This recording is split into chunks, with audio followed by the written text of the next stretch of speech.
finished off the gun. Let's get it in focus. Yeah. Just some extra details. I attached the hands that's they're magnetized and glued everything. Well, glued all the arms in place.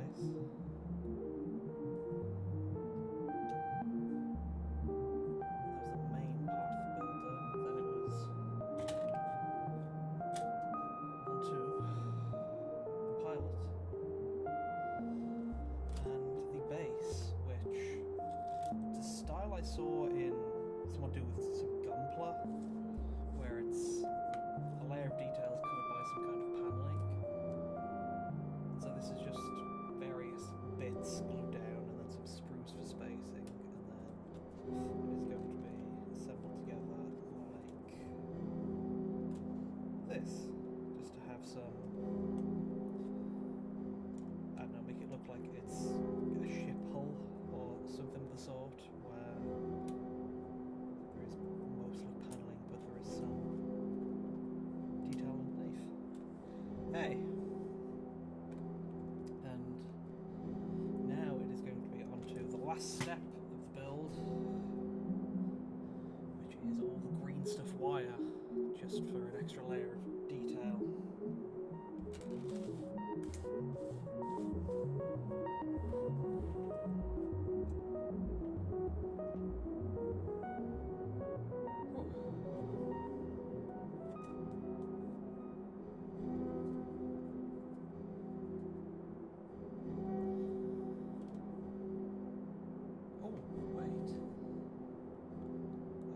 To see if I could detail this guy something.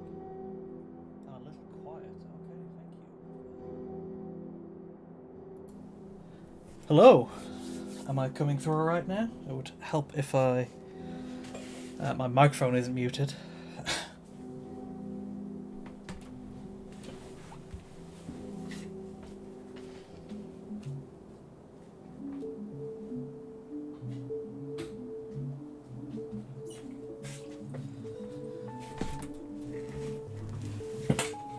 But thanks for letting me know. Wouldn't want to let that go on much longer.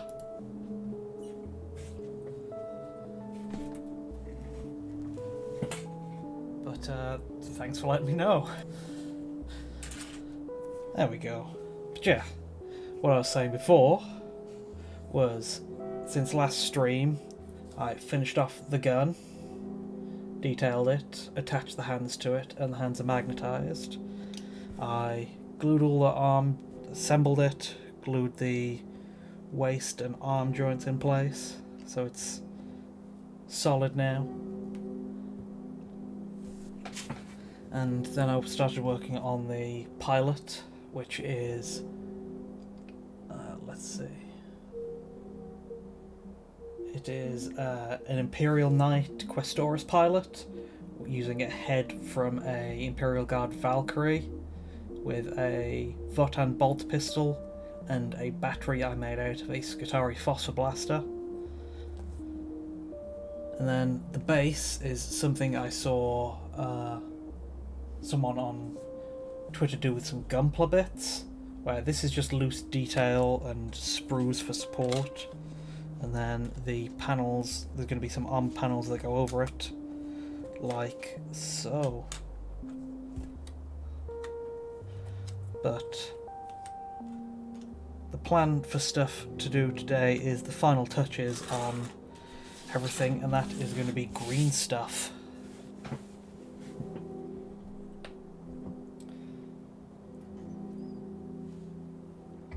So, need to mix up some green stuff.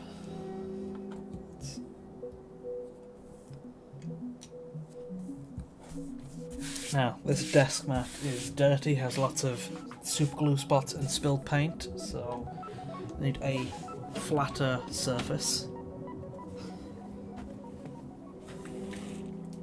So I've got a cutting mat. Which side is better? This one. got a cutting mat, which I probably should have on the desk way more often. And I'm just going to wipe this down with paint thinner.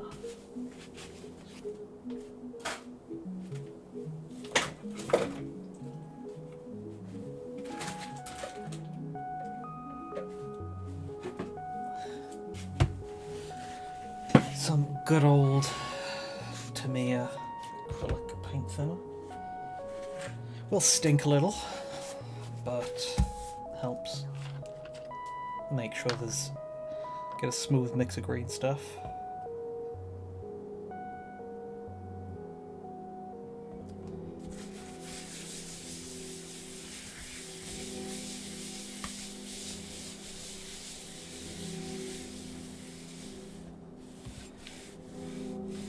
Apologies, but the camera might be a bit shaky for today's stream since it's going to be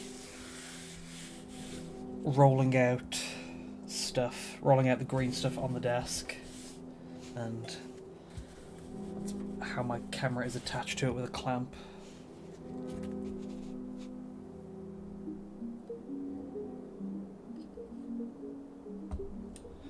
Let's try and get as steady as possible.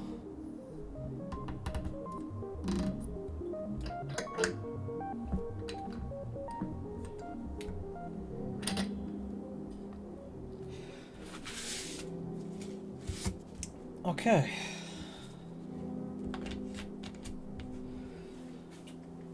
That is the surface wiped down. The green stuff is Gale Force 9. Don't really know the brand that much. That was just what was in my local.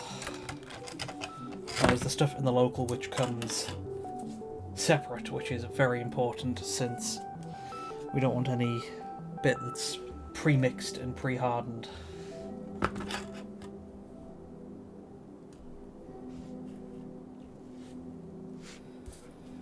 Now, there's going to be a few sections of wire on this.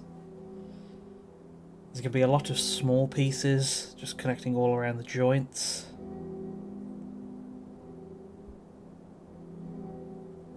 There's going to be some big bits connecting the back midsection. There's going to be a lot around the thrusters on the back. And I'm going to make sure to have an abundance, just because spare wire is also always handy. And we're going to use it to thread between some of the details I've already glued onto this base. So we do want a sizable chunk. It'll just take us a while to really roll it all out.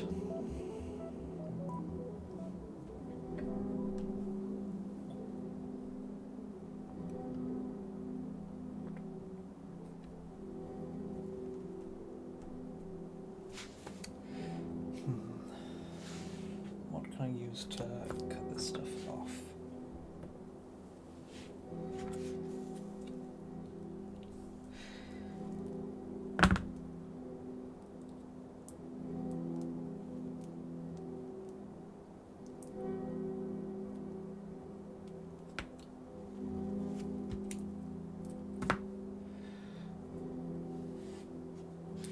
Just want to keep roughly equal amounts.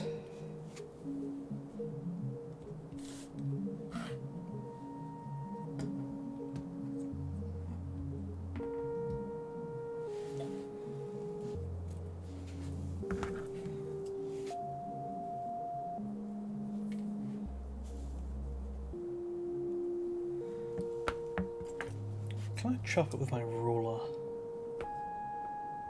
Just because this is sticky epoxy, so there's a good chance to gunk up anything you use to cut it.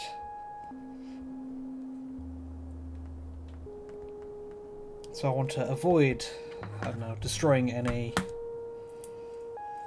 of my nippers or pliers or whatever.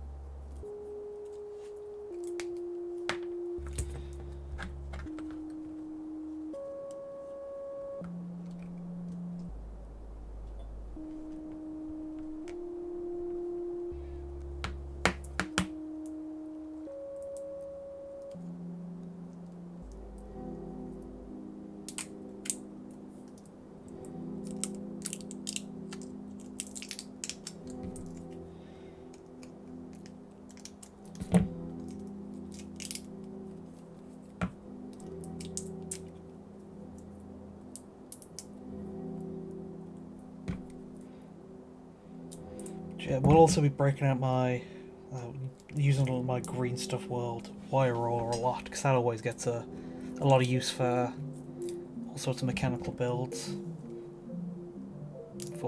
It's great for different patterns of wire to keep up the variety.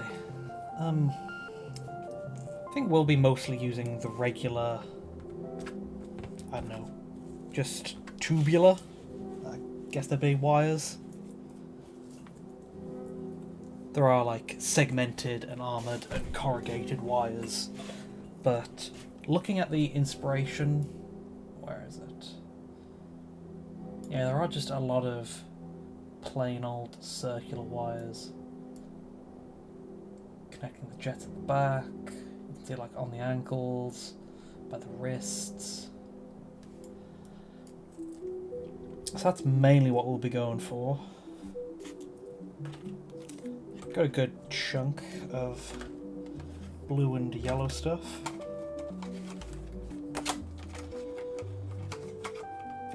Oh yeah, I do need a tub of water just to wet my fingers and tools so they don't stick too much. Be back in a second.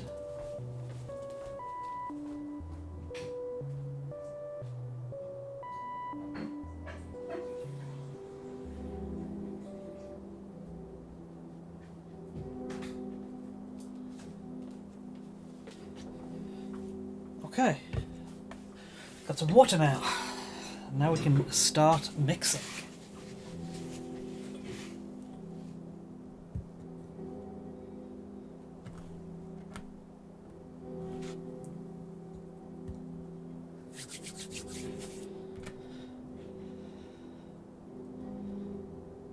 Hopefully this should be enough. I always end up making more wires than necessary, but having stuff left over is always handy.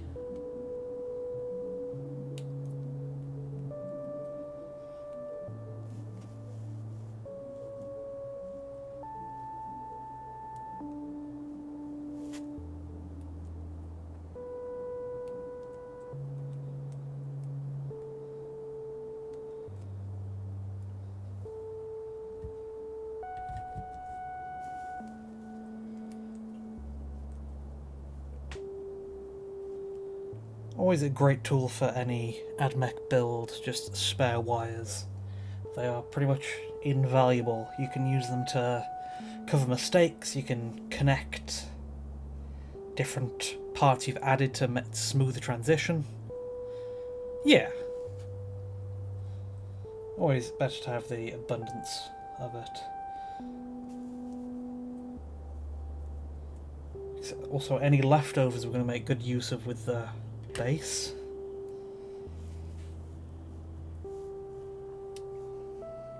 Now, this is a bigger build, so I would normally use my large wire roller, but all the wires I want, the primary style of wire is very small, so I might just stick with my small roller.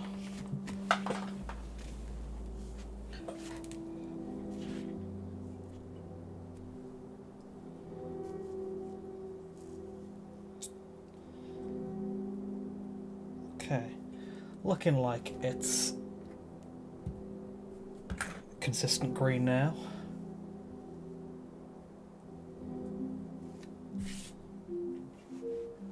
Okay, so just going to roll it out into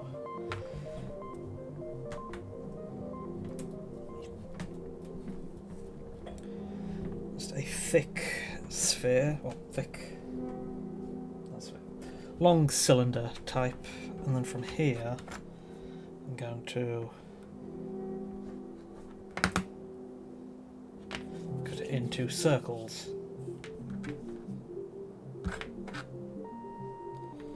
Just to make rolling out individual parts of it later much easier.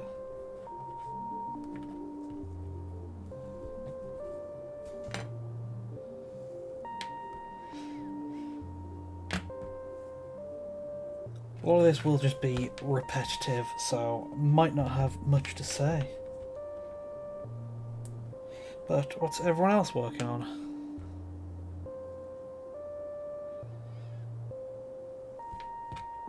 Are there any big new releases coming out?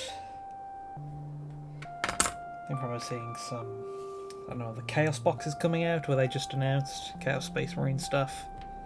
Veterans of the Long War, I remember seeing that.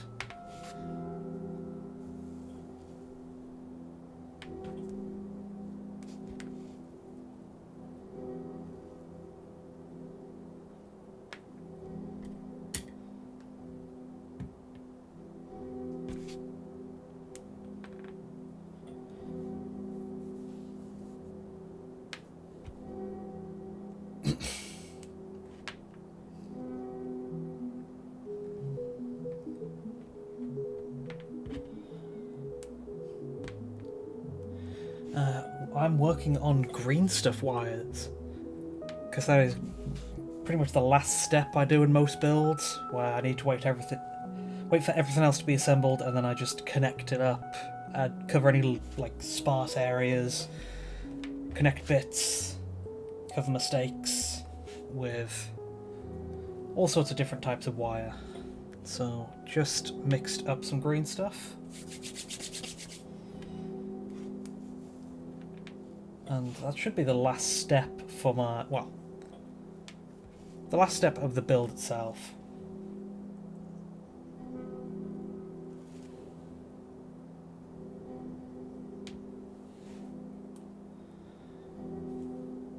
Then once I got the extra wires, I'll fill the base with any spares, and then that's going to be covered up with arm panels. And there might be one or two more details I want to add to the pilot. But, okay. Then,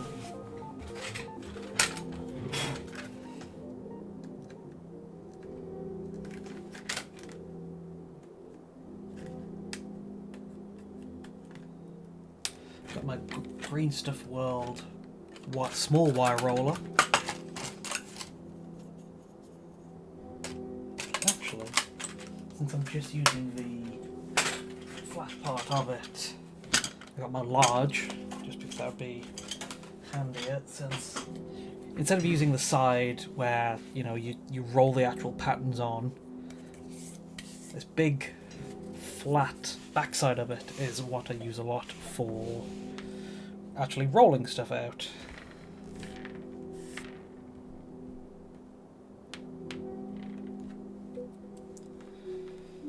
So then it's time to roll all the tubes out.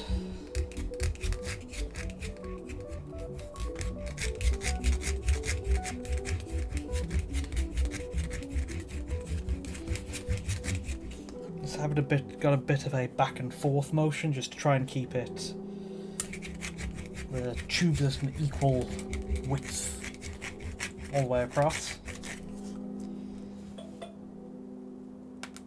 That is alright. I want some big wires to connect the back of the hip space there, so that looks like it'll do. Then I don't want to use them straight away. I want to give them a second to dry. Because it's similar to what I did for the green stuff I used for the hatch here, where I give it half an hour to an hour to dry so the surface hardens. So I'm less likely to leave like fingerprints or marks while putting it on the model.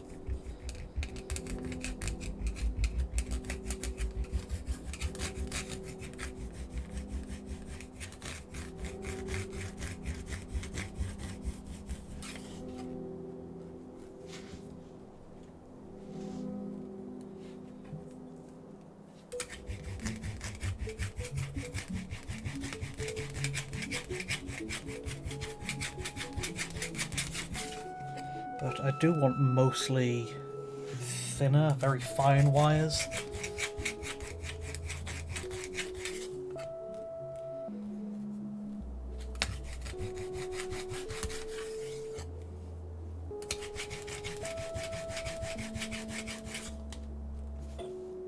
There you go, kind of like that. Maybe even thinner.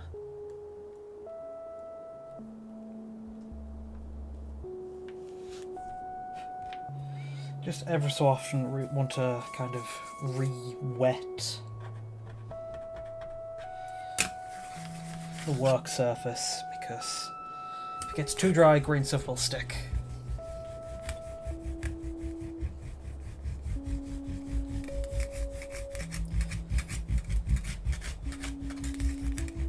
Now, I don't use green stuff that much in my builds.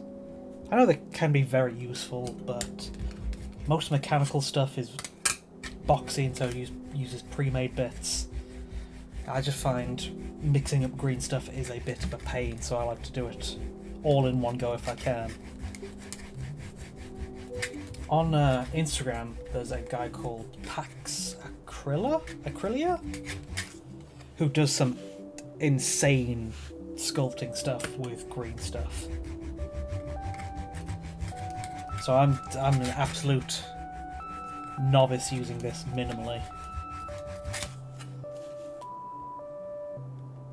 That's thick, not thicker, but on some good sized stuff for the base.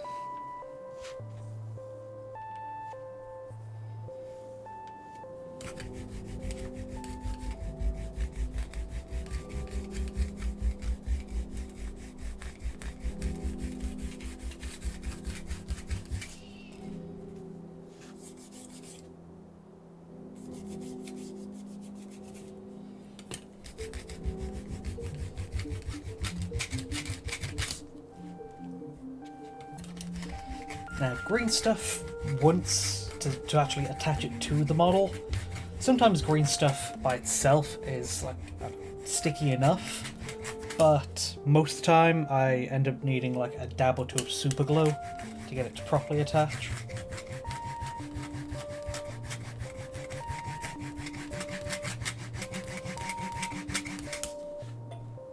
That's looking good, maybe even a bit thinner. Once it gets that much longer than the rolling tool I'm using here, then it starts like flipping out the edges that aren't under it.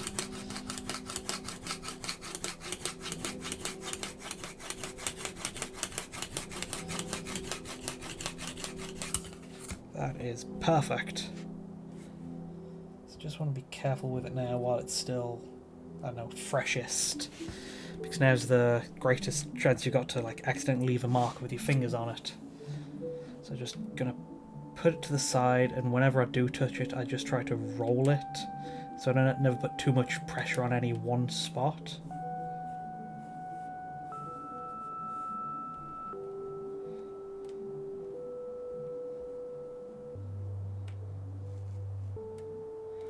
And it's good to just roll it ever so often while it's drying, so it doesn't stick in one spot to the mat.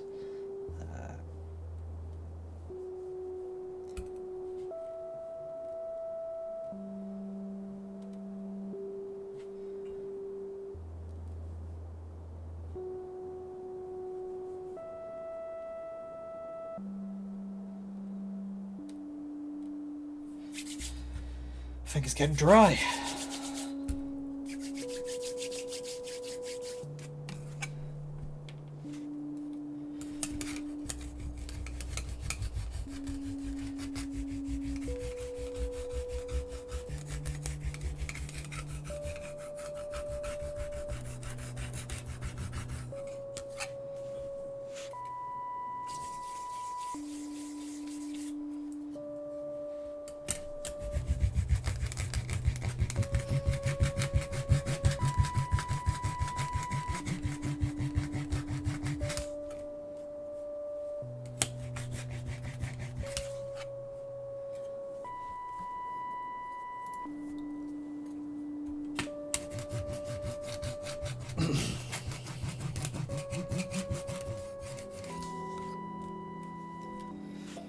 That's good. Nice and thin. Oh boy. Dry fingertips really making this tricky now.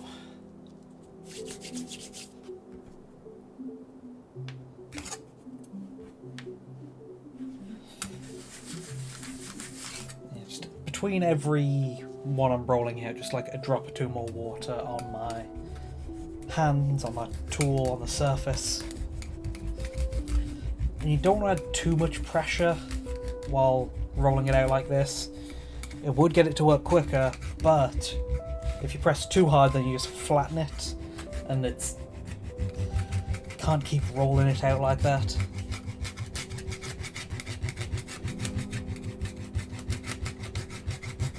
Just going back and forth until, say, coming out far enough from one side to go back. Just want to keep it as consistent a width as possible. I mean, it's impossible to have a perfect width all the way through, but as long as it doesn't change too much in a short distance, then it shouldn't be too hard to... it should be easy enough to not see any huge mistake. Okay, that's another nicely rolled out one.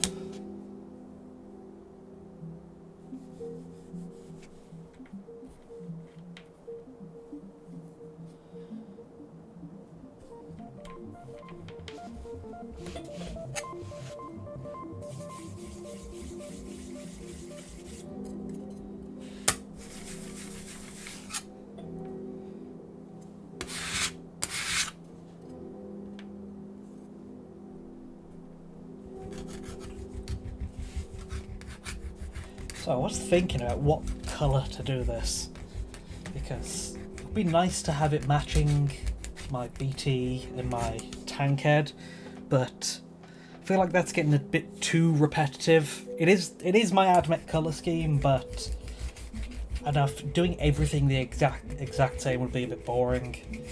But at the same time, I don't want to go as far out to there as to do Viper's custom, like, white and red Northstar, because I'm not really confident enough in my ability to paint white to be able to risk it for this new model I've just spent a lot of effort on just to fumble it at the last painting step. So I think I mentioned it last stream too, but there is a middle ground. I was thinking of do it a lighter grey.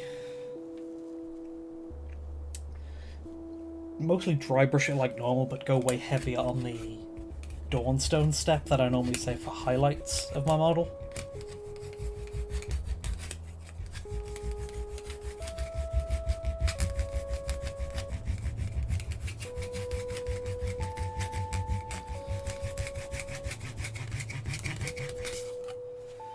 Okay, that's good. I've got 4 of the thicker wires and 4 of the thinner wires.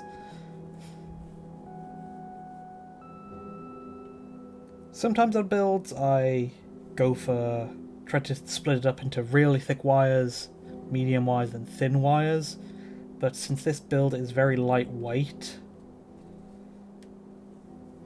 I won't have any very thick wires, I'll just have more medium wires, I guess. So I'm just going for medium and very thin.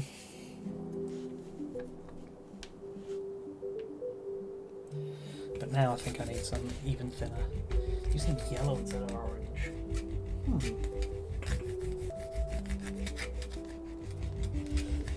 So I did use black and yellow for my Helldivers, which Avalanche Sunset was pretty good.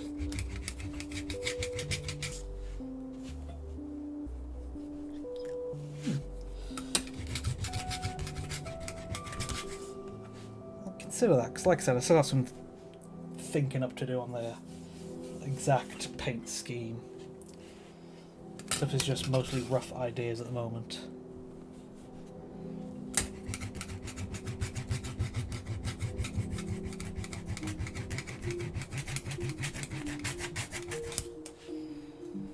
And just to make this one easier to roll out even thinner, I'm going to cut it in half and then roll that. Hello! The build is going well. Here it is so far, almost complete. I'm just working on the last part of it now, and the base, well, and extras for the base by getting a lot of green stuff wires ready.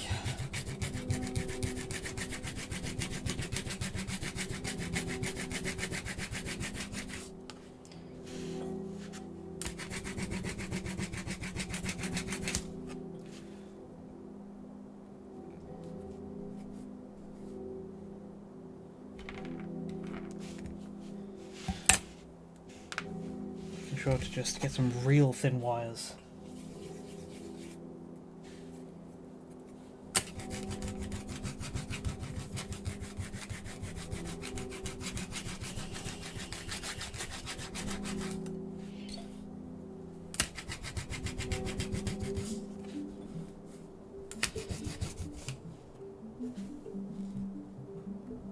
That's about as thin as I can get it before it starts, before the like rolling motion starts kind of tearing it up.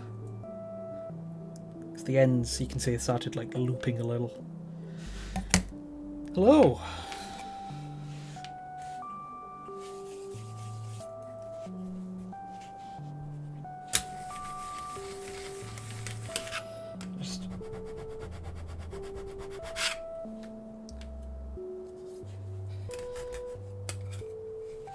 Just going through the repetitive setup for getting all the green stuff wire ready.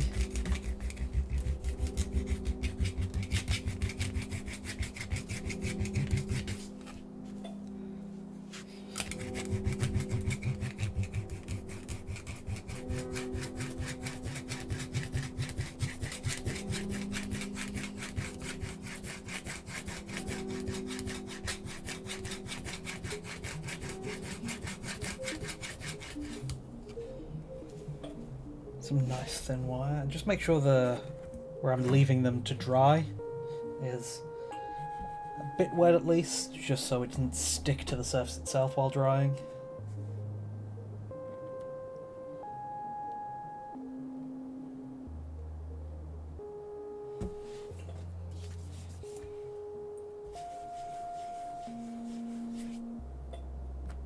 Okay, got this big chunk.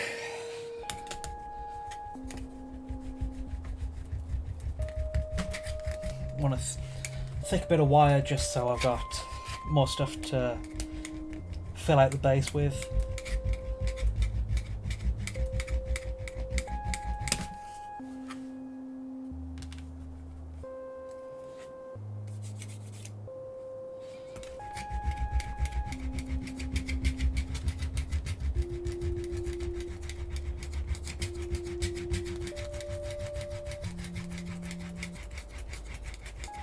Yeah, Vaseline is a good go-to as well, but the problem is that once you're done with that, you've got the Vaseline left over too, so you need to kind of clean that up separately.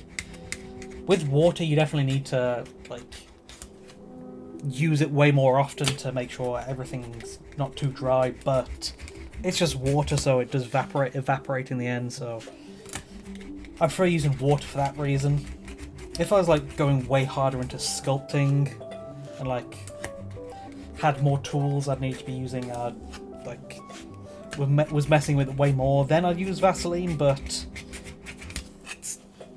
I'm not going too crazy with green stuff, just doing relatively simple stuff right now, so I figure water is just enough. Yeah, no, it's definitely helpful in molds too, especially more solid molds. The green stuff molds I use blue stuff, which is these things. They're heat reusable, and you heat them up to make them more malleable to push them around. Something like this was I was trying to mold some extra grav chutes, which are the type of part I used for the kind of like arm flaps and leg flaps you can see there. But even when dried and room temperature, this is still kind of malleable enough to pop out without having too much trouble. It's still flexible. No, I don't use guitar strings, but that is a good go-to I've seen. I've considered picking some up to test out, but so far my green stuff and then using Green Stuff World's different rollers to pattern them has worked out well enough for me. I've also heard vape coil springs or something are also like guitar springs, where they're really guitar strings, where they got some interesting coil patterns.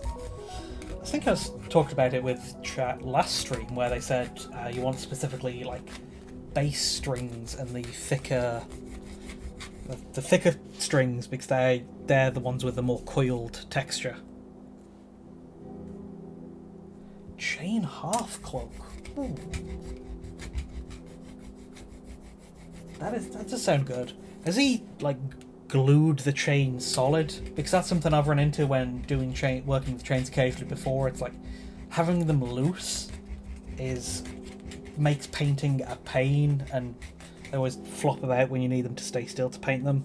But conversely, how do you get them to stay still? Like, I've tried super gluing them, but that leaves them with a fair amount of super glue on them. So I'd be interested to see I'd be interested to hear how your friend did it.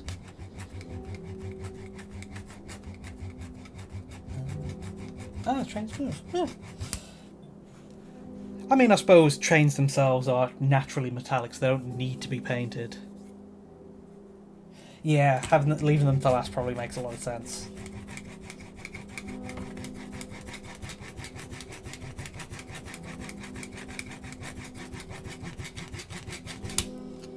Okay, get them real thin. Okay, I think that one is good.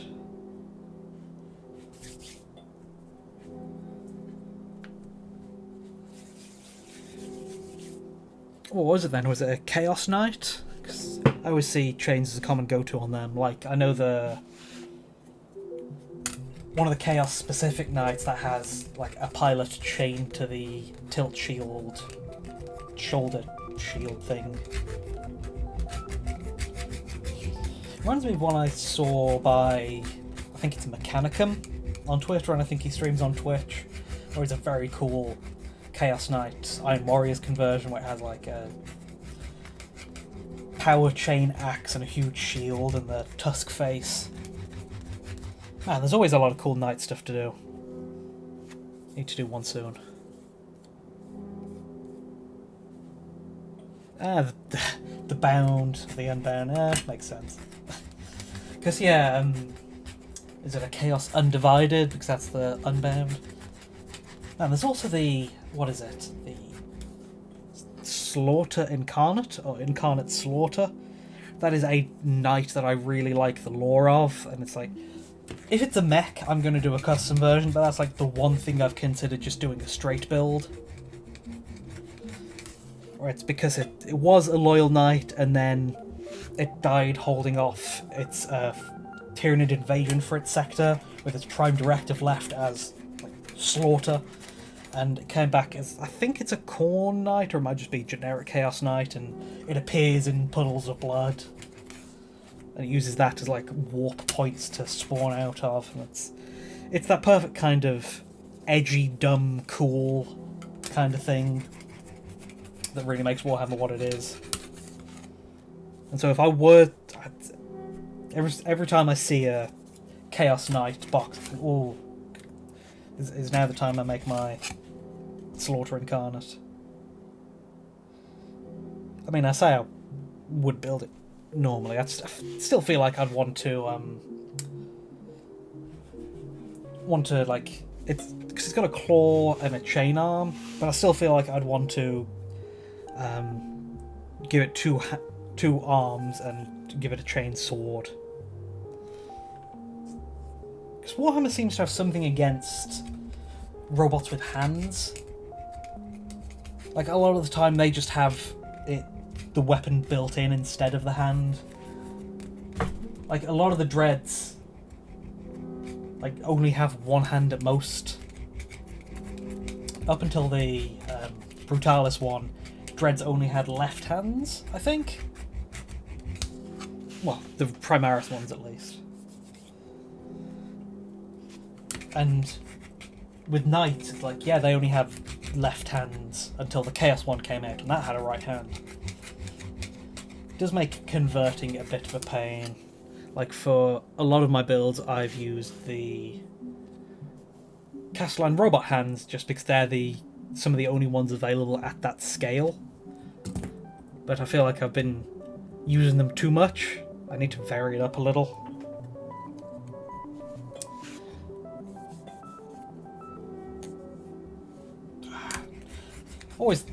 Always makes sense for Corn Knight, but painted with a lot of blood staining, so it comes without dry blood.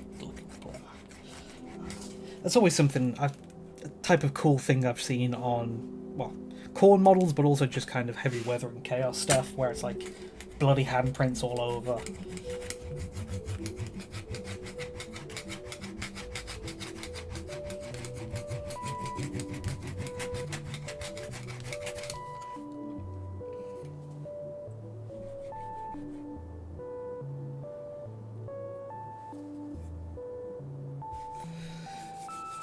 Okay, 3D proxy. Yeah, for this guy, he does use 3D proxy arms. Well, 3D proxy arms and hands. The Brutalis was out when I built him, but it was only in the box set, so I went for the 3D printed alternatives. But yeah, that is one. I mentioned it in my video on him. I think it's like from the custom bit. They're like combat robot upgrade hands. And I've also, for other specifically, maybe not specifically Knight stuff, but Tarot Model Maker, he is a great source for 3D printed Knight bits.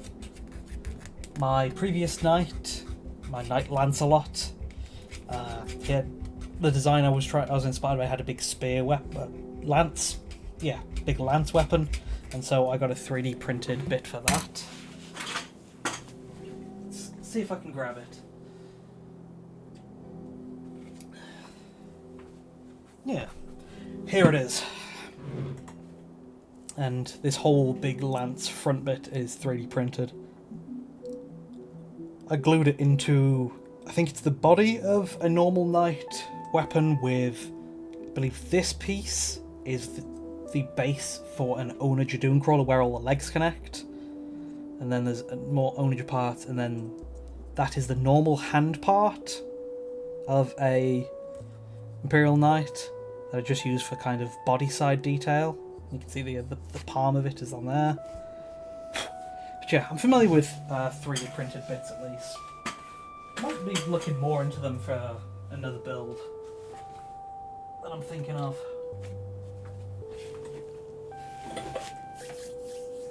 Yep, yeah, Tarot is great.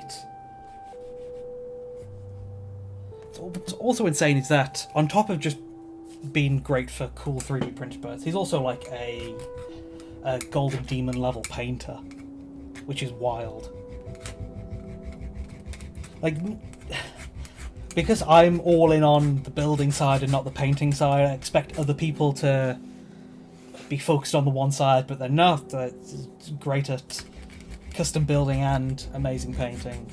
Like recently I think he had like a goblin grot, like skydiving entry for a Golden Demon, which had like a cool warped background where they were sticking out on, and oh, wild stuff. Armiger Knight heads as a replacement. Yeah, the Armiger heads are kind of, they're not really boring, but they don't have the really cool Knight faceplates like the Questoris and the larger ones do. They're just the exposed machinery kind of thing, at least on the non-Chaos versions. I know the Chaos versions has like torn flesh and like dog bone head options. But yeah, no, the Armiger, yeah, they're kind of in need of that cooler faceplates.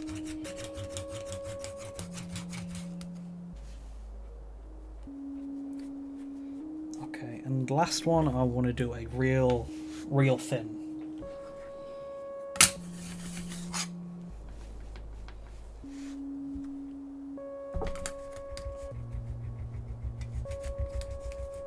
So, an idea I had for a Knight is going real heavy on the Admech one. Yeah, I've seen Armiger heads, which have the knight faceplates, which, like I said, I feel like it's weird that the Armigers don't come with one. I feel like that should be a head option. But yeah, I had an idea for a knight where I was like going all into the Admech thing, like maybe it was a tech priest entombed into a knight, and it has like an omniscient axe and all a bunch of manipulators. And then I saw who was it? Mutork. Yeah, go ahead. Welcome, Shirley. But yeah, I saw Mutork. Muttork.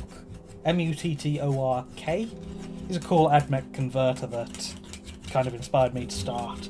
And he did, I think it's like a walking manufactorum style where it's Admech heavy knight, where it seems like it's a got like a crane on one side and sub manipulators.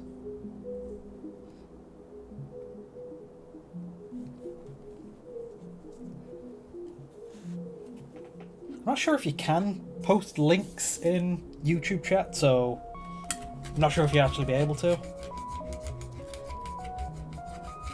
Yeah, Armigers are kind of the squires, but they've already got so much other knightly elements on them, like the knee pads and the shoulder pads. They're all very knightly. So I feel like, yeah, they've already got some heraldry on them.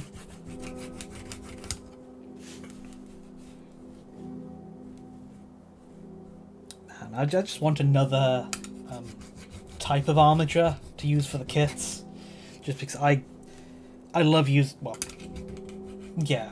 I use Armigers a lot for kits because I feel like they're kind of a perfect scale for mechs. So I just want another one. The Chaos one, that's perfect if I built more Chaosy stuff because it has more head options, it has more gun options, but no, for Armigers we're still stuck with the Warglaives and the Helverins, and then the Forge World ones if you really want to shell out.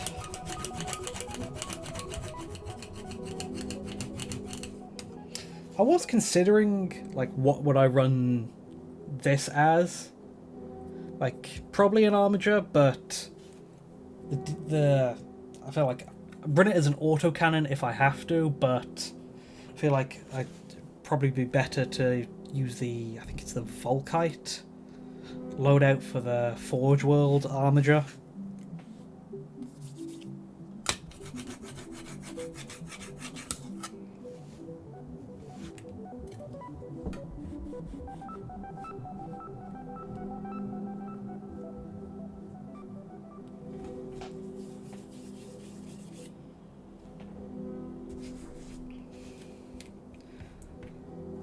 Last bit.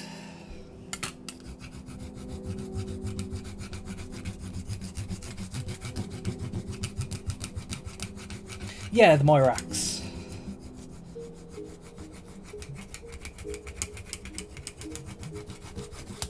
That's the Forge World one, which can never really get behind the Forge World stuff.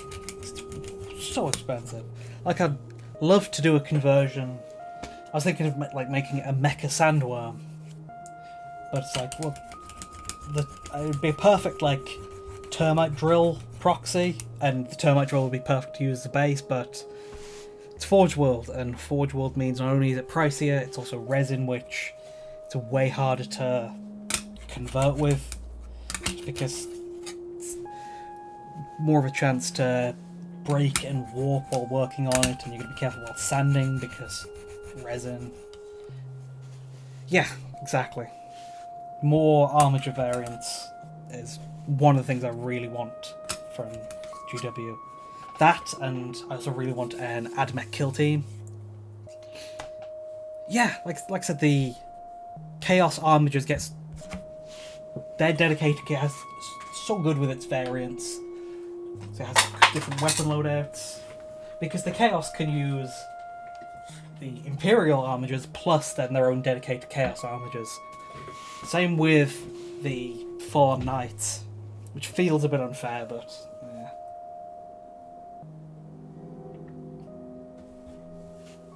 Okay, got some green stuff wire mixed.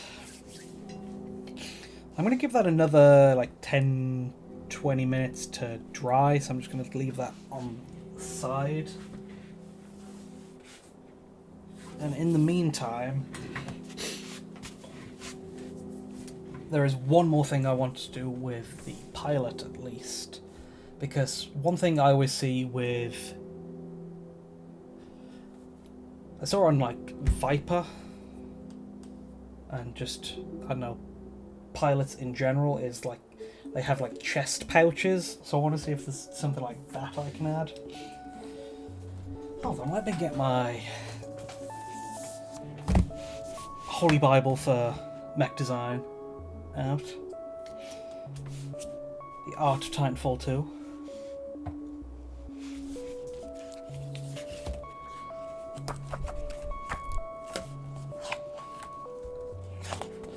And let's take a look at pilot.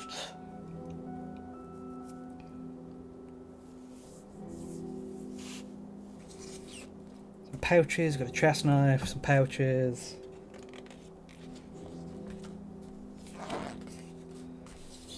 Pouches, chest gun, spare ammo on the sides, grenades. Just looking to see what details I can... any details I could replicate for my pilot. Gun pouch, straps, chest pouches, explosives, grenades. A lot of chest pouches.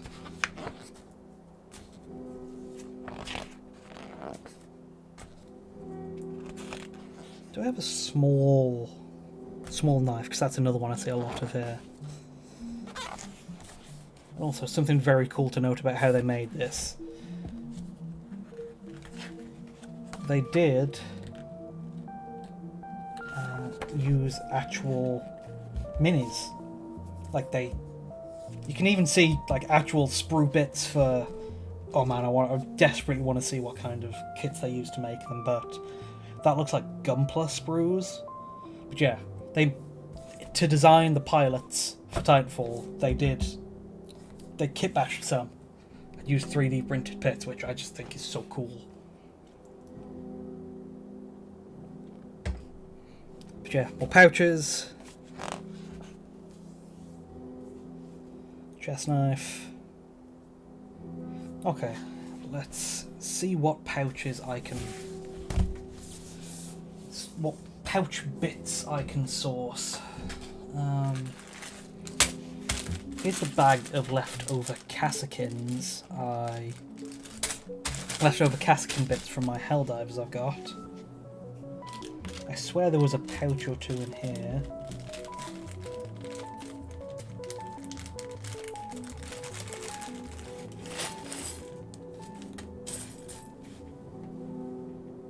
Kansas Qatari Grunts or Stalkers. Yeah! Because I've already done a squad of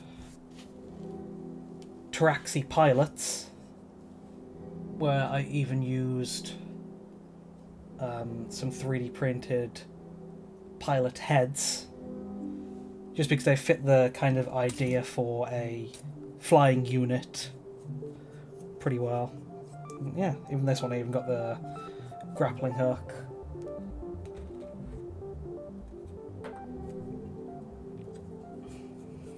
Here's another one.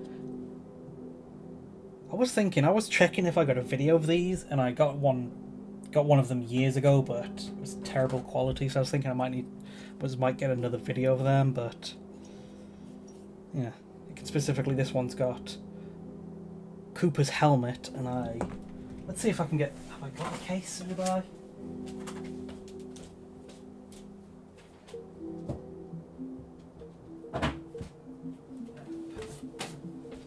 I specifically modelled this one off the box art for the game, where you can see he is like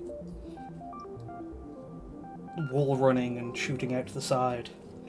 But yeah, Qatari's grunts. The problem is, grunts, they don't have as much defining details that would make for a good conversion. I could definitely see some Sicarians as Stalker style conversions. Okay, there's a pouch.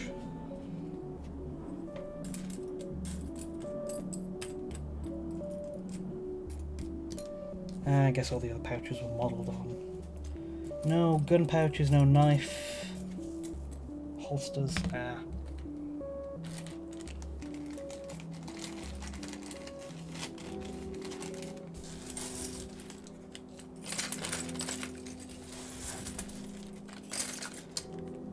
Set of Armigers, but after Witcher schools. Yeah. I feel like Chaos would give you more leeway with that just because of their, I don't know, chaosy, magic-y stuff for their own different wards, and it would make sense with more like weird arcane symbols.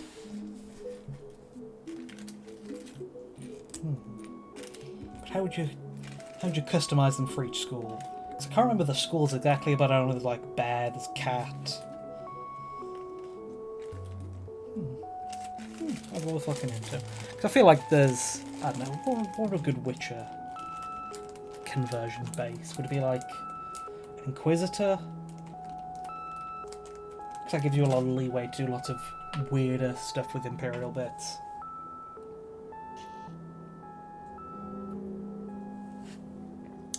No, I don't have any Cadian stuff, unfortunately. The Cassicans and a tank or two I picked up for bits. They're the most guard stuff I have. Where are my Sicarians?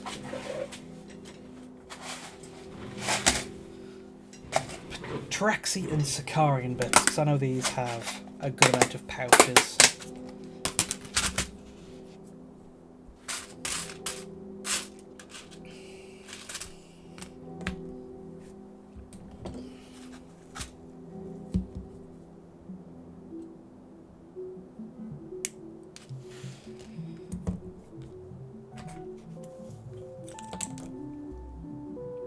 Wolf, cat, griffin, bear, viper, manticore, crane. More than I remember, but yeah. Wolf, cat.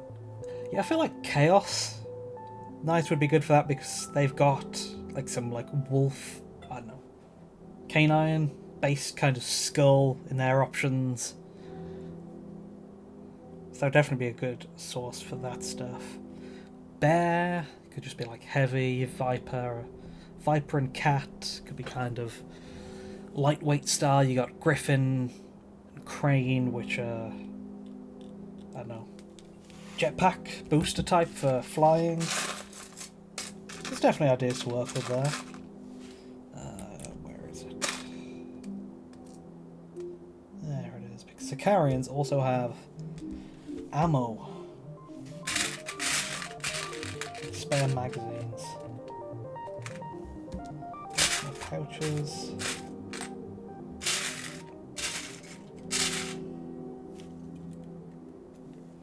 Is there a spare knife holster pouch thing anywhere? Oh yeah. Yeah.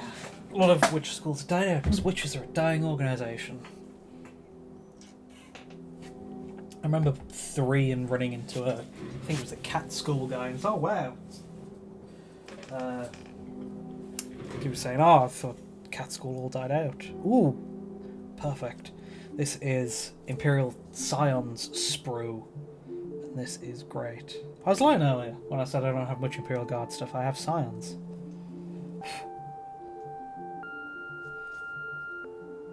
Some pouches. Ah, this is perfect.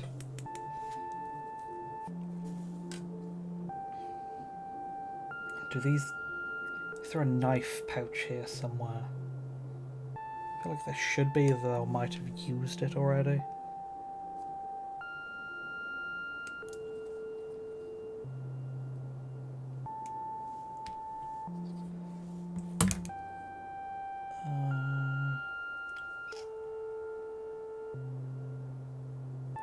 Yeah, Scion... Like, when they were introduced, weren't they supposed to be like their own army? Because you've got the Scion troops, then you got the Scion command squad, then you got the Terrox. And they were their own army, but a sub-army, but weird.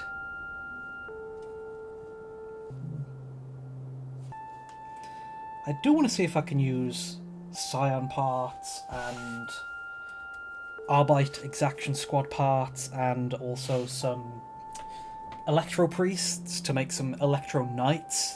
Because I don't like the Electro Priest as is, but I want to make some for my Admech army.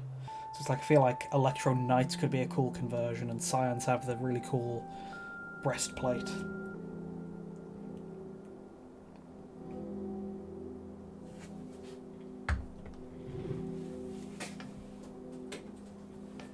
Here is another sprue of theirs. What's on here?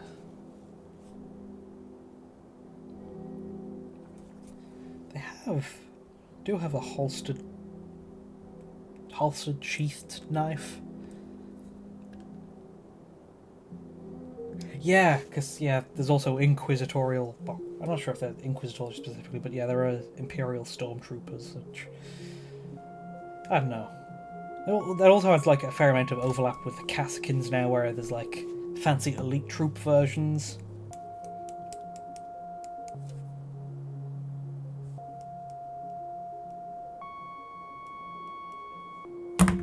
But okay, I think that gives us some good parts to work with.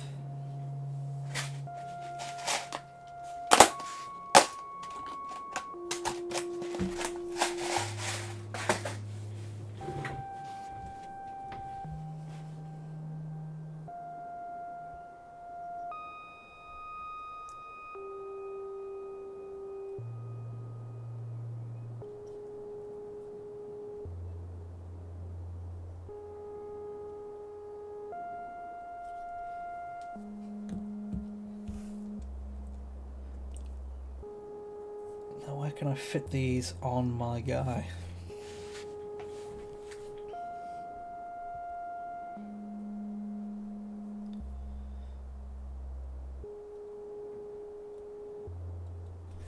As shown off a lot from the Timefall book, chest pouch.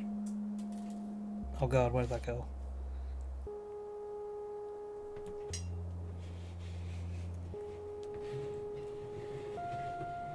There it is. Ugh. Tiny bit. You missed rolling up green stuff. That is drying, so it's we're less likely to leave marks when applying it late, but we'll be putting it on this almost completed Northstar in a second. Just currently fancying up my pilot a little.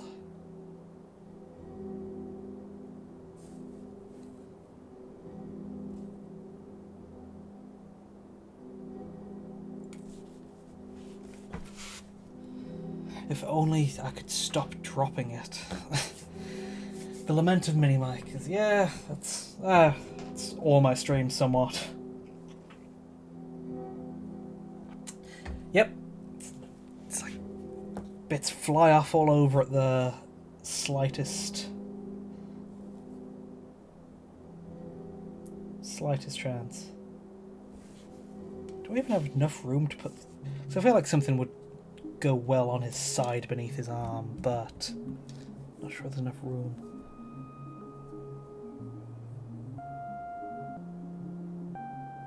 Oh yeah, definitely.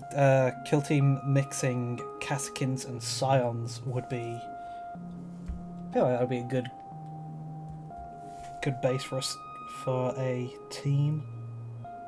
Because Scions are old enough where they have slightly, I don't know, squat-ish proportions. But mix in the cool Scion breastplate and helmets on Caskin bodies and you're set for a cool model.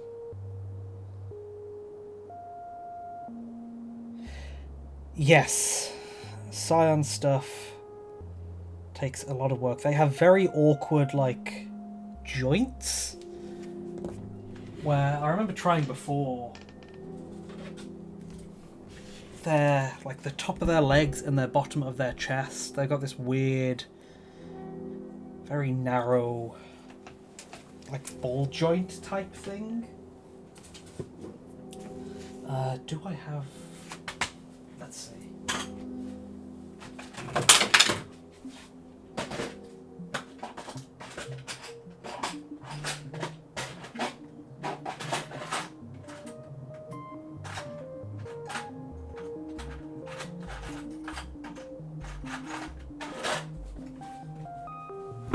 I tried to make, I tried to make a knight type of thing, like an Imperial Knight pilot, but a bit more heavily armored. So I used a Scion chest and some legs. Oh, here's one I used for a Skitarii where it sits in the hips sit in the chest so awkwardly. It's spent ages like cutting and sanding and filing it just to get it in the right shape to glue in.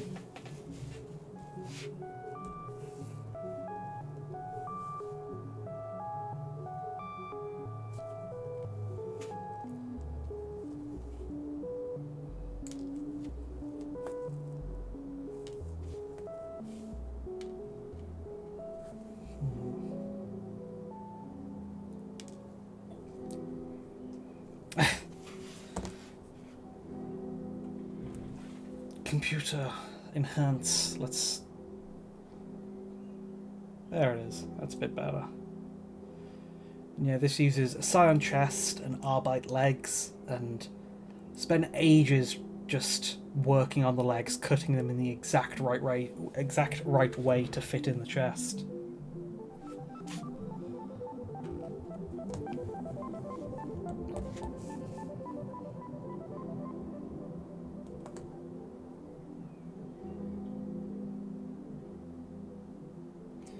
So where on the chest could this pouch fit?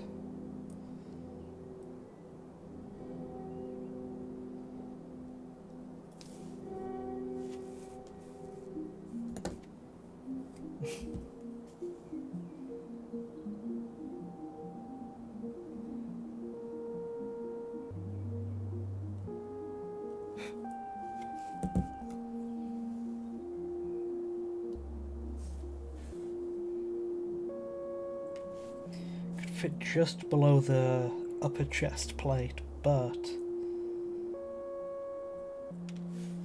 man, this is so fiddly. God, I dropped it again. Where is it? Where is it? Where is it?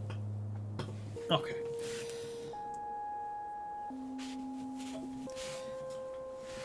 Yeah, Scions are cool, but not easy to work with.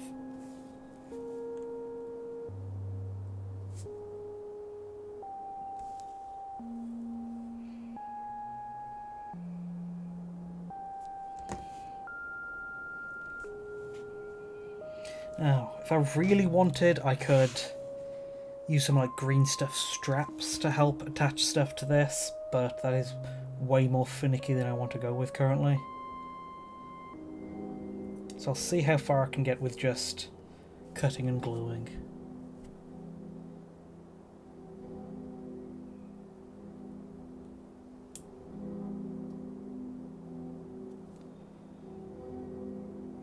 Hopefully trimming the back of that will help with some placement.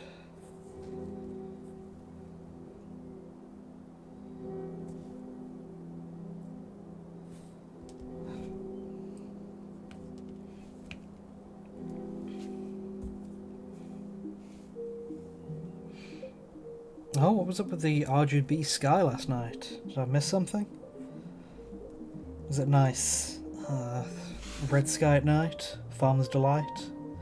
However the saying goes.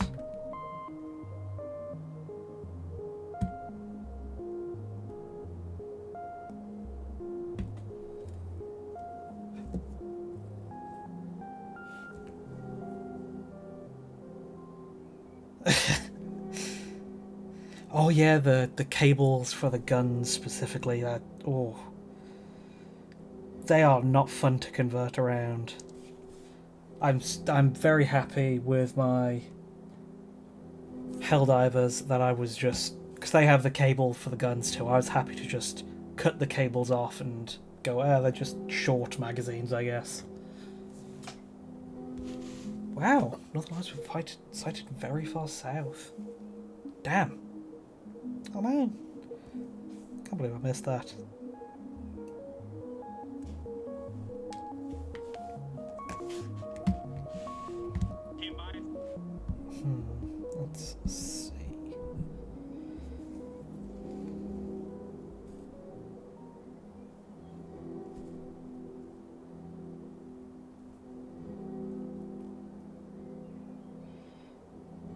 don't think I'm going to be able to fit anything under his arm. Damn.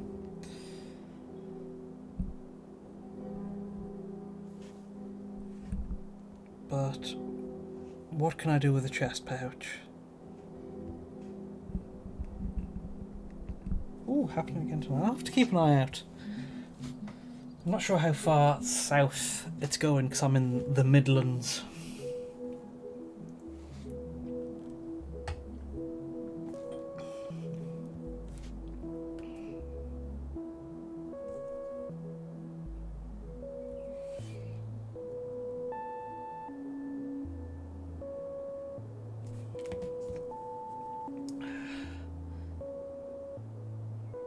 Yeah, I don't want to...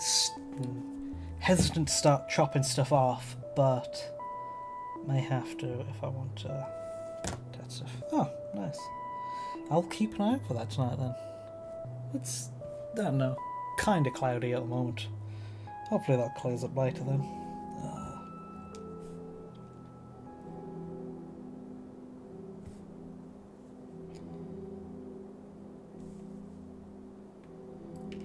Okay, yeah.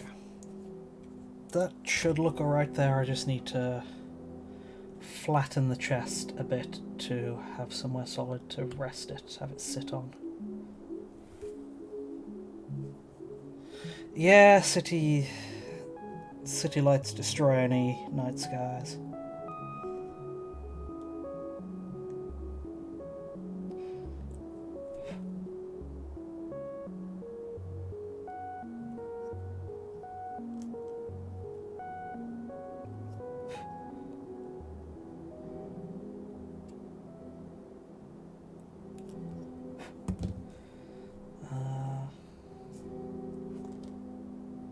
How does that sit on then?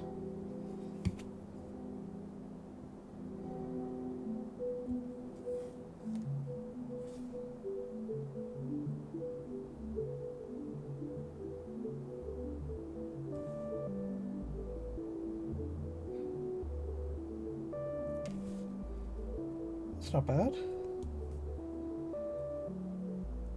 The piece stopped falling off.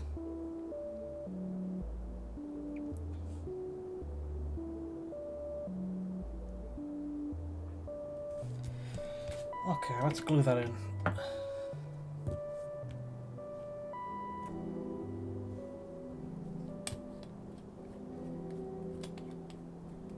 Yeah, it can be kind of chunky, but that's the look I've seen in a lot of tactical stuff, especially the kind of stuff Titanfall goes for. So that's what I'm trying to go for. That's what I'm trying to recreate. Yeah, that fits on alright now after all the trimming I did. Just get a bit more glue in there.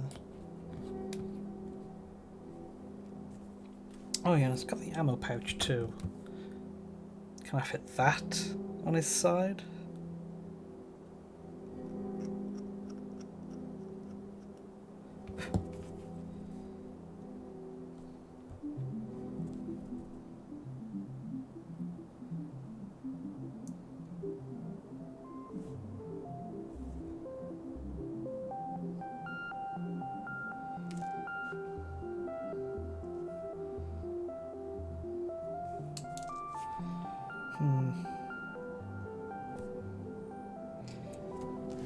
Nah, not sure that would fit the look either, since he doesn't have a weapon that magazine would fit in.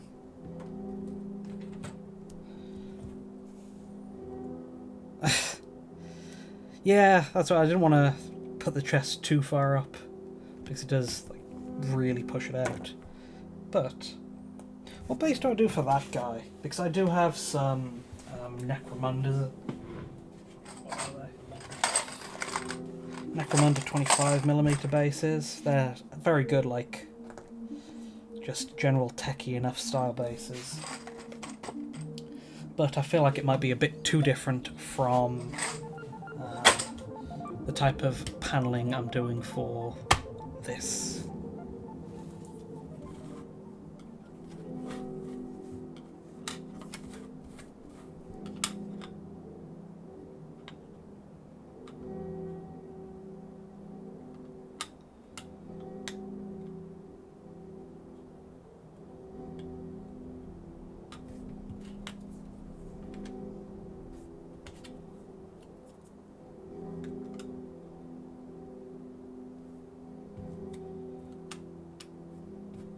but it'd be too detailed to do his stuff.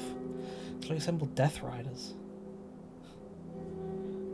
Death Riders? What are Death Riders? They Middle Earth unit?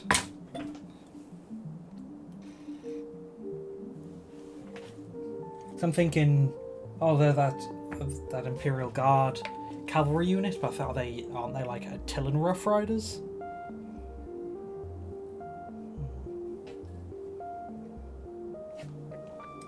Oh no, I'm gonna trim the overhang. I'm gonna trim it. Well, I need to glue it down first, and then I'll be able to draw on the underside where to trim. I'm just gonna need to figure out where to glue it down before I trim it. Ah, Death Corps of Krieg Cavalry. Okay. Is that Forge World stuff? Oh, that's... Don't blame me working with that. Sorry, don't envy you working with that. Because Death Corps got their fancy kill team, but a lot of their full army stuff is still Forge World, isn't it?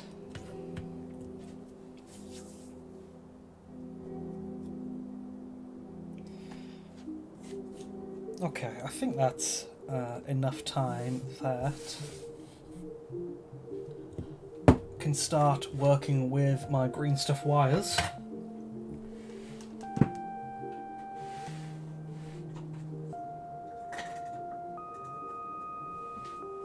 So let me go grab them.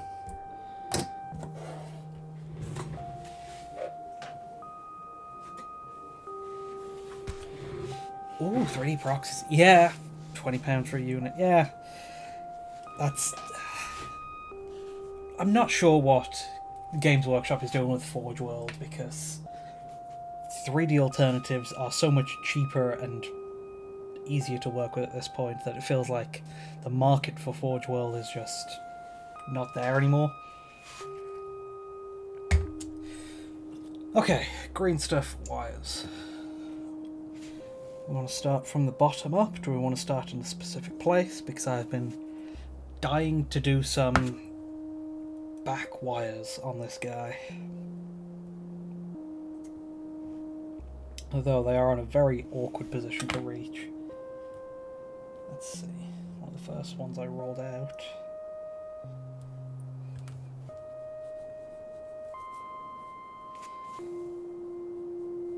Let's just lightly tap them to roll them slightly.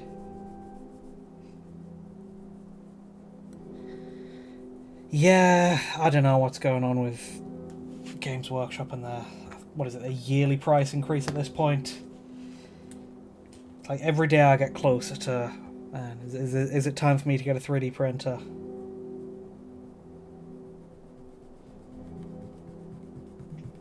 Problem is, all my converting knowledge is physical working with bits stuff, so I'd have to kind of learn 3D modelling stuff to get converting to 3D printing.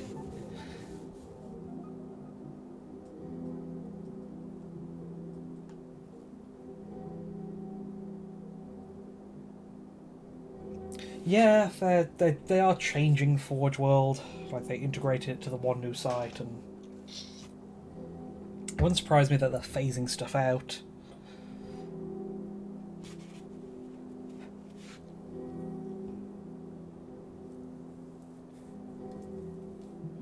But that is going to be screwy for a lot of armies, since I think it's like Custodes, where like half their army is Forge World stuff, and it's like, it'd be quite an announcement to just go, they're all plastic now. So I feel like GW would end up leaving a lot of armies behind if they were to stop Forge World stuff.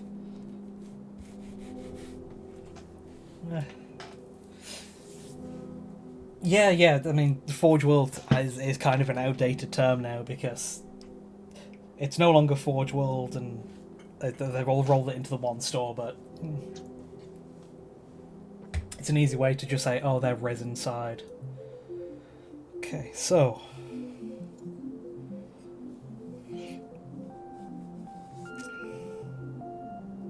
Man, that is an awkward place to get to. I want to put that wire to connect the upper back and the lower back.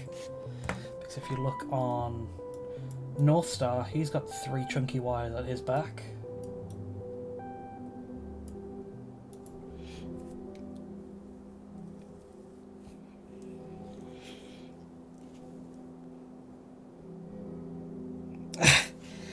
Oh yeah, that Titans are, oh wow, that's pretty cool, and it's like, that's not 3 to 5 grand's worth of cool. Because Titans are the point where I'm never gonna buy a Titan. For what a Titan costs, you could get a very good 3D printer. And then print a dozen Titans before even reaching the cost of a proper GW one. Where is... I need to find one of my kind of like pick tools for working with stuff. Where is it?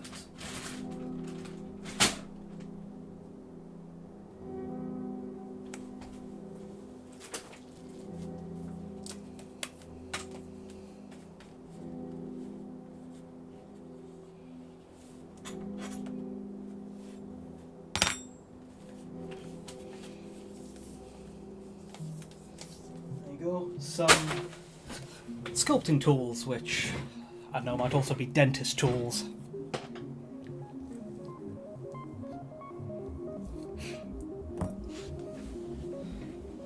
Then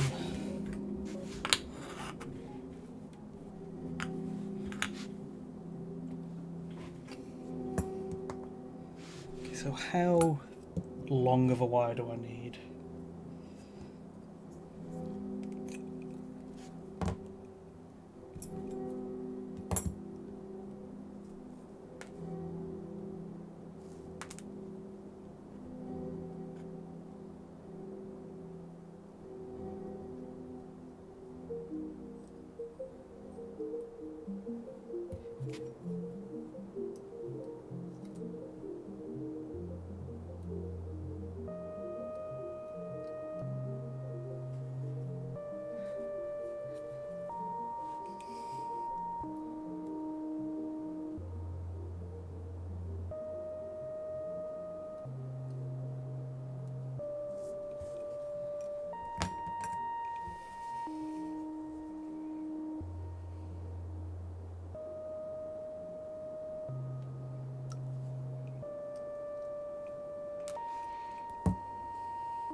I need some paperclip to apply glue.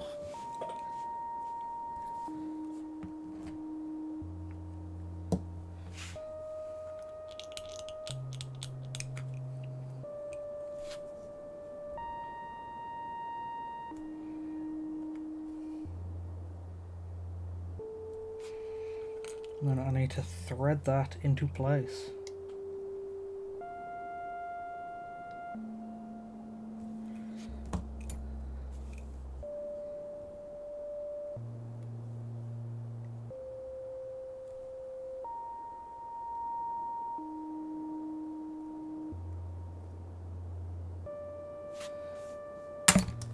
There it is.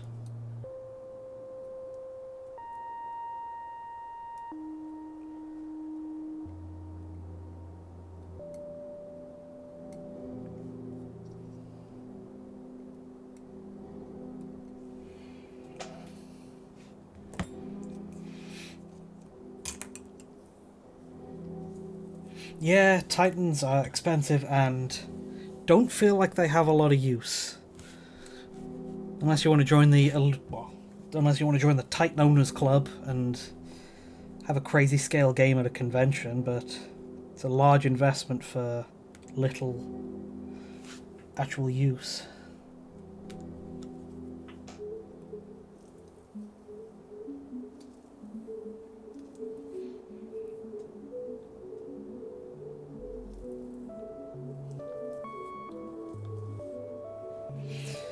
Titans feel more like display pieces than actual usable units.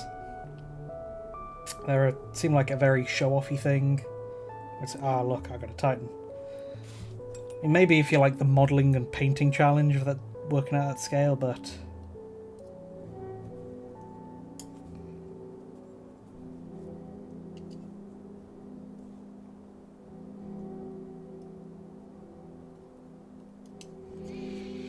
oh boy, I've got the arm and all the hip details to work around and kind of thread a needle through another needle hole.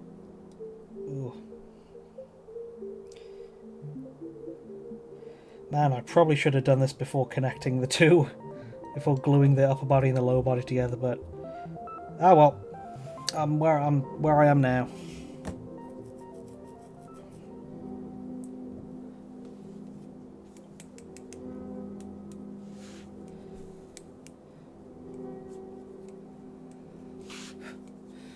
Yeah, I don't feel like if you do want as you say, an unreasonable project, you can do that at a smaller scale.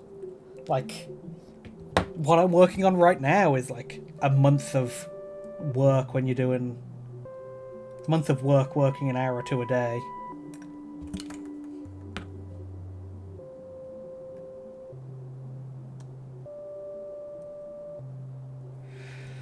And this didn't cost me $3 to $5 grand.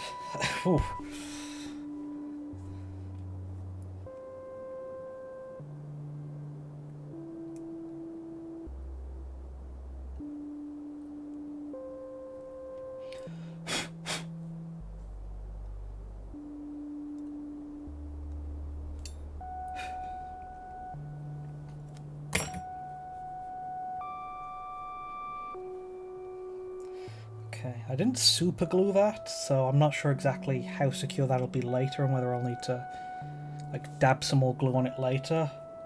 But it does seem to be holding on just by its own green stuff stickiness for now. Let me get these out of the way. See if that makes holding on it any easier.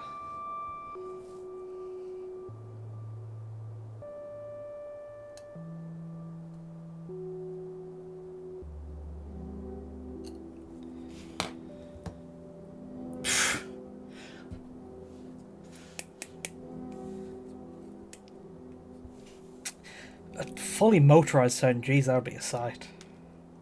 I know there's some crazy people who do... I've seen stuff on Instagram where they do... like, they turn, like, rhinos into RC things with actual moving treads and do turn Tau stuff and use drone motors and that on Tau, but Titans, geez, that's a whole different level.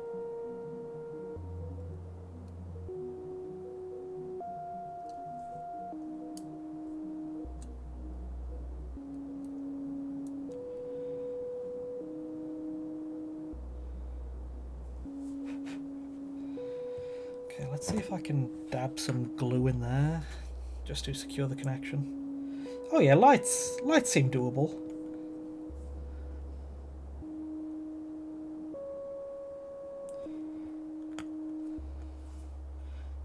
Surprised Games Workshop haven't done that, because I know there are plenty of like Gundam kits you can buy premium light add-on kits for. Yeah, the Land Raider with flames, that's one of the ones I was thinking of.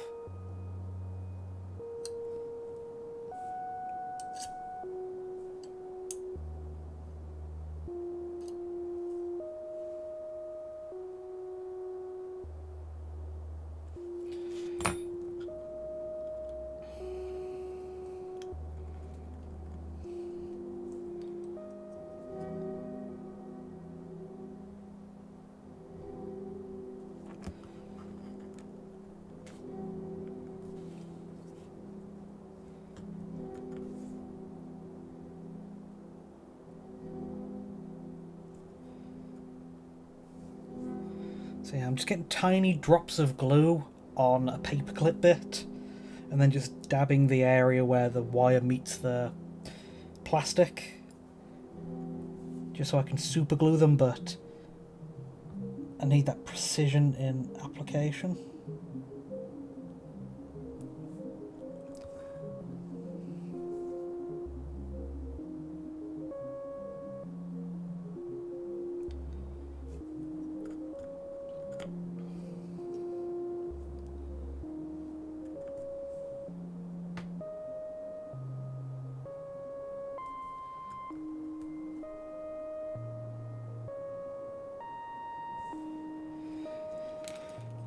Okay, those are some of the back wires done at least. Let's get one of our very fine wires and see if we can start to add some on that one. Again, not that window. Whew. Okay, let's see if we can wire the legs up. Just from like inside of the calf going to, I don't know, inside of the ankle going to the calf, I think it is. Yeah. Thin wire, thin wire, thin wire, thin wire, thin wire.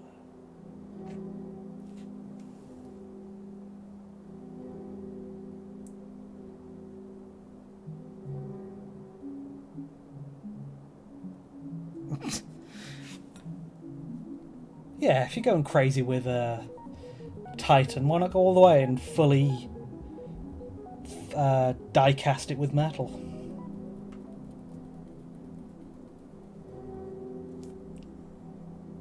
Just trying to roll it off the...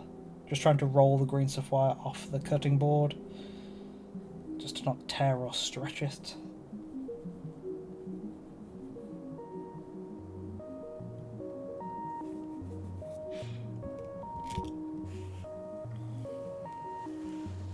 Okay, there's one thin-ish wire to work with.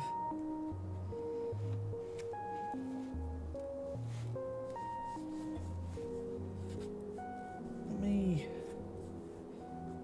cut a bit off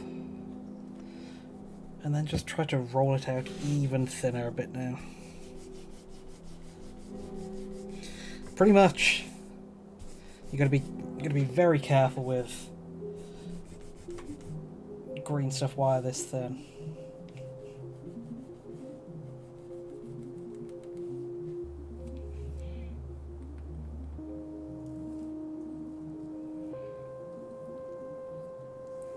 So I'm going to see if I can glue it in around there and then connect it to up there or maybe there.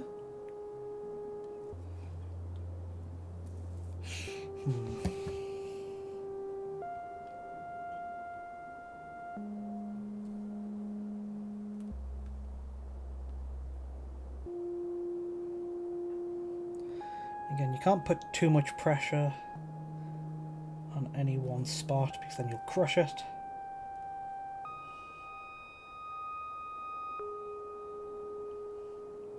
Okay, dip the end of it in glue to secure it into one point, then letting it dry before trying to work with the rest of it.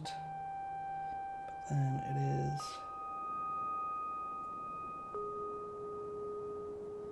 putting it into there, and then just cutting it against the model with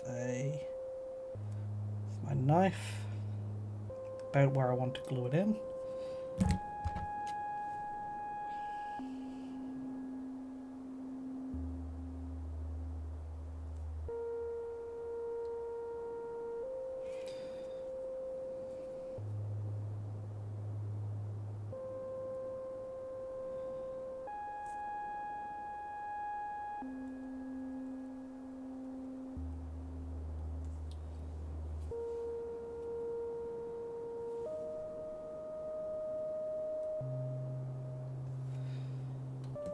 I need a real poker pick.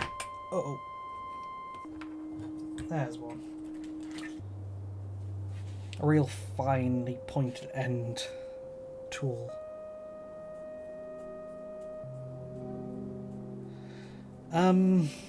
Yeah, there are plates for...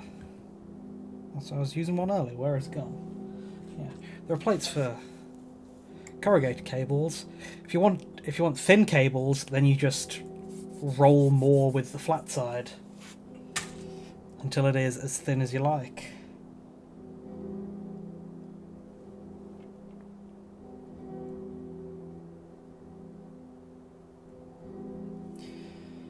And to secure this in, I'm going to do more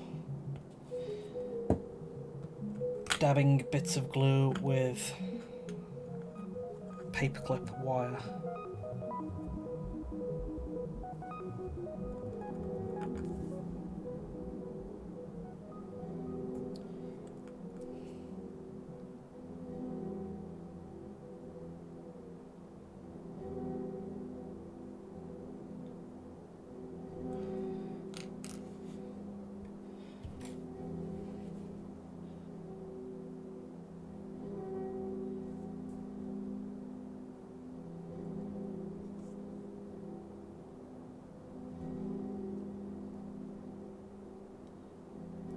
Problem is, even then, it's hard to get glue in the exact right spot, so can I quickly dab up the excess?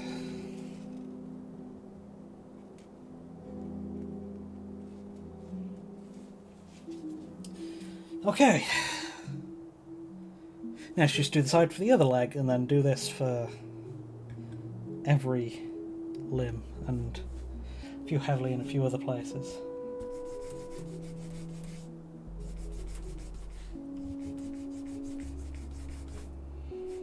Roll it out so it is super thin.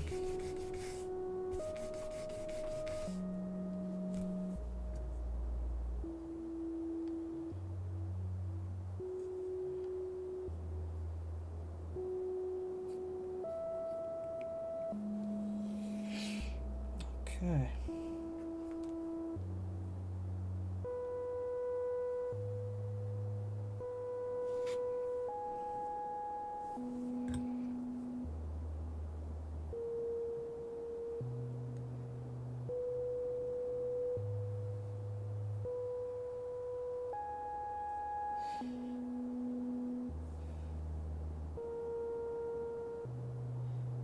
Yeah, it's to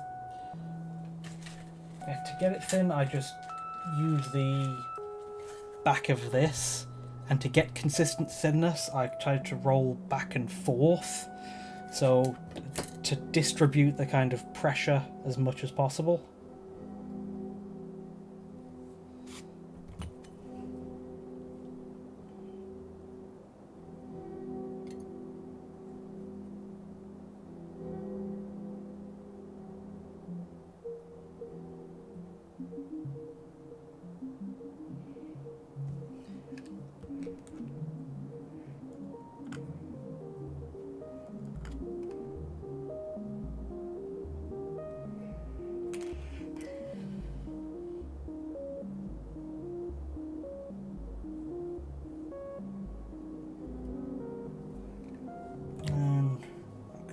Off about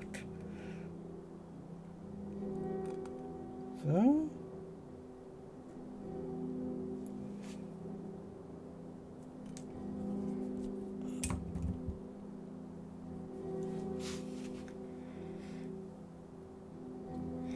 Yeah, garden wire would probably work. I was thinking if, because it is very finicky to get it this thin, so I was wondering if there was any like pre-made wire that I could use.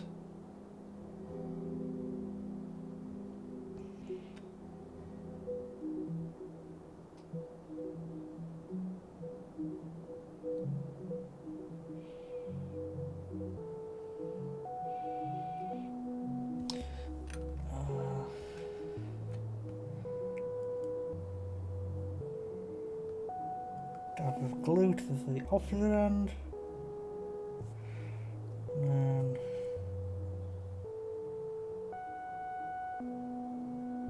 on the inside of it, so I can press it down and have it attach.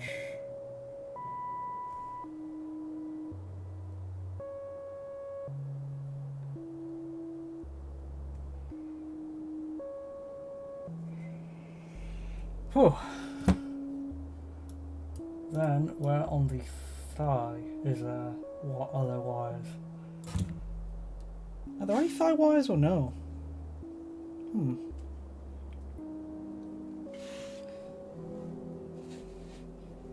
Yeah, thinner wire, maybe even not garden wire, but like actual electric wire, maybe like see how thin wire can get for like Arduinos or maybe certain type of circuitry work.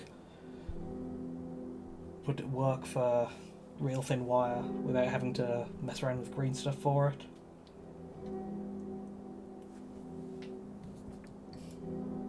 Okay. If there's no wires on the thighs, then I think we can move on to specifically the back wires that connect all the jets. Because that is a place I do need to, I don't want to say go crazy, but do a lot of wires, because there is just a lot of like empty flat plasticard area, and so wires to help detail that are a good idea. Let's loosen some more green stuff wire to use.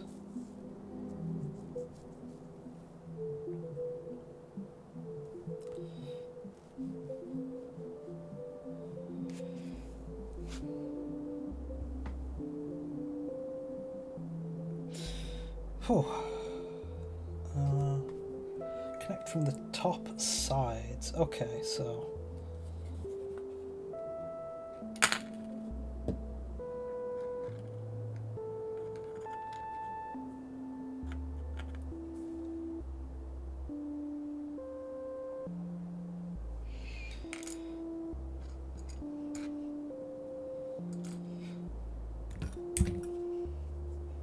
let's get a chunk of that wire.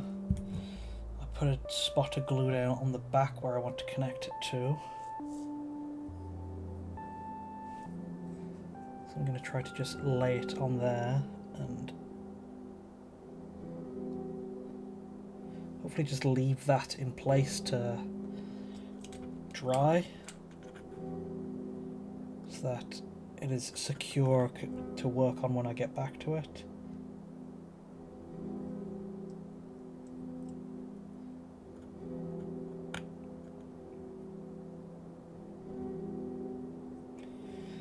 Same on the other side too.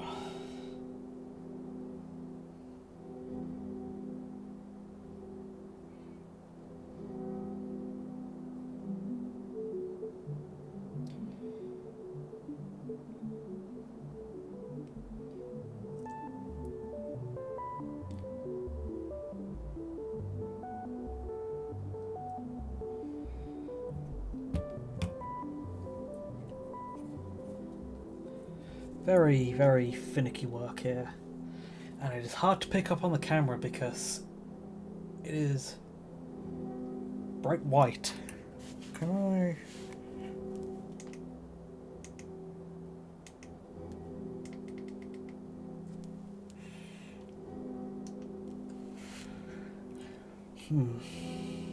Okay.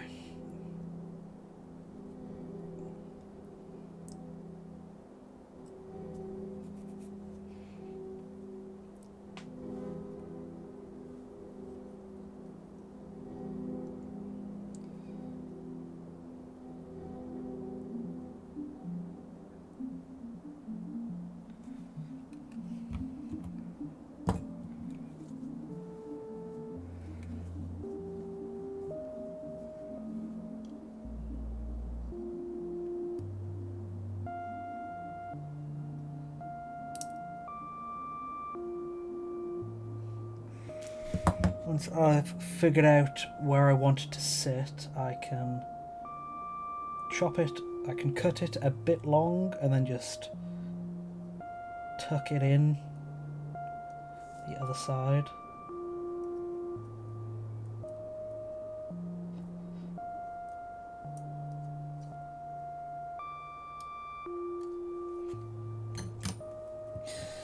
While chopping it, I accidentally made a little cut in some plasticard, so let's just plastic glue that to melt that back into place, and then maybe cover that with a wire later.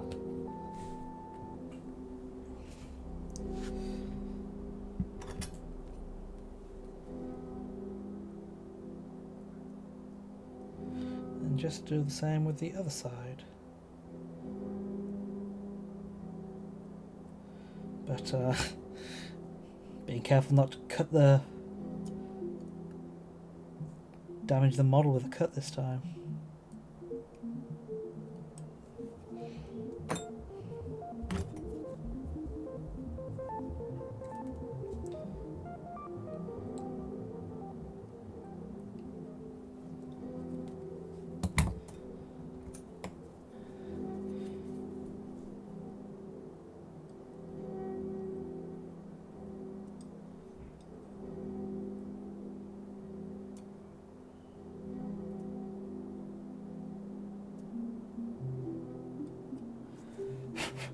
Then while it is, I don't know, holding itself on alright, just with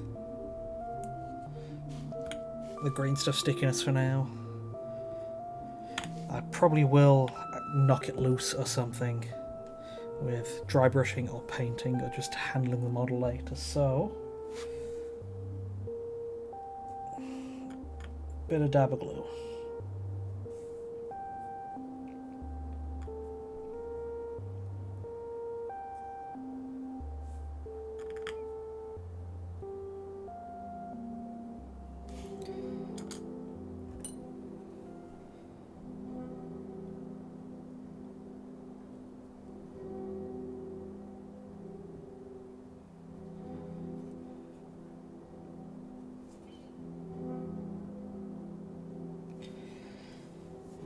Okay, and then for variety, I'm going to pattern some wire to make it look like another type of wire. So let's get some out to work with.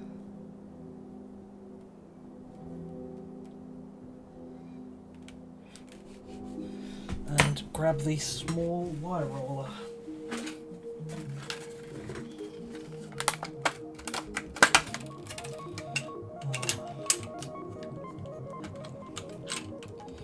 Find what pattern I want to use.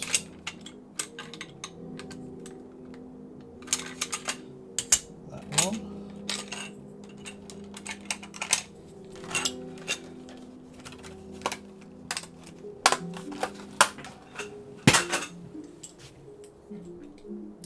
Let's make that a bit smaller so it's not getting in the way of everything. Got the small wire roller segments and the holder for them. Need to cut them to size.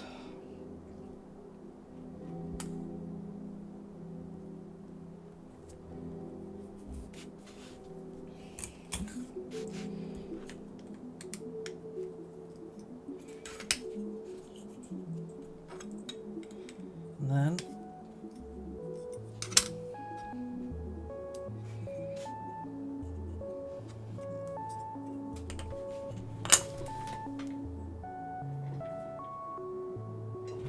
not drop them ideally.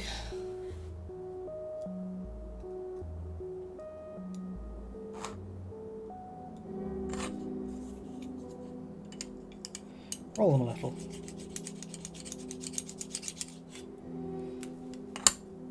Don't need to press down hard because I just want the... only need to like imprint a surface pattern. If you press too hard, might even run the risk of, I don't know, cutting the wire into chunks or flattening it. There you go, that's good.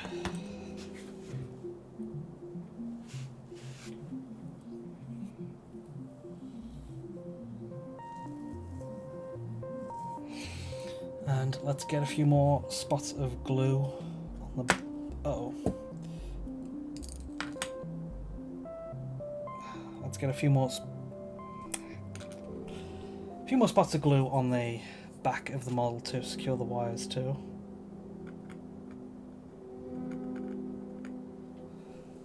My glue pad, I guess, itself is getting a bit sticky.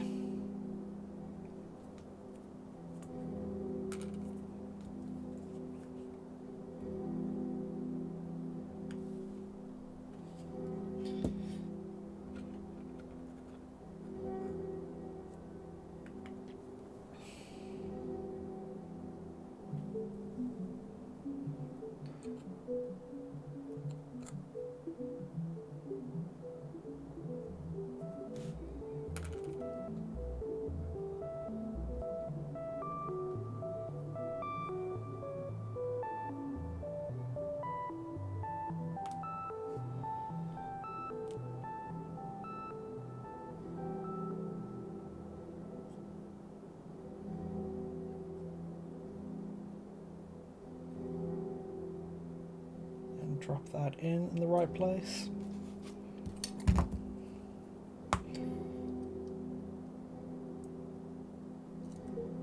In the right place.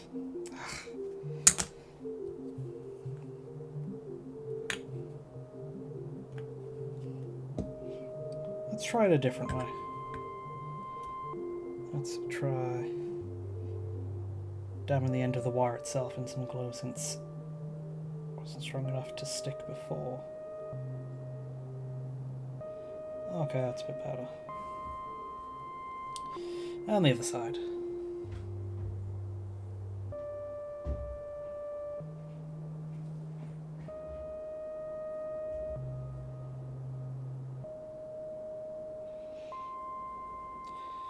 Wires are great for just adding all sorts of implied mechanical details. Because it just makes you think, oh, these things must be connected for a reason. There must be like power or fuel needing to go between one or the other. And so...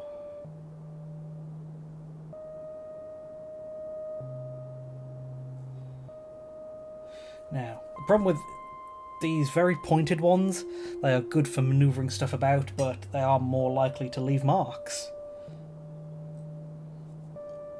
And we definitely don't want to leave marks on the green stuff. So they are good for loose manoeuvring, but when you really want to press stuff down... where are my other tools?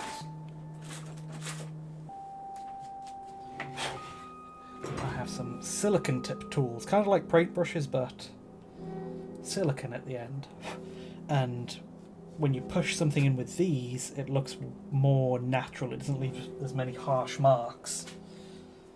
You just need to dip it in water so it doesn't stick to the tool itself. Hold on, I have another one which might work a bit better.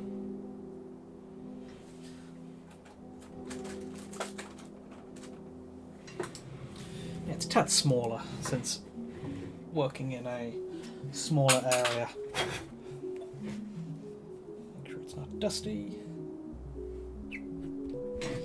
Make sure it's nice and got some water on it so it doesn't stick. And then we can press it in at a few places.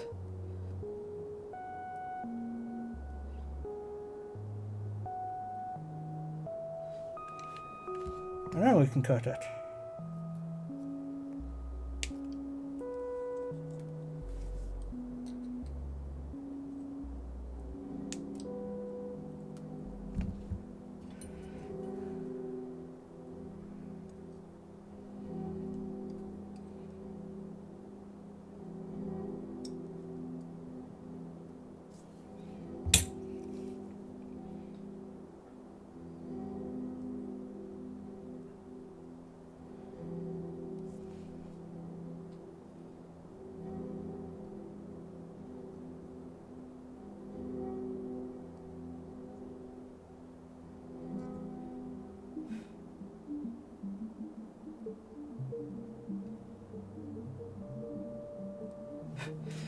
Similarly, gonna dab in a few spots of glue just to make sure it won't come loose when using paint around it and dry brushing and all sorts of stuff later.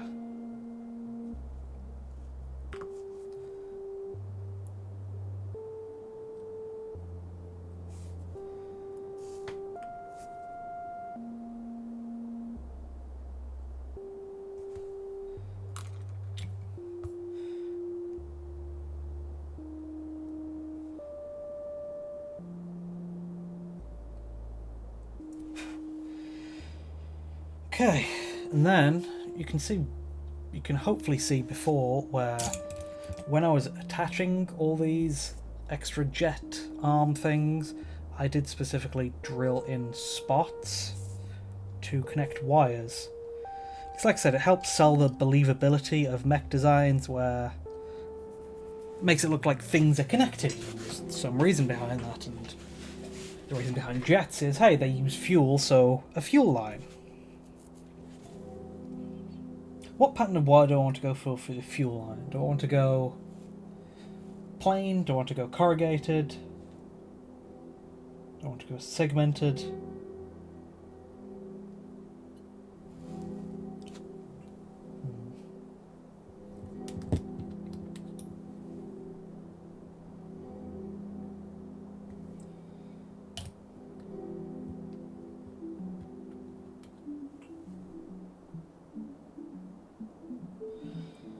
Okay, well, for now I've just got some plain wire, and see if that thickness lines up with the holes I drilled.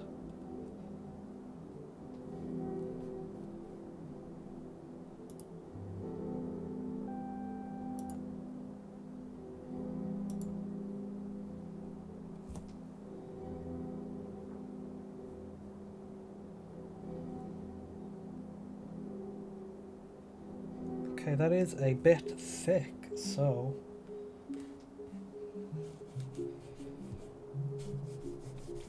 just going to thin it out a tad.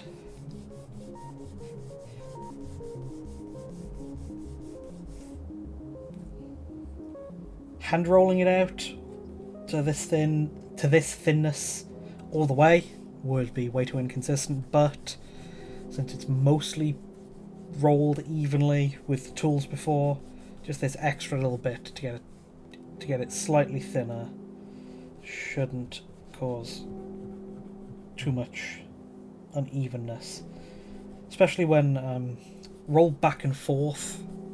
Like, don't put all the pressure rolling in one place. Like, try to move your hands, move your fingers about. Yep, the power of adding random bits of wire. If you look at any normal AdMech model, you can see their Games Workshop knows that very well in their design.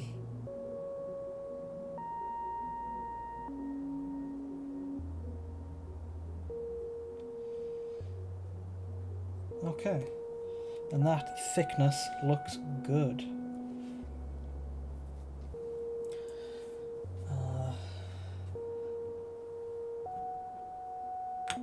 That paperclip is getting kind of gunked up and getting a bit too thick to precisely apply stuff. So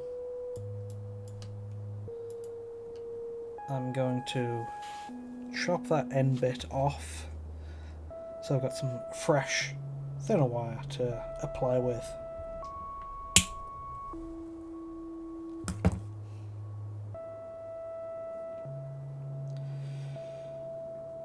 Much better.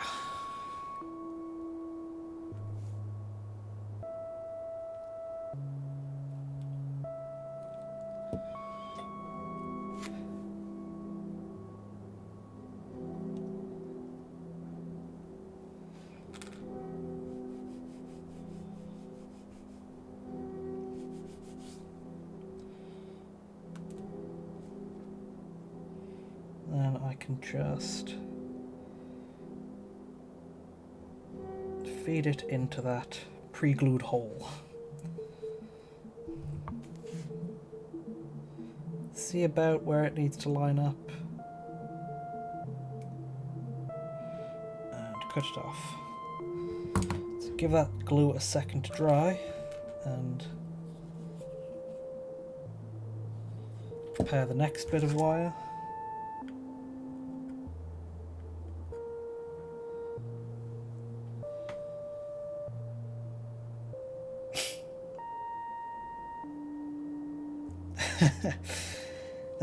That is a perfect 90s cartoon setup.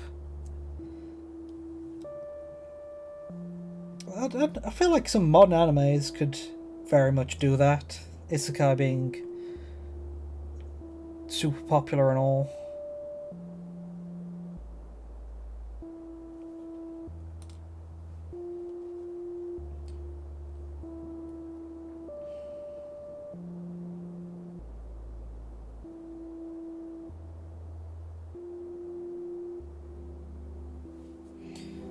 just...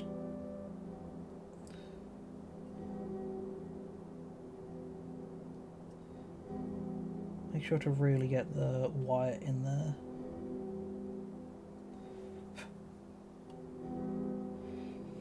Okay.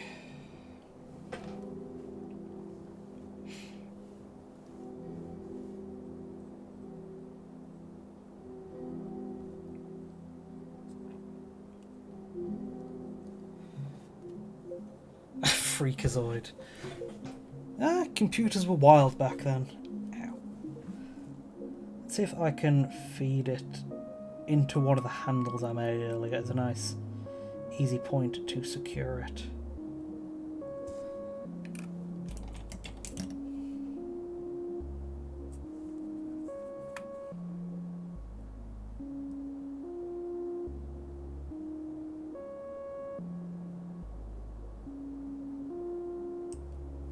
There we go. Okay.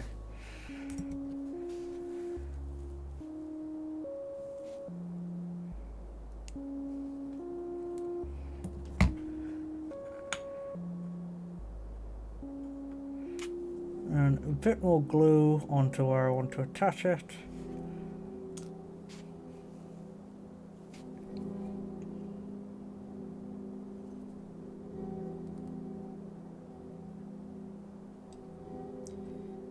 Feed it through.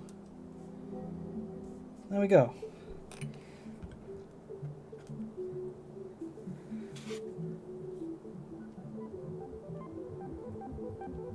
Thank you for the compliment.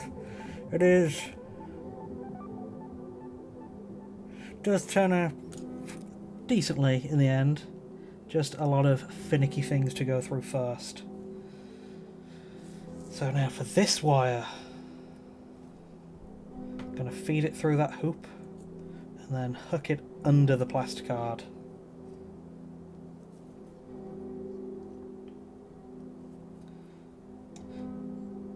And gotta do so without applying too much pressure to anything, otherwise I'll leave marks on the green stuff that won't look good.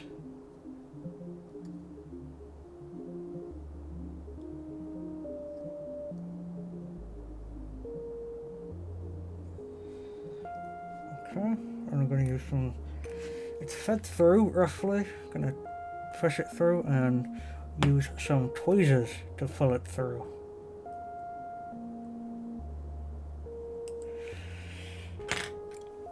Don't mind the muffled speaking, just holding a tool in my mouth. Because you never know when you're going to need to swap quickly to the other one.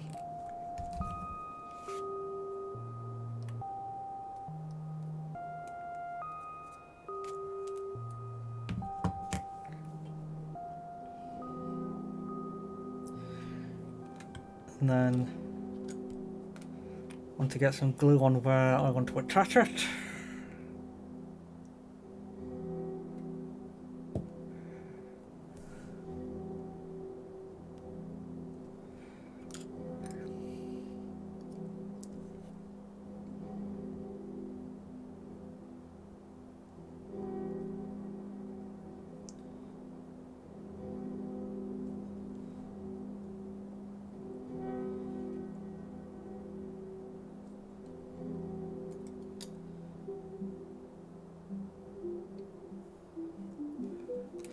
Okay, and then get a bit more glue on like a point or two along the way where it's making contact with the rest of the model, just to make sure there's less chance of it coming loose later.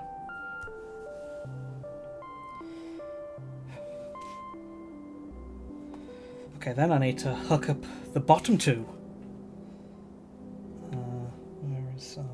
Do I have any wire bits long enough already on the model? That looks like it's long enough. Yeah, that's long enough. Is that long enough? Yeah, it's long enough.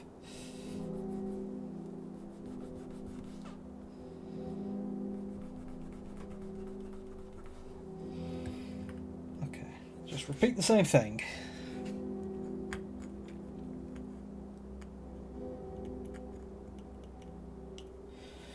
glue in where I want to connect the wire first.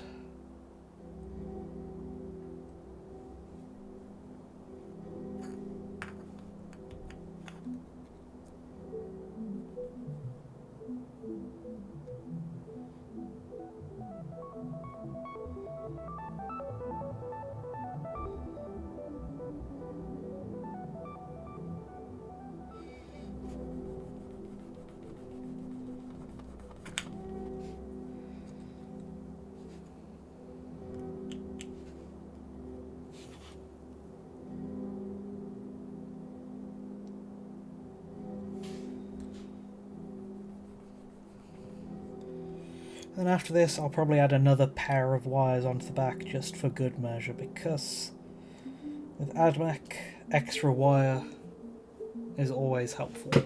Always helps solidify that almost haphazard mecha design, like this extra component was thrown on at the end and there's nowhere internally to add the wire, so we'll just attach it on the back.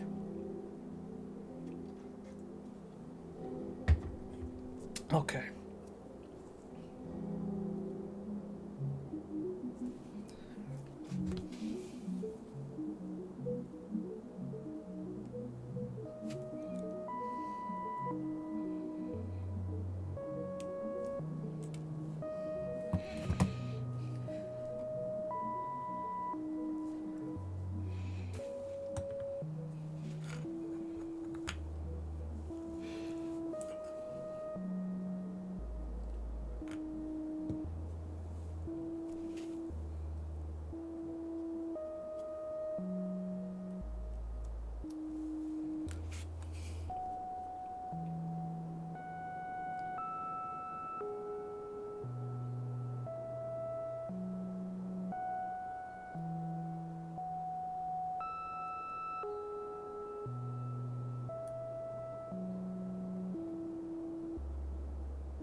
Oh yeah, I've taken them off right now just to hold it a bit better, but I do have the shoulder rockets here. They are using Dooncrawler missile boxes that I cut in half and just used plastic card to cover the underside, and then little manipulator arms from cataphrons that normally hold weapons, and I've even kept the flap functionality so they can open and close. But yeah, they're just not currently on there because it's easier to hold without them. But they do have little drill holes to attach them.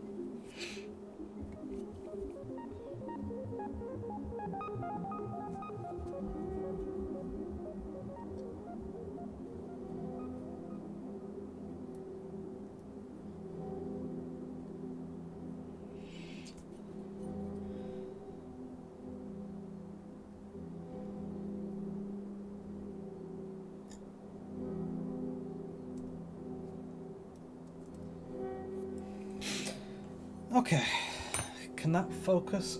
Or...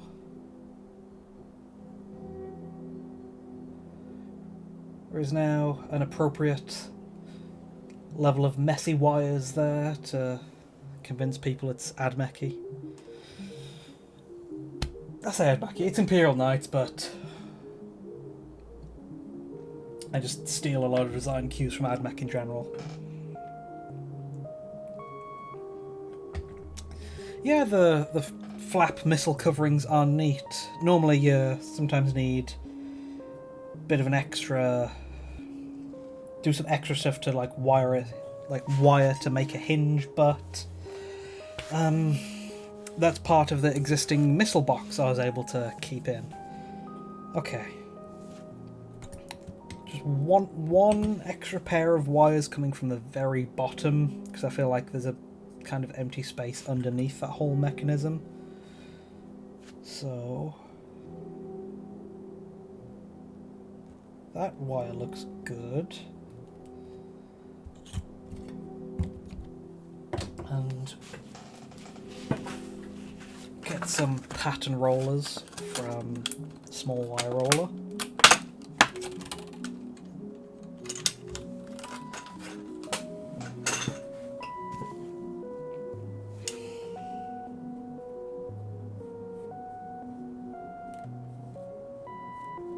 Just try to clear myself a bit of an area to work with.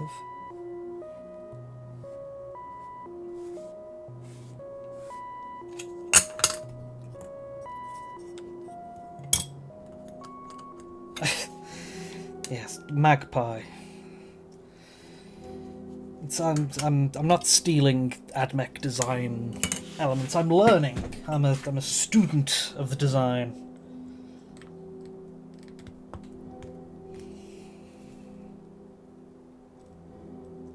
Yeah, let's get another pattern of wire in just for variety's sake.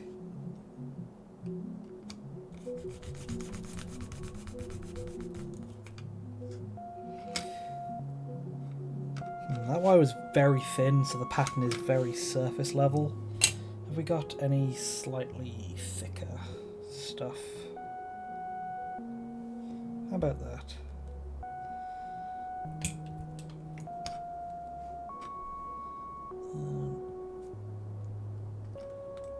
Cut off an appropriately sized piece. There it is. And imprint the pattern. That's good. Cut that in half.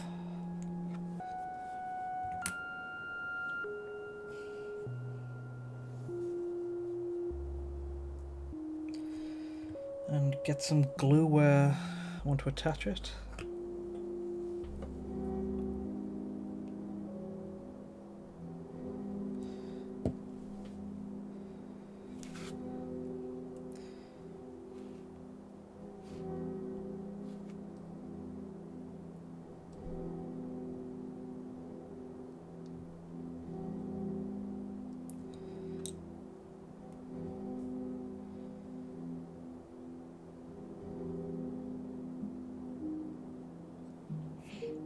Very finely, precisely feed it in.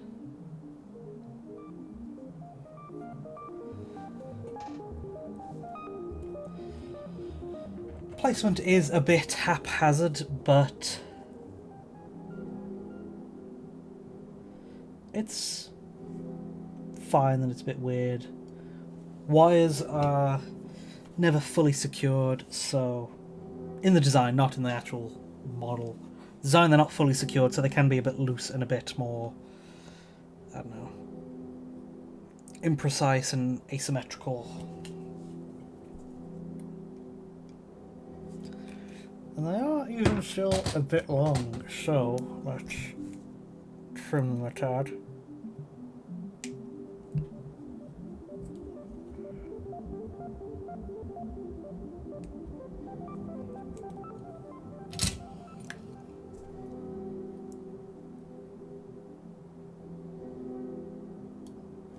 And hook them under. Because it's always great when you have a nice, I don't know, nook or cranny or underside of something where you can't see properly, so you can just like press the wire in.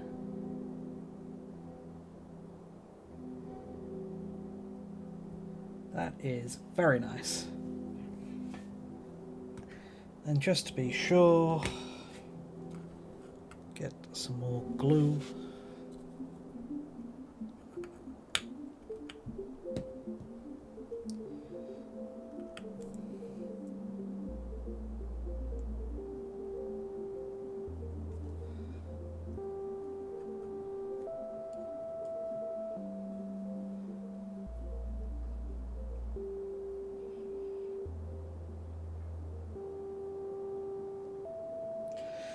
Okay. With some wires connecting to the main body of the jets, some wires connecting to the, I don't know, stabilizer jet arms, and an extra two coming from the underneath. I'd say that is the back detailed well enough. The next section, I believe, is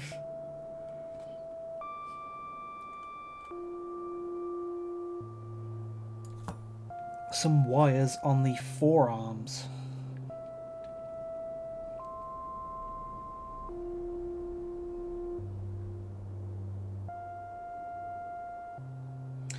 Ooh. On the model I use, there are some holes naturally on the model. So that seems like a perfect place to take advantage of some preset places to put wires. So I'm going to see if I can like get a wire from there and like feed it into like the armpit.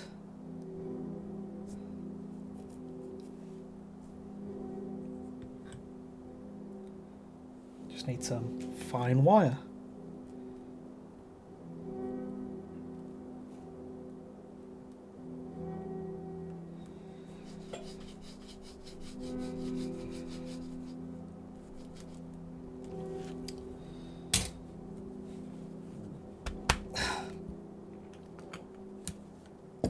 Pardon? Okay.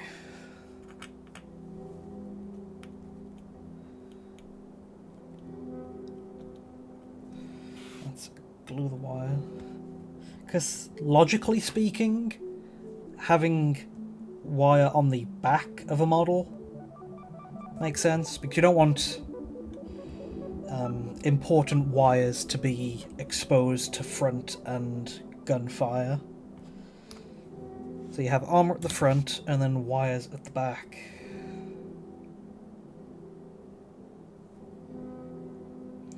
So the back always makes for a back and sides makes for a better place to wire stuff up.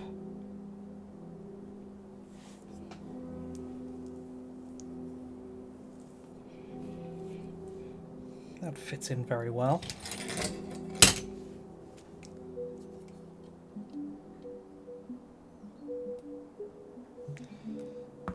May have actually cut it a bit too short there, but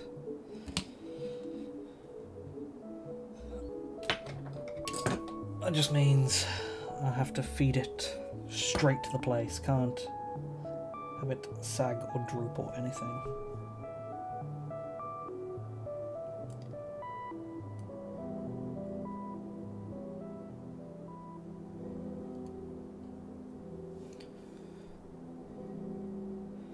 Yes, plasma. I feel like I've got a plasma bit, or did I clean it off my desk? The big thing plasma has is it looks like it's got exposed cooling coils, which are the things that radiate the blue energy, which kind of implies it's super hot and needs a lot of space to vent, so it's got that coil-like structure. I mean, like a lot of... yeah, and the, like, function on the tabletop to kind of, like, what is it, overcharge or overheat it? But specifics probably, like, vary from, like, writer to writer.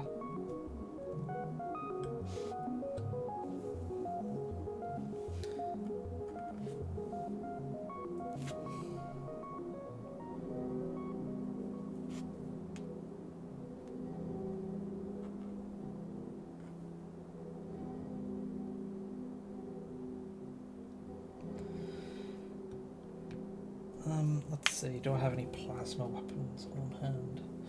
I've got the tiny dinky plasma pistol on the underside of my Helldiver's drone. And yeah, the defining feature of plasma guns is that kind of coil-like shape, which is...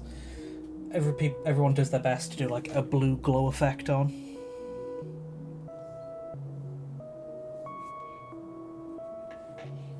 Of course, I have my own simple method of just using contrast over white. Because contrast is a great shortcut for simple glow effects.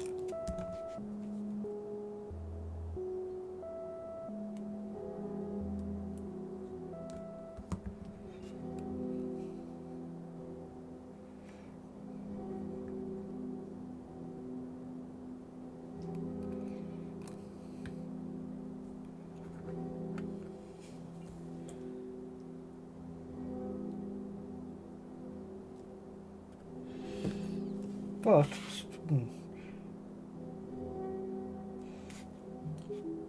speaking of how Warhammer weapons work, I always want to know how Volkite works. Because I know Volkite was kind of like what they had before Plasma, so that's why it was more common in like 30k, and Admech still have more Volkite in a few places, but how does Volkite work?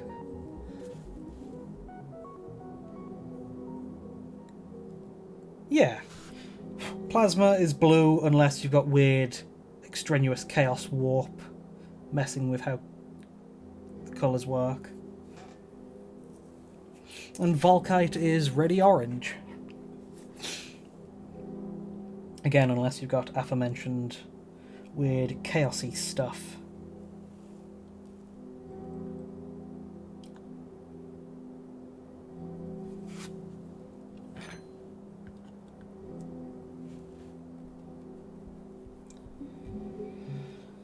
Okay, then there's another wire on the model which seems to go from the wrist.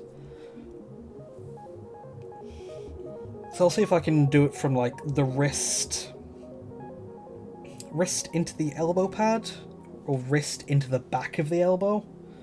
I also see a prime spot to add in a wire, because there's like a dip on the inside of the upper arm. Disrupt the atomic structure. Volkite. Oh. Isn't that conversion beams? Yeah, conversion beams or Gauss weaponry. Because Necrons, whenever their weapons are animated, they've always got the cool effect where it turns them into like green green voxels, whatever it's called.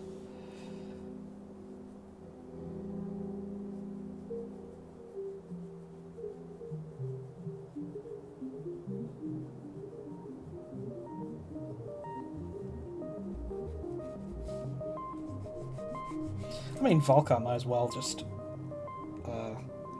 mess with atomic structure for just to give it an explanation.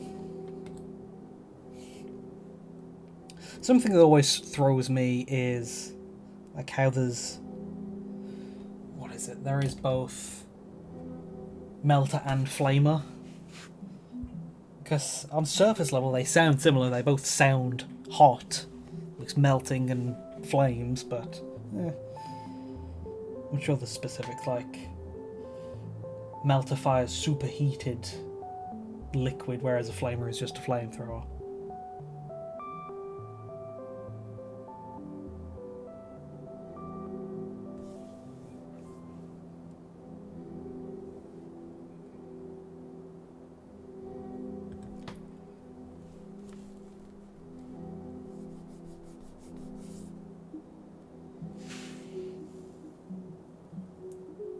Volkite was a thermal ray like melters. Volkite weaponry produced a deflagrating attack in which subsonic combustion caused by a beam of thermal energy propagated through a target material by thermodynamic heat transfer. I feel like some words in there are redundant, like, isn't thermodynamic how heat transfers anyway?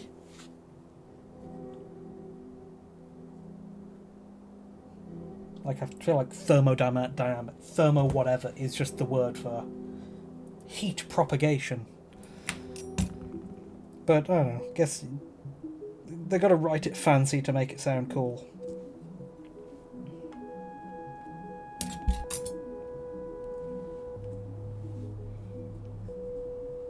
Yeah, the Volkite being like orange and red does help reinforce the idea that it is heat-based.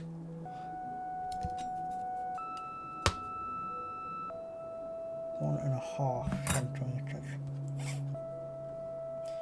Just measuring some wires because I want to wire up the forearms, and then I can see a good starting point and good ending point that is in a straightish line. So I can measure it and cut the wire to that to save myself a bit of trouble later.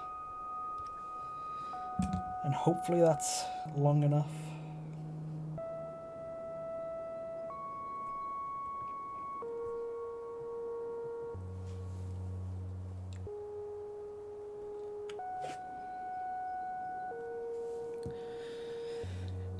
causes it to burn the next atomic layer of the target.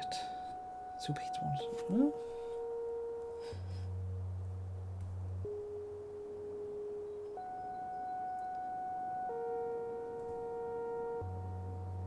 Sounds nasty, but that's what the point is.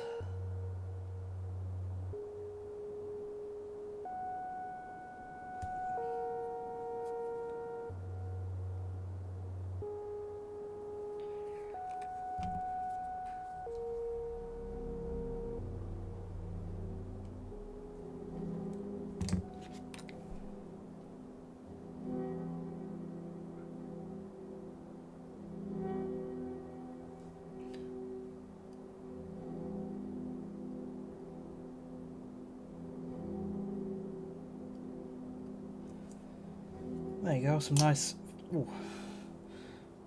forearm wires threaded along the underside of the forearm.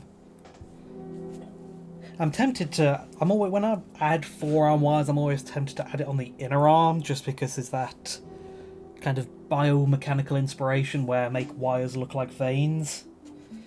But I'll see how it goes the other way around.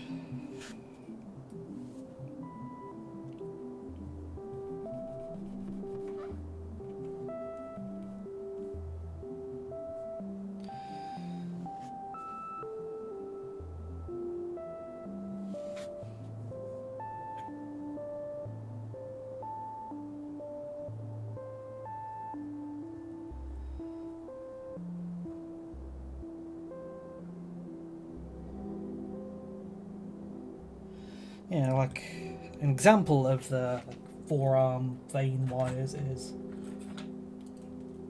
what I did on my tank head, where you can see the sides and back are all armoured, but I went heavy on the inner wires. Melter's bigger brother. Makes sense. Lehman Russ variants. Or is there a Lehman Russ? Well, probably not a Volkite. Is there a Lehman Russ Melter version that's no longer supported?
Let's see if I can fix that, because I left a mark in the green stuff while pushing it in. Okay, that looks good.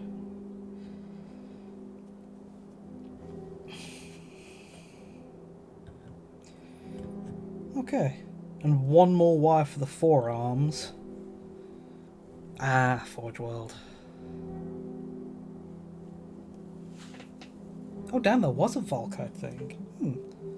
Because like I said, Volkite seems to be...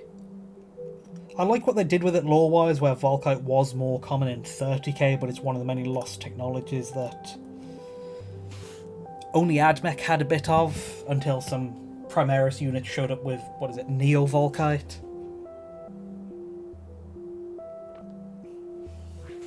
So it's interesting to know that there was a Lehman Russ version.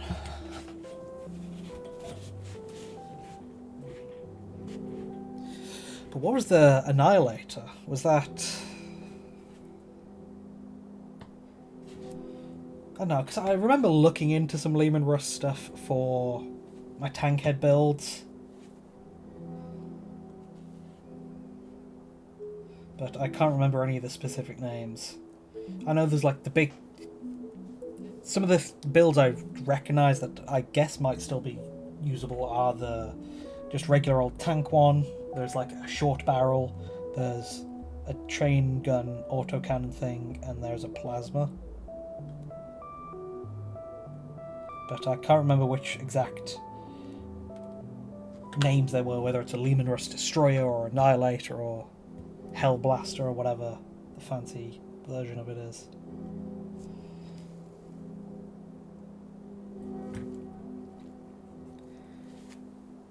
Twin-linked las cannons. Oh. That's a fancy one. I mean, you do see a lot of las cannon weaponry, so I'm not surprised, but... Not surprised that type of loadout was a thing, but... Yeah, I'm surprised it's not a thing anymore, I guess.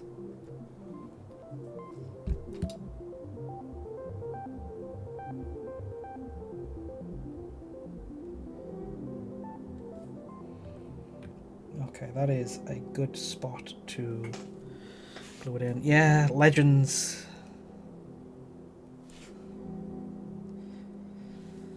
It's... I don't know, Games Workshop always seems to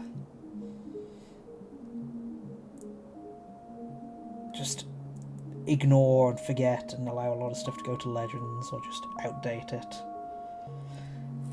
Like that thing recently with Stormcast is particularly... Damn, not even Legends.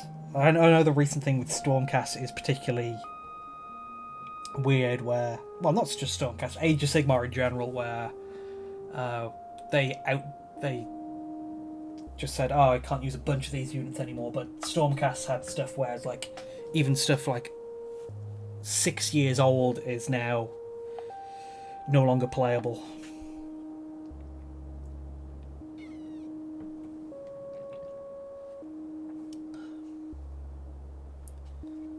Annihilator Space Marine?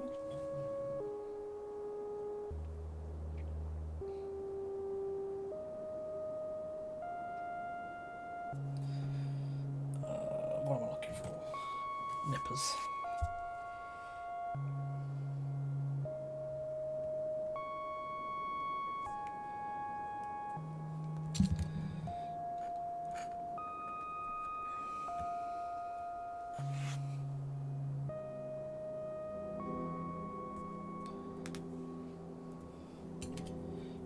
Fine tool.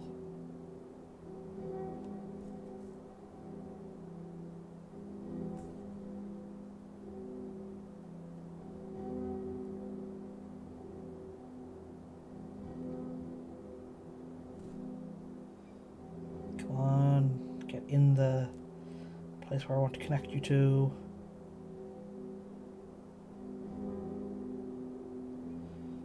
There you go.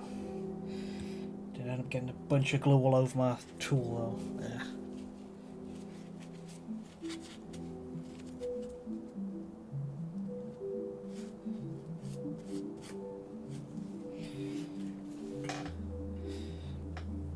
The Predator Annihilator is available for Space Marines, which is a prototype with twin blank glass cannons.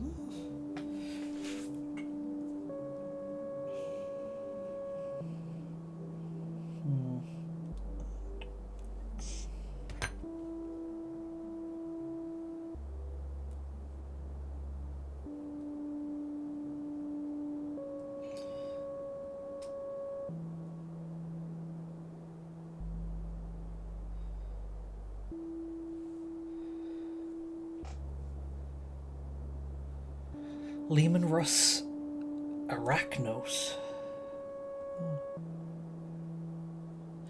I love hearing about all sorts of weird alternate versions of things with their own patterns and names and technological spin-offs. I think it comes from like Gundam stuff, because there was a whole series called MS4V, which is like Mobile Suit Variation, which is like weird side stuff. Side grades and specialized units and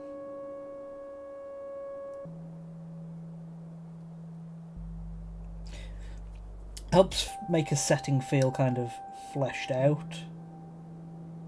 It's like, yeah, there's so many areas and different battlefields and situations in which stuff needs optimizing for, that everything has like weird extra versions and unique patterns.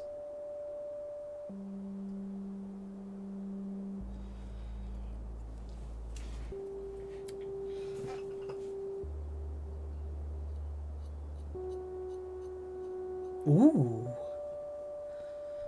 An 8-legged Lehman Russ. How could that be made?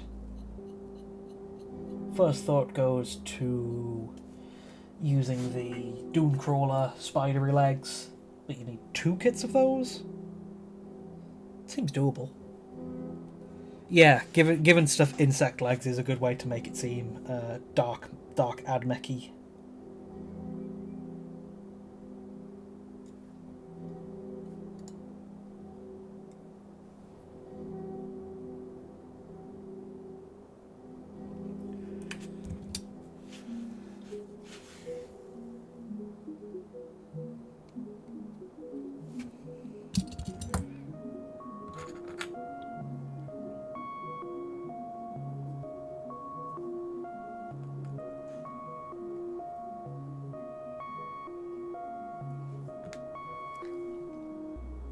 Always gotta love some good mecha insects.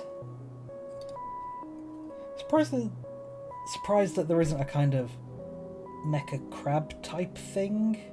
Because there's a few. I was looking through options to see if I could make one of those tank-head crabs. But I was looking through the options, like, what options are there for 40k mecha crab legs? I mean, it is kind of specific, but I am also surprised that there isn't stuff. Like, the closest thing that comes to mind is the Soul Grinder, which is like an old Chaos kit, which is a bit upsetting. Like I said, it feels like there's something that should be existing, because there's plenty of spider, like NECA spiders. Like, there's the Dooncrawler, there's the Chaos Venom something or other. Yeah, Chaos Defiler.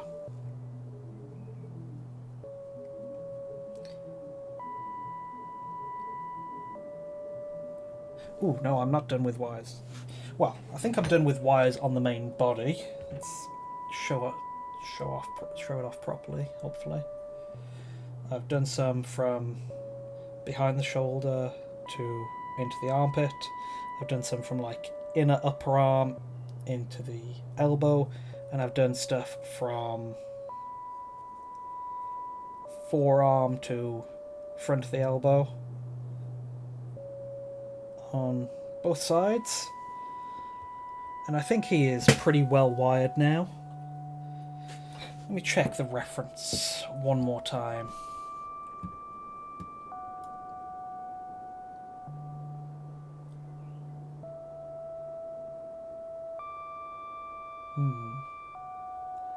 One other wire that I do spot is one going from the missile boxes, but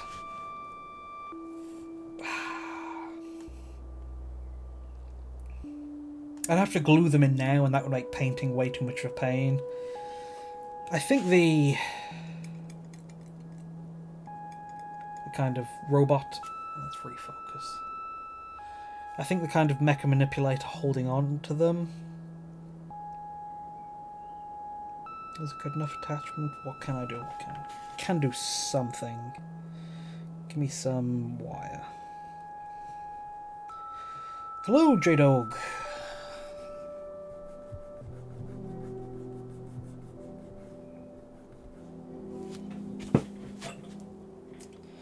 Tell you what, just for...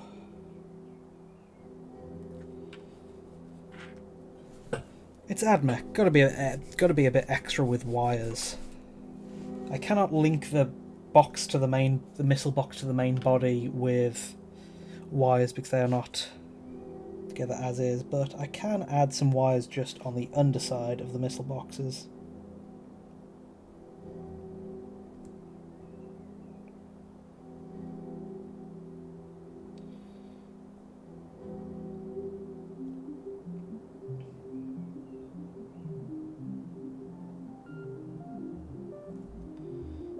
Just wrapping it around in a few places.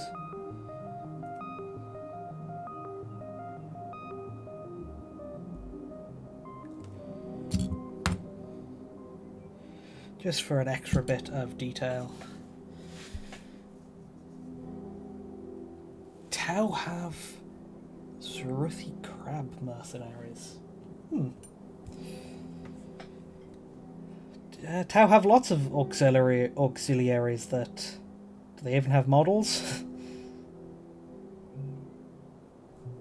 It's a shame that aspect isn't leaned into more, because I know it's like... It's a perfect go-to for people who want their Covenant-style multiple alien factions working together.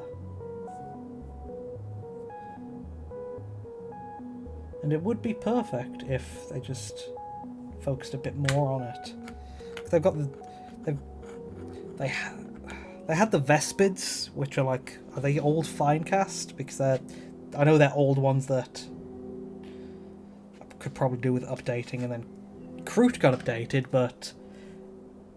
It was just Kroot alone. It feels like you could have done a better more... They could have done better with just a various Xeno push, instead of just this one specific Xenos. Ally push. But it's Games Workshop. What can you do? I'm sure there's some good custom 3D printed proxies out there. Yeah, I've seen lots of Lizardmen conversions. Lots of... Seraphon, that's what they're called.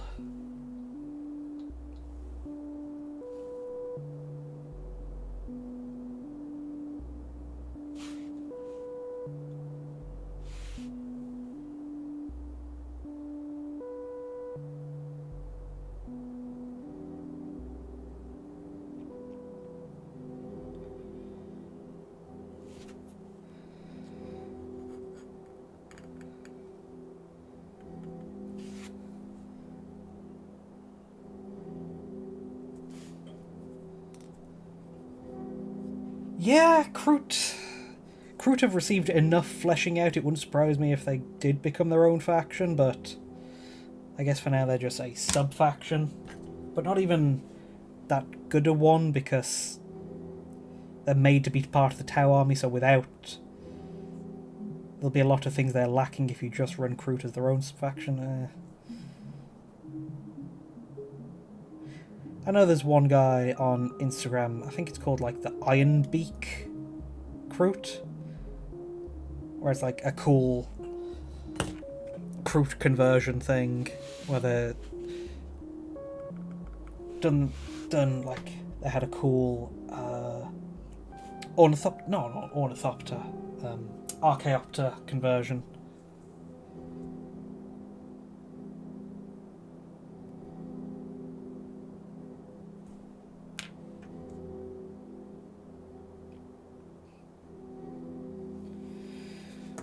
Okay, and the second last place to add wires to is going to be the gun.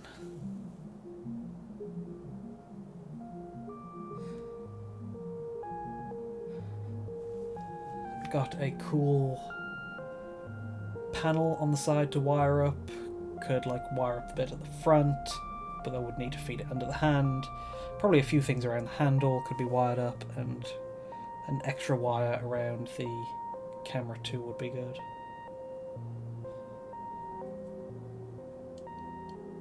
There you go. Barrel's all nice and lined up now. But that will be in a minute, because I need to go. I need to take a break. So I'll catch you guys in a second.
Chemical proc. So, he was a named Kroot? Yeah, seems like Kroot are too fleshed out to be a sub-faction, but not fleshed out enough to be their completely own thing. I don't know. They're in a weird situation.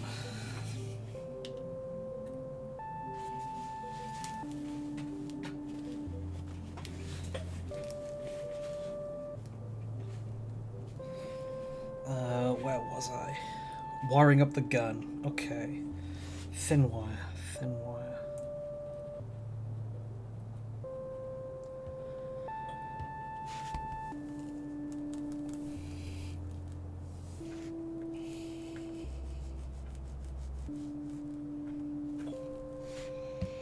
I have a few spots to do.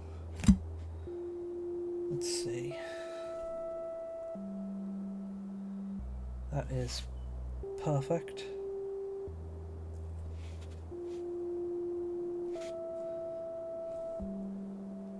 So I previously drilled a hole.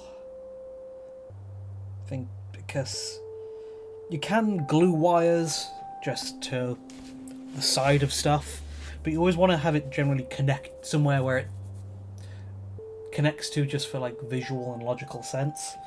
And a drilled hole is even better because it gives it a better place to slot into for you to glue it, so it just makes it easier on the like actual gluing connecting part. Because with any type of connection, the more surface area the better.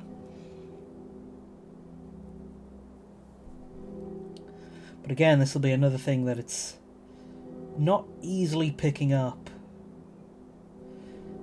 because there's some white on it. Let's see. What can I do to fix this? Can I...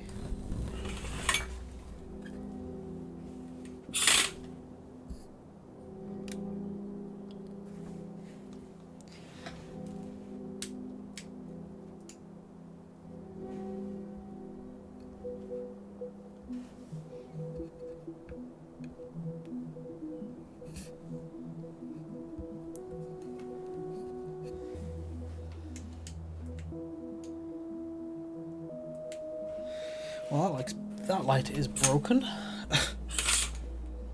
Can I get anything from a different direction?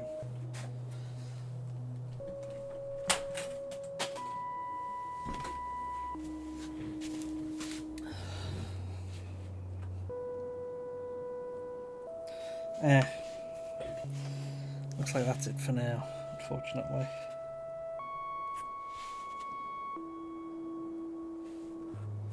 Ooh.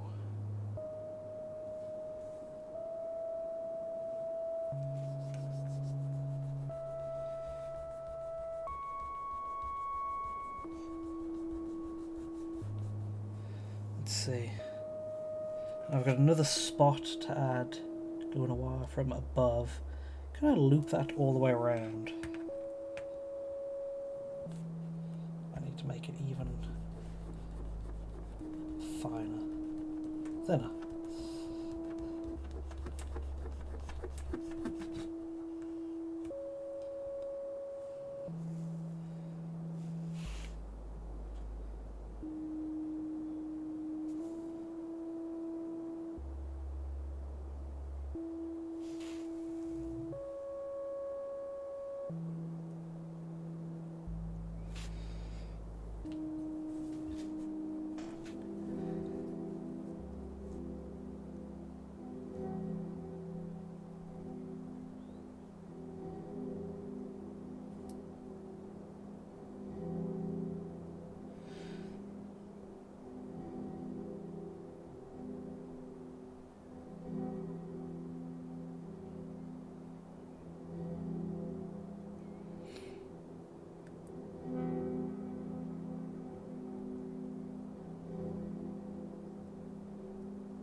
Add some glue just for a bit of a secure connection.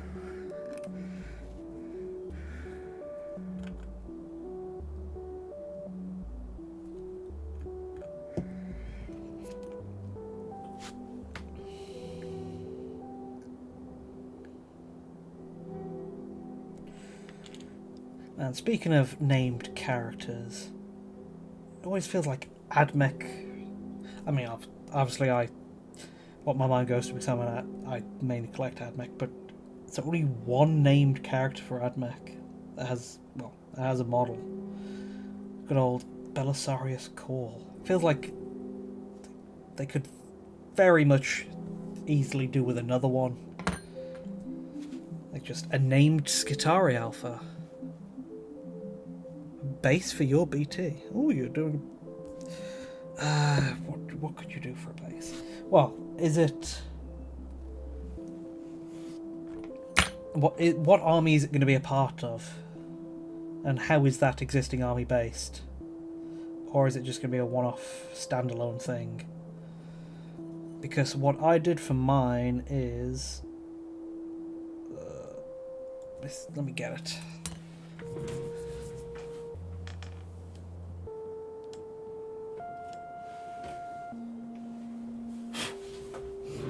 I did a kind of hangar cutaway where you can see there's like layers in there where there is sprue pieces lifting up an upper section. There's like vents and wires which you can see from above. So that's a base option if you want to go fancy with it.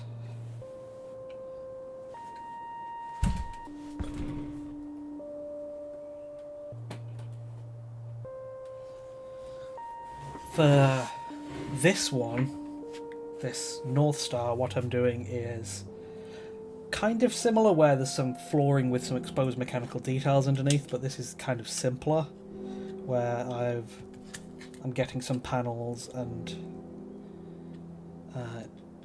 you can see I've put just like various spare bits in the areas around just for some random details. And I'm going to put some extra wires in there. If you want a simple way, there are the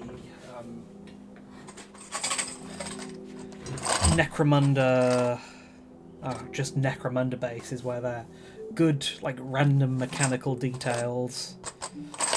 I'm not sure how big they come, but that could work. Depends. Depends on what style of base you want to go for.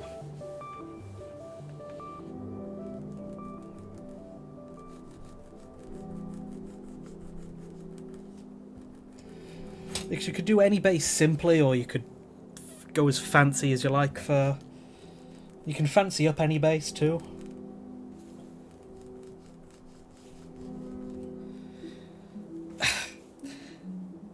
Yeah, it does make me a little jealous seeing, like, Guard having 3 named characters. Well, 3 named for Catachans. At least. 3 named characters for a sub-faction, but... they are an old faction, so I can see why. And they got... It's a good place to throw random human characters.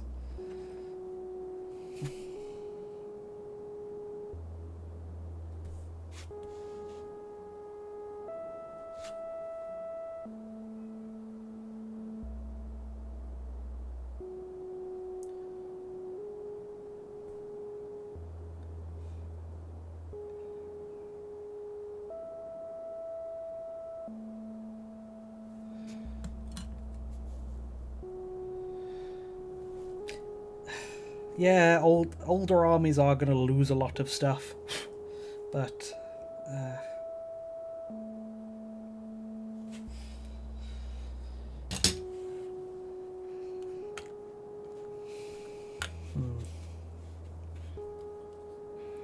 mean, you recently got I'm not sure exactly how recently, but got Lena Minsk and the new Creed. What is it? Ursula Creed? And then you got the fancy Lord Solar, so you're getting some support at least. Oh yeah, you've lost the first Creed. Lord Solar. Yeah, I can see. Yeah, you have lost some, which, I don't know, is a bit of a stinger.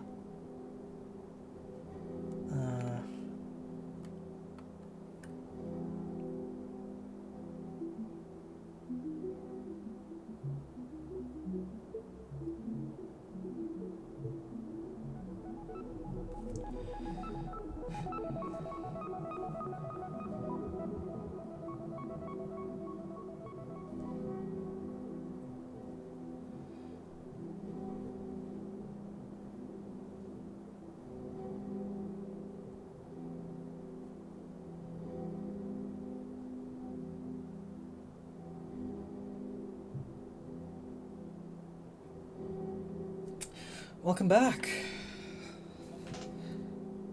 Minka-lesque. Oh, I just swapped the first half and second half of each one around. She's not playable? Like, what? She got a model, didn't she? She got a whole book or two about her. Why isn't she playable?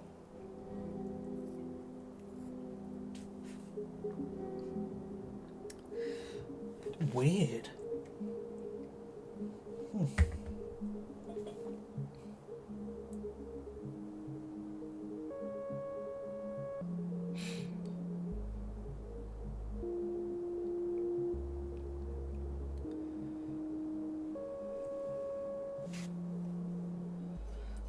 What is Games Workshop doing when they've got a series of books?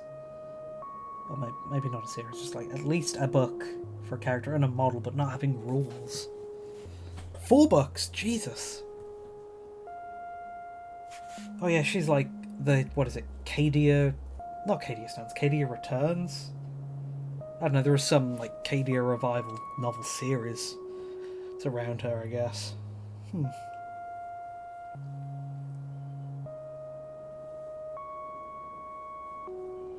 Just looking to see where else I can wire up this model.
Just see a wire I previously glued down coming loose in a few places, so I just want to re-glue to make sure it stays where it can. Stays down where it needs to.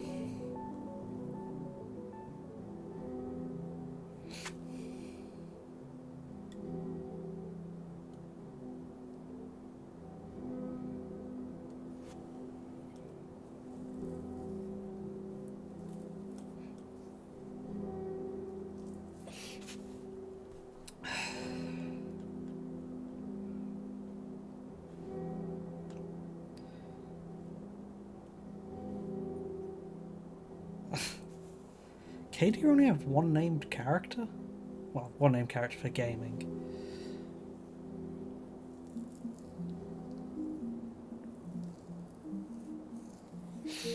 Damn. A lot of them. Ooh. That is unfortunate for them. Ooh.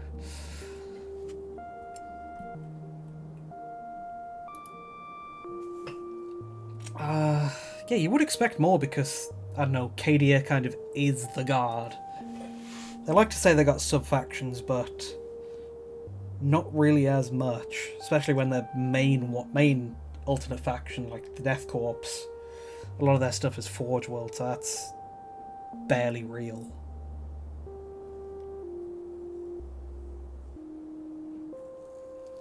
I'm surprised we haven't seen more Catachan stuff recently, because that is another very popular sub-faction. I feel like they're waiting for a kill team to do it, or what?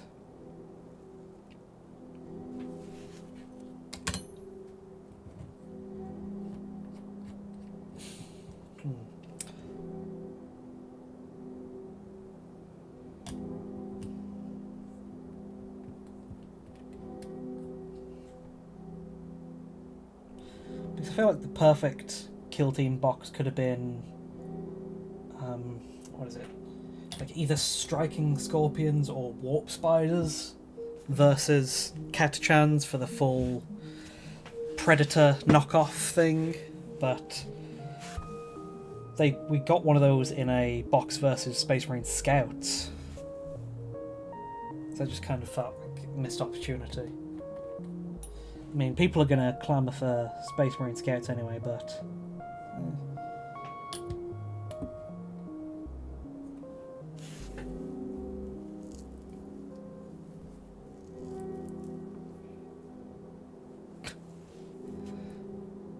just glued some paperclip to piece to me.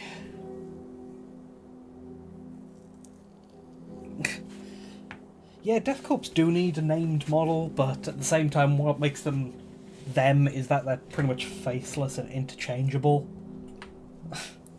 So I don't know, be funny to have a one.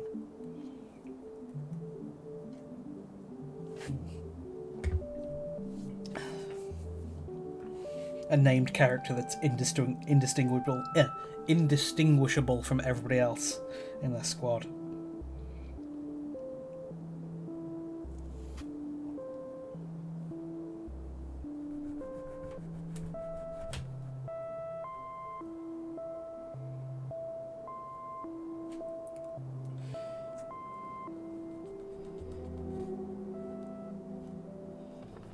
See if I can fit this tiny piece of wire somewhere.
Damn, that does sound like a deal. 3 Doom Crawlers, 4 Tech Priests, 1 core and a few Skitarii and a ton of bits for just...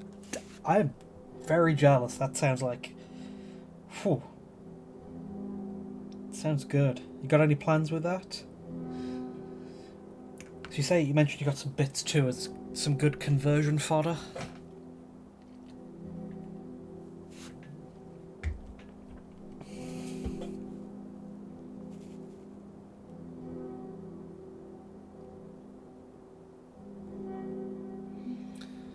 think that looks good for the gun. Come on, focus. There you go. Had this big panel on the side I wanted to wire up, and I got some stuff leading all over and just a wire on the other side too.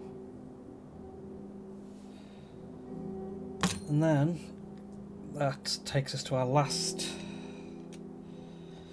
matter of the day and the build, is the base, with some bits already glued down and just needs some wire to fill in some gaps.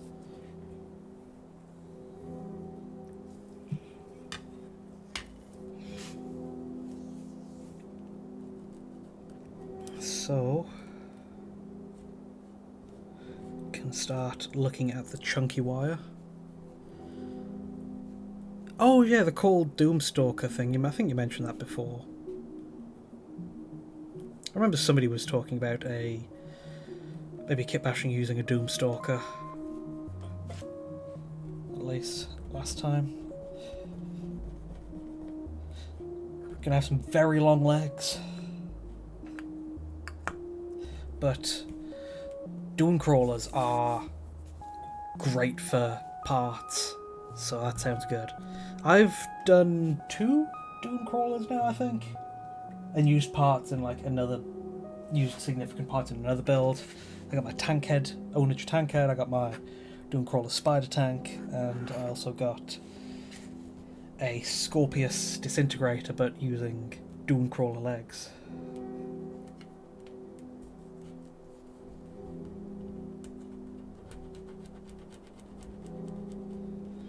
Just get the wires loose to start patterning.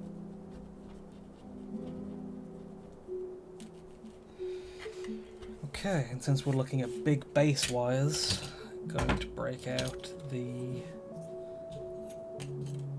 Ooh, if you want to make a minigun for your BT, that's always a good idea, because BT, he's got the excuse to have any loadout, so...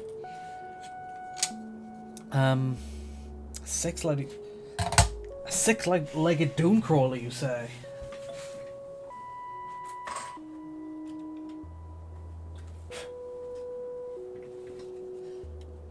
I've got my Scorpius Doom Walker, which is 6-legged with 6 Doom crawler legs. So, if you're looking for how that's done.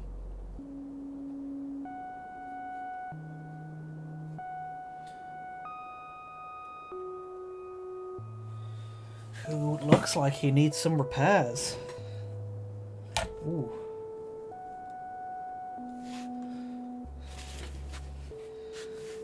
Let me just quickly see what I can do for him. Any cool ideas for tech priests? I don't know if the tech priests are an AdMech area that is almost embarrassingly lacking for me. Because I like my mechs and vehicle conversions, but I haven't done much tech priest wise. What can I grab? So I've done like 2 very simple ones.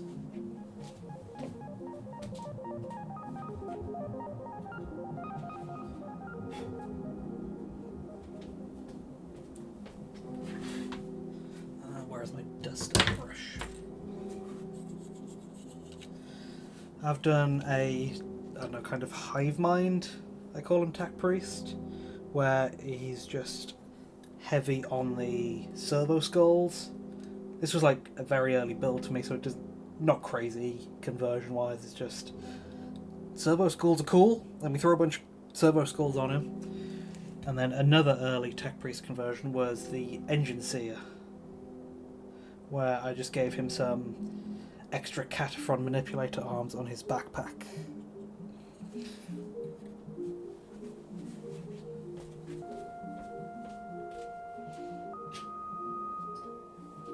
So there's some rough ideas. Like I said, it's an area I'm kind of lacking in myself. Yes, I did extend, for this, I did extend the parts where the legs meet. It's magnetized too, which is nice. I let's focus on it. Yes. I cut it in half in the middle and just extended it out with plasticard and sprue bits and various pieces, and then just covered that with wires and other mechanical bits. And then I just glued the extra legs into the side.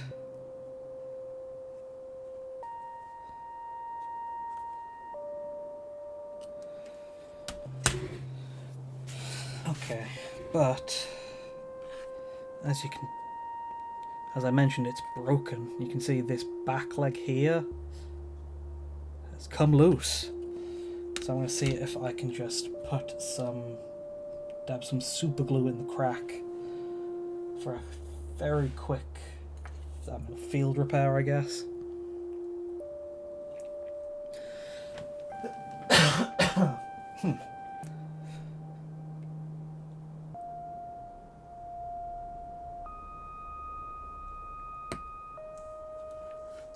That is one of the extra legs I did make the extra legs by green stuff molding.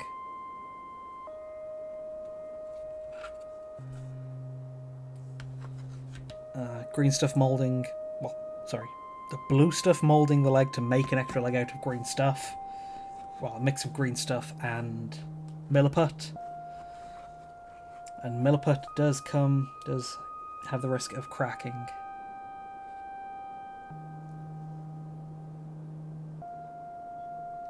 Oh, no problem. I'm happy to provide reference. If, it might be pretty old, so it might be pretty far back, but I do have work in progress pics on my,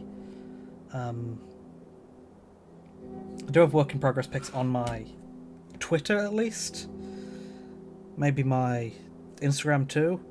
If you're on either of those sites, like, at me or DM me or something, and I'll be happy to send you the pictures of the progress pictures. I don't have a lot, but I do have like a few step-by-steps, just so you can get a good idea of the order of which I did it and like the underlying structure, because like I said, it's covered with bits now, but it might be a bit more useful to see like how I went about doing it. And if you've got the Dunecrawler legs, proper legs to spare, then you'll be fine, because the one that cracked here was a recasted leg made with green stuff and milliput. But yeah. And this, the top of it, actually comes from a Scorpius disintegrator, I think. It's their troop transport and tank, because you can see that's the front of it. It's the optional parts for the front and top.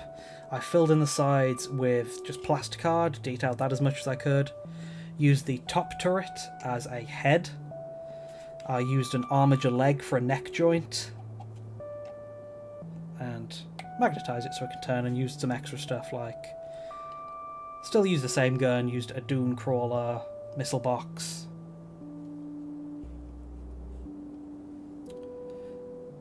Lehman Russ Arachnos. Like I said, the first thing that comes to mind for, hey, you want some spidery legs, Dunecrawler.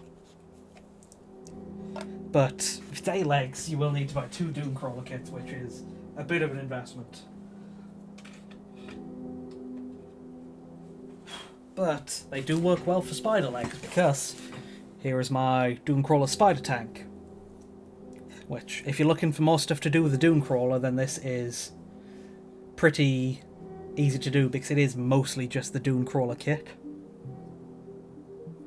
And you can see that it's just like the top body that normally goes like front facing and on the top. I took it off and just attached it backwards.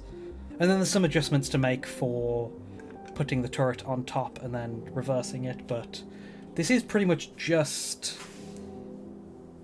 the Dunecrawler, just one Dunecrawler kit, and like I said, it does work well for spider legs.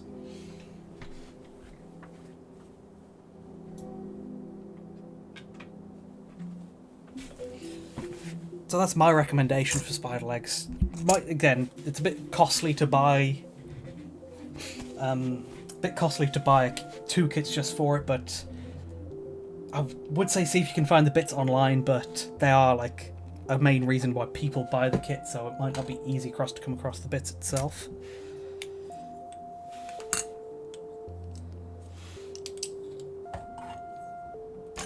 Oh yeah, so you just DM'd me on Instagram. I don't have the time to go through the pictures right now, but after I've finished up the stream, I will be sure to DM you them. But yes, last step is wiring up the base. After I'm done with that mini show and tell.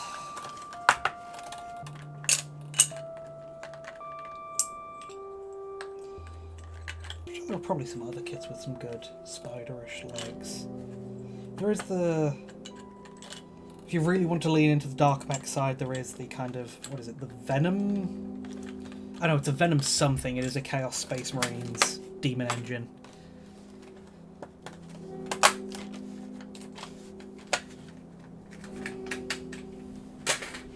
No problem. I'm always happy to help with conversion ideas and whatnot. Okay, so we got some big wires to use for the base. I just need to pattern them up. Where is my large wire roller?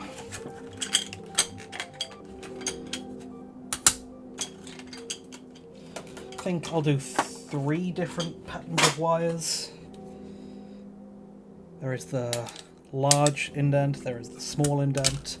I feel like the medium is not particularly necessary, just because we're already having the large and small. It's only if you want something very specifically that, but either side's the frame too.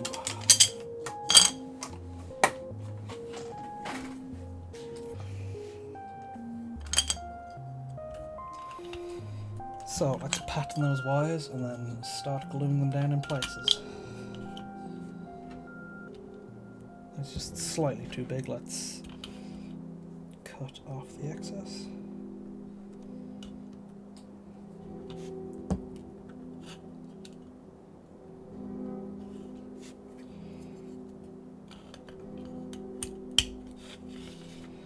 And just lightly roll a pattern.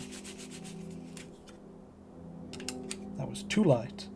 Maybe I've left the green stuff to dry for too long.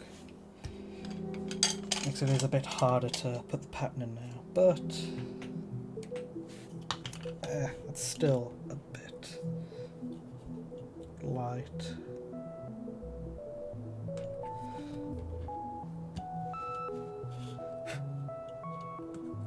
Let's try this one. Hopefully this will work a bit better.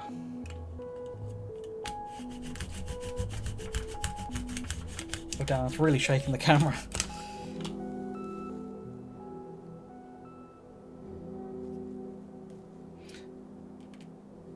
I messed that one up because they had 2 different sizes, so that is an unusual looking pattern, but that works in its own way.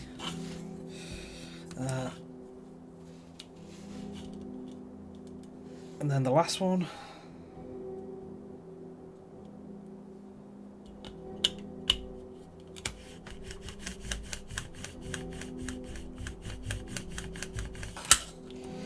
That's a good looking wire. We've got some large pattern wire. Let's try the small pattern.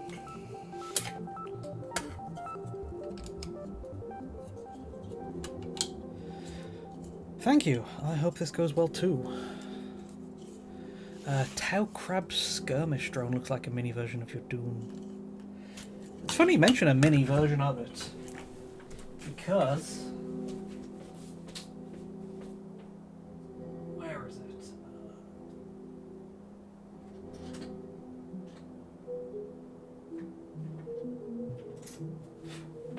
I did make a mini version of it out of spare bits.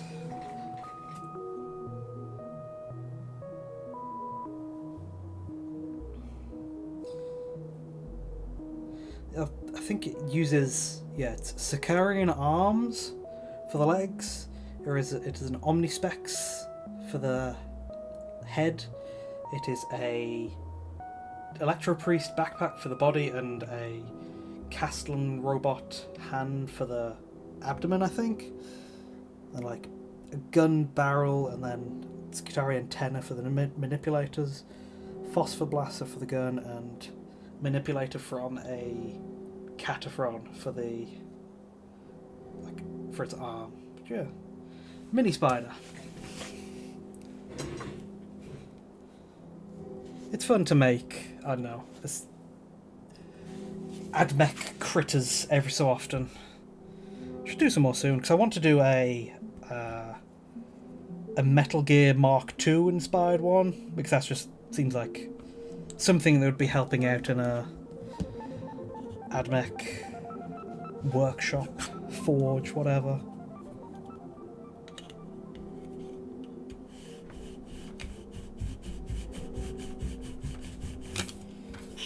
But an AdMech spider drone. Sorry, not AdMech. Tau drone. I'll have to look that up. Tau crab skirmish drones. Because maybe I can, I don't know, loot one. Oh, crab skirmish drones. 3D proxy.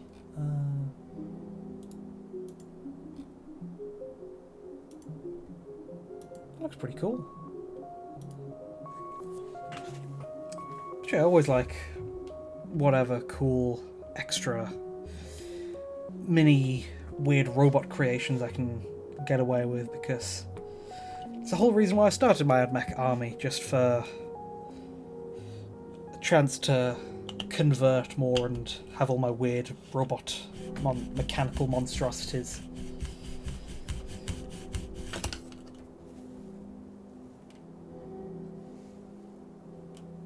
And I will leave that one unadorned. And let's get gluing down some wires. I was thinking, do I want something in the centre to connect it all? Because that's going to be covered the most.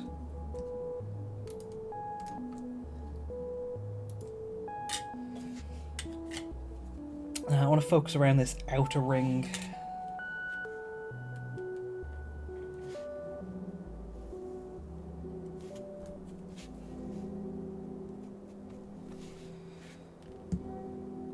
Where's my glue and where is my glue pad?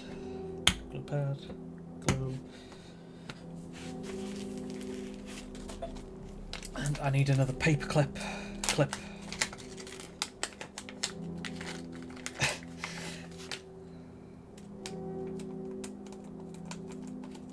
Yeah, I do love my Gundam mechs. I've been dancing around the edge of Tau designs. So, do I get one?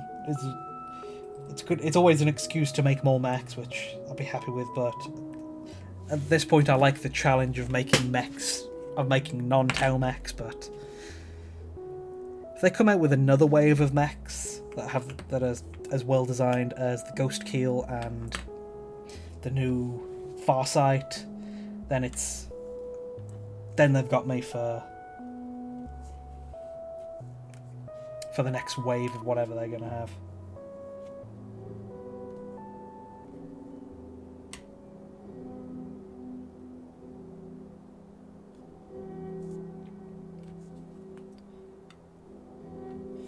And this is the base. I don't need to worry about being too neat with glue, so I can just go straight from the bottle.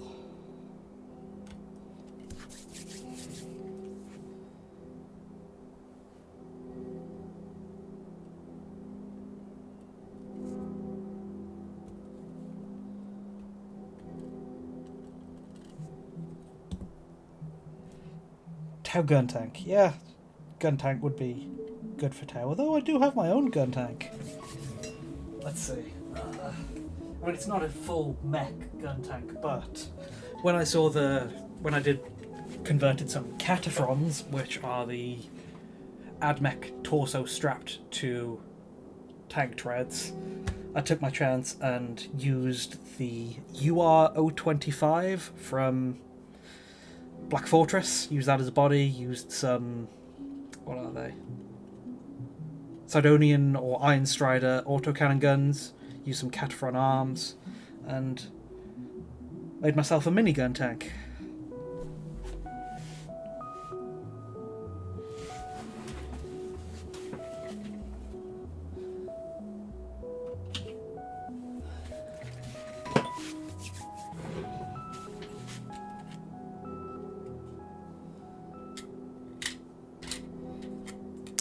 Thank you. Always happy to find an excuse to add more mechs to my army.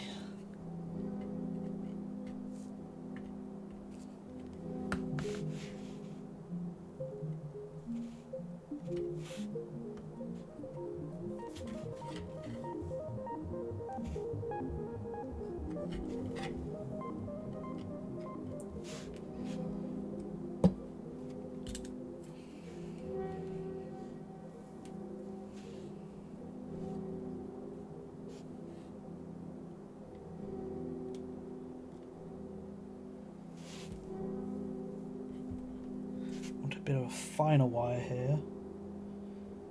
Can thread it through a few places.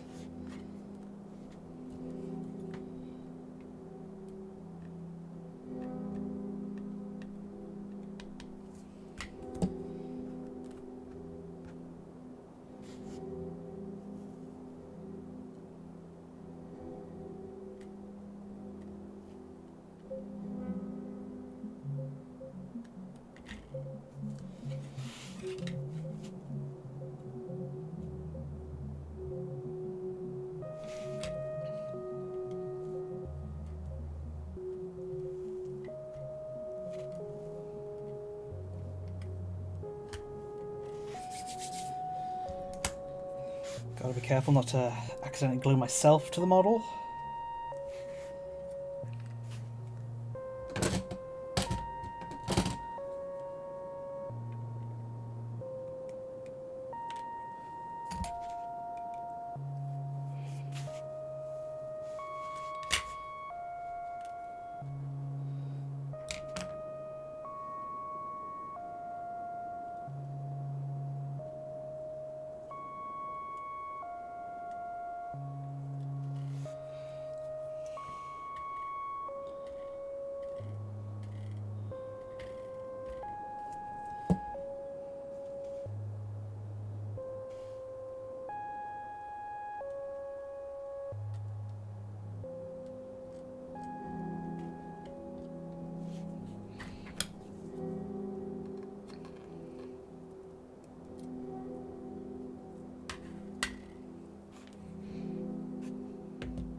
Where else can I wire up?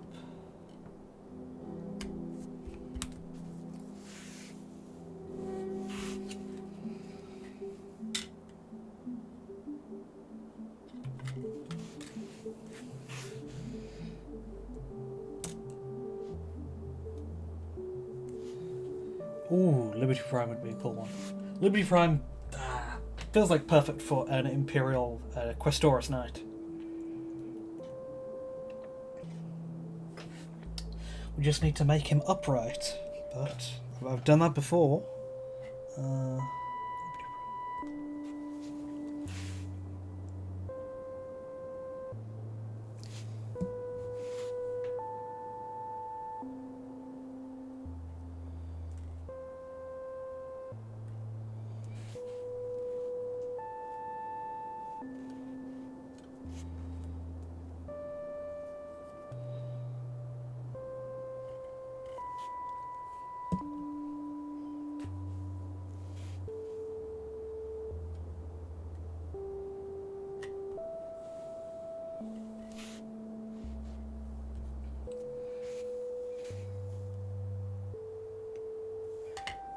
Question is, what faction would he go along with? I feel like Space Marine, Brotherhood of Steel is a Seems like an obvious choice. But then what are some other Fallout 40k factions you could mix up? There's probably Institute AdMech, going for the techie side. NCR Guardsman, probably.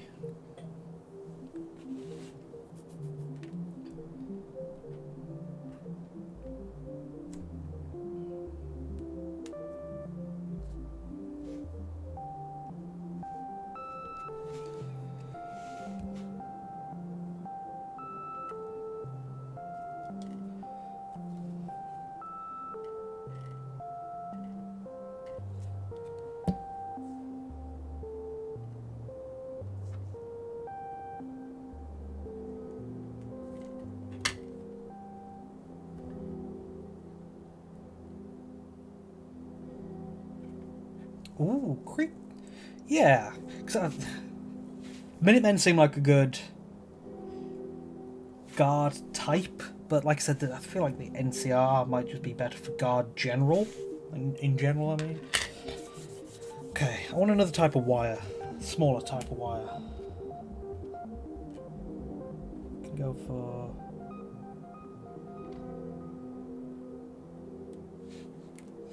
Where's my small wire maker? Yeah, tricorns would be essential.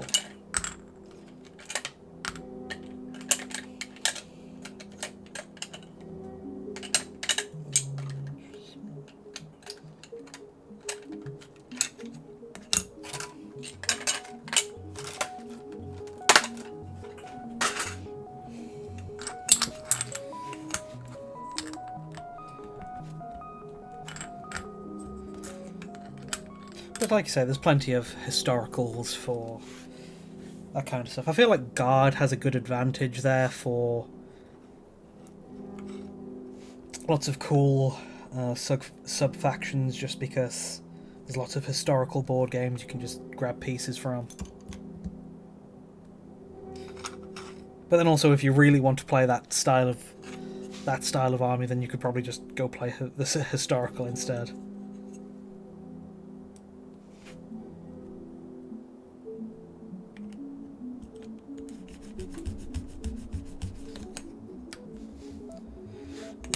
There is another type of wire.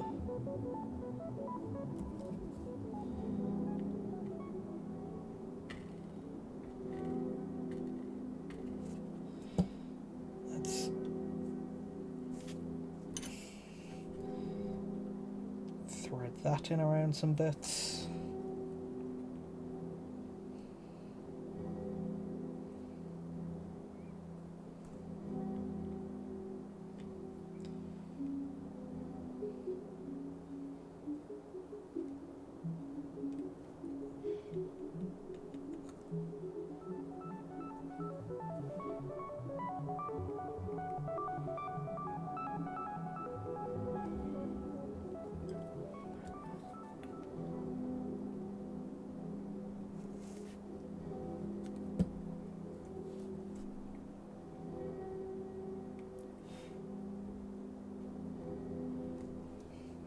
A few other places where I can use that.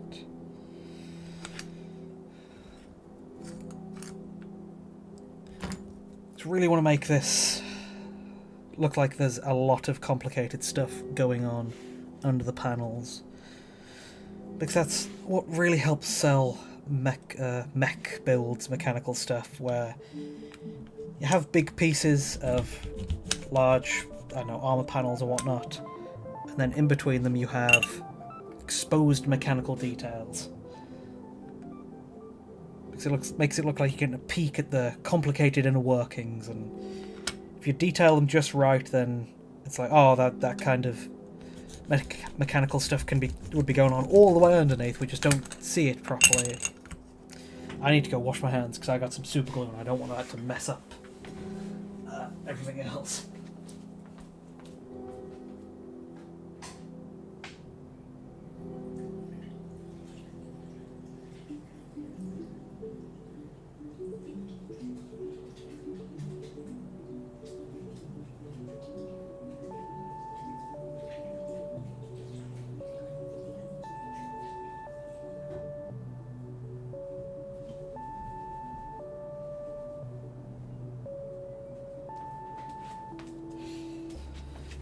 Okay, that is gonna crack and dry and mess up my hands for a bit later, but for now I just need to get on with finishing this build.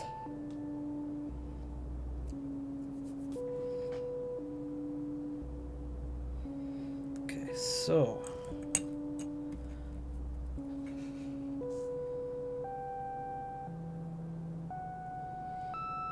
try and be a bit less messy. Let's go back to applying the glue on a paperclip.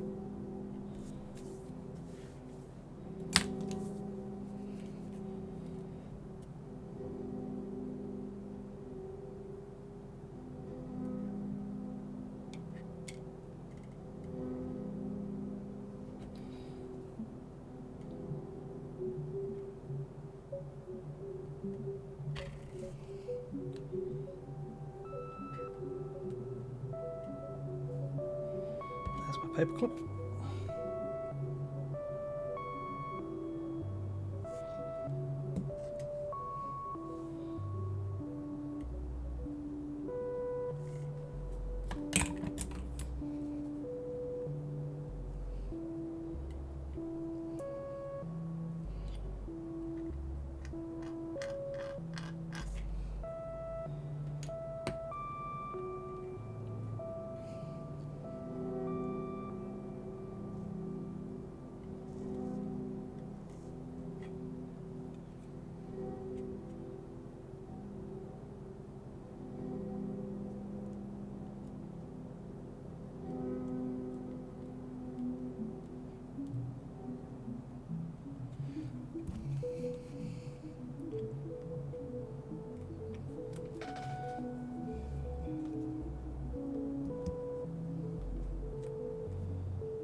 Okay, we're getting a good amount of detail in there now. Just might need to have another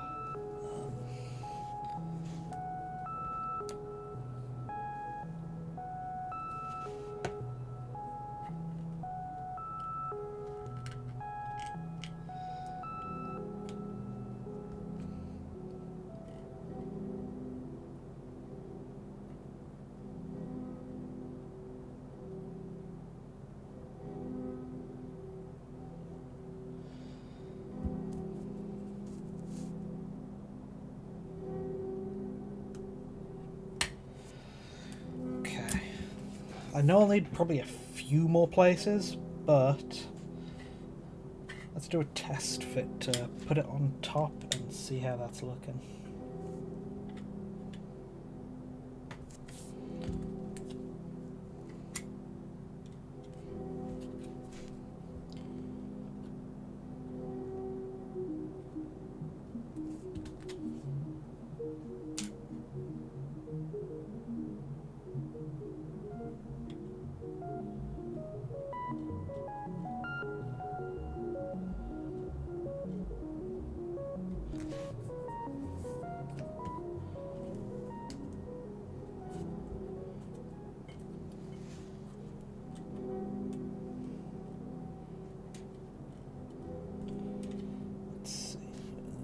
Bit higher than that.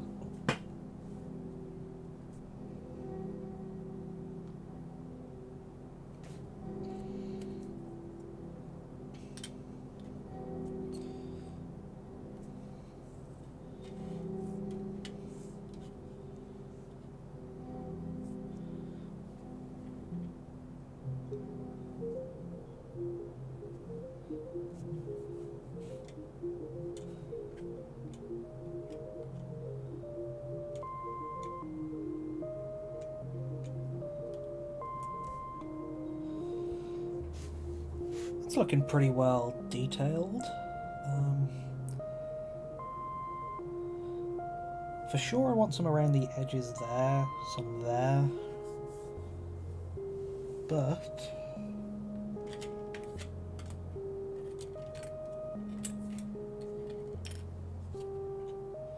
I think that is going well. Okay, so where is some... Let me get some more small detailed one.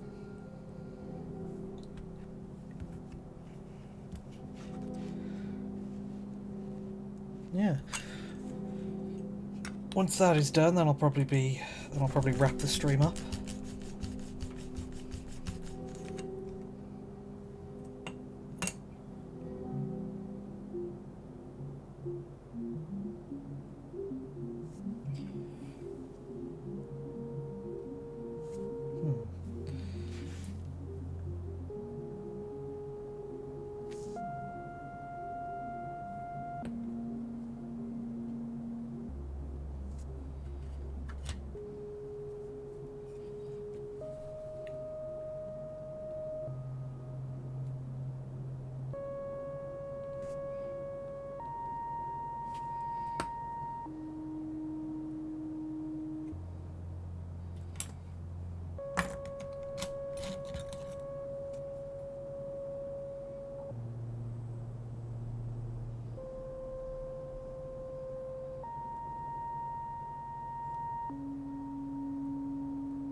Let's see.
Concentrating a lot on just getting this last part done now.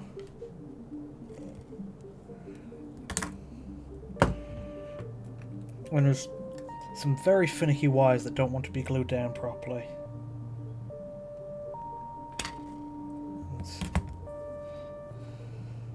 Problem is the glue. It's definitely worked. The glue works better on my fingers than it does on the wire.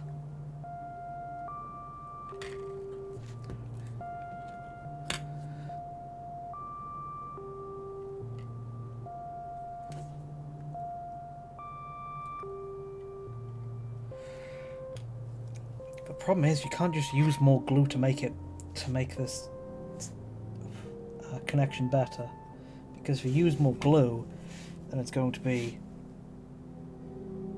more liquid, so it won't dry as well.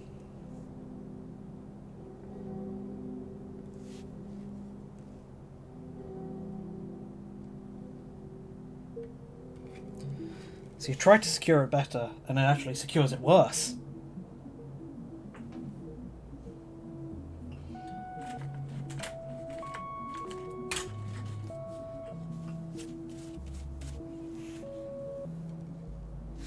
Real fun.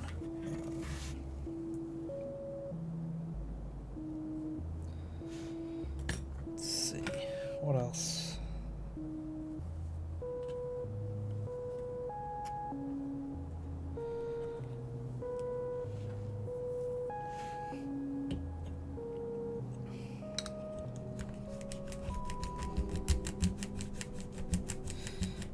Just some more small cables, because at this point I think I've got all the big gaps filled in. There's just some smaller points that I want to have a bit more detail in them.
The green stuff has dried quicker than normal. Normally it's a bit more flexible even up until a day later. But it is proving a bit tricky to work with now.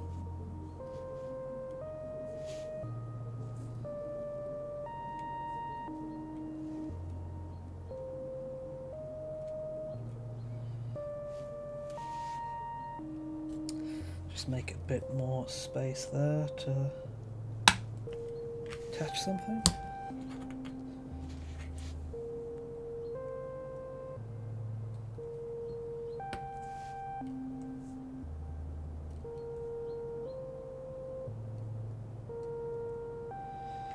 Try to put glue along the path I want it to take.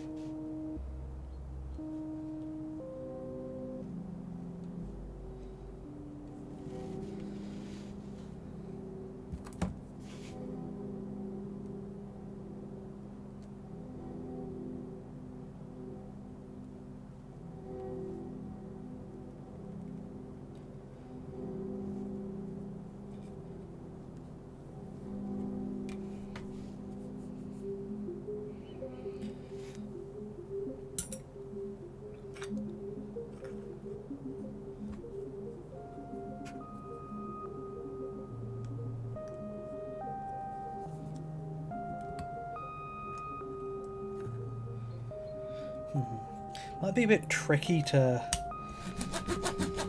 paint all this precisely. I might just see if I can get away with dry brushing whatever can reach.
anywhere else that could do with a bit more detail while I'm at it? No.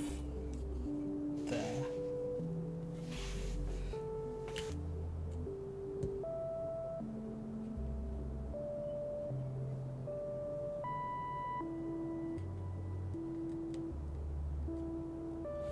That is perfect.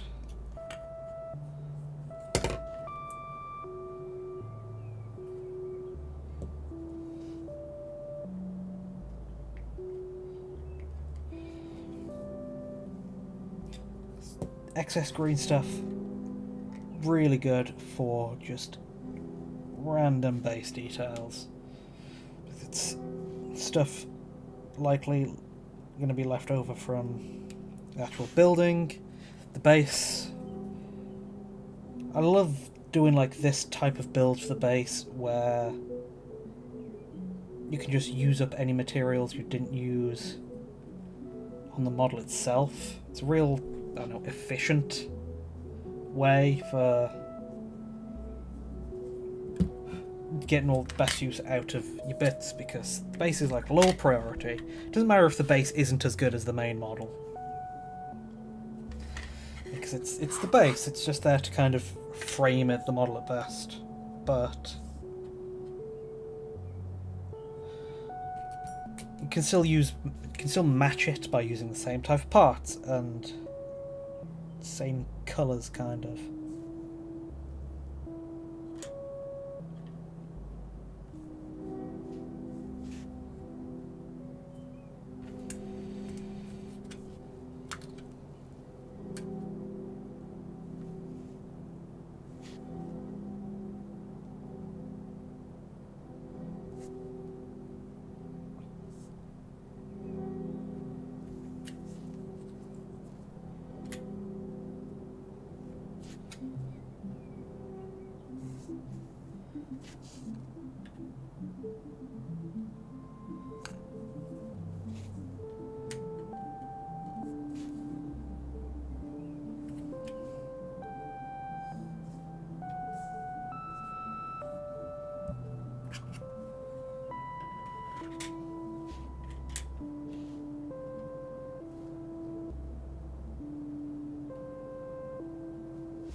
There. That. Maybe there. Maybe there. Okay.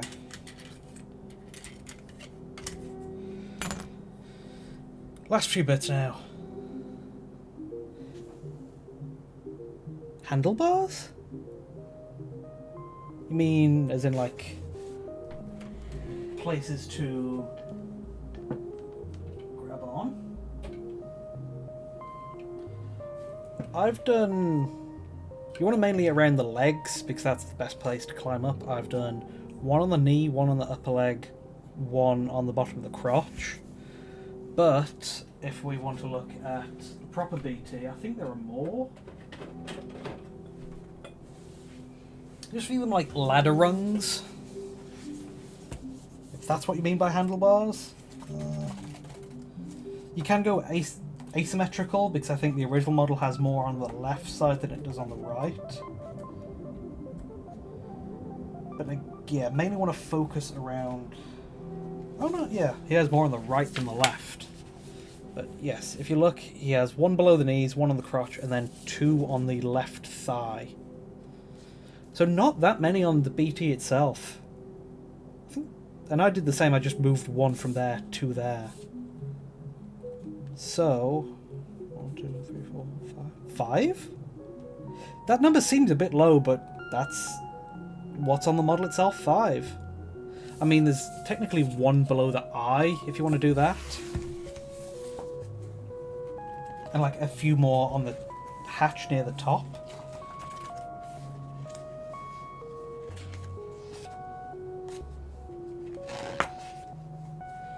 So 5, I guess. Could have sworn there were more on... more. Yeah, I've been looking at Northstar a lot, and Northstar has 3 on the lower thigh.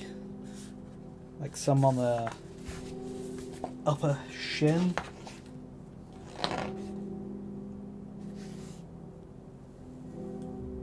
But yeah, that's around 5. Could do a few more, could do a few less, but it's what I've done. It's what's on the official model. Hope that helped. Where did I get mine from? Oh yeah, I got them... I used the ladder rungs from the Dune Crawler itself, because the Dune Crawler has some slots on the side for ladders, and I think... I mean, if you want to just make as use of the kits, you could make use of the kit. You could use as many as the kit comes with.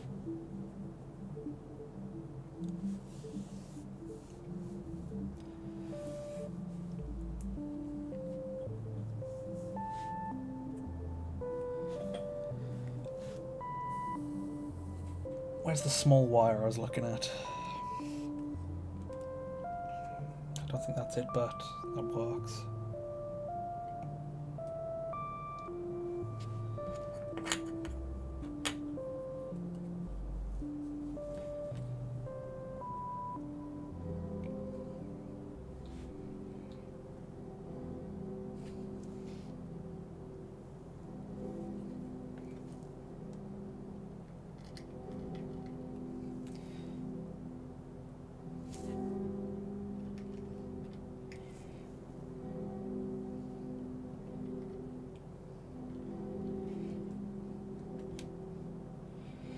Yeah. How is your BT coming along? You mentioned it before in the chat too, and it sounds like it's coming along well if you're on the smaller details like the handlebars now.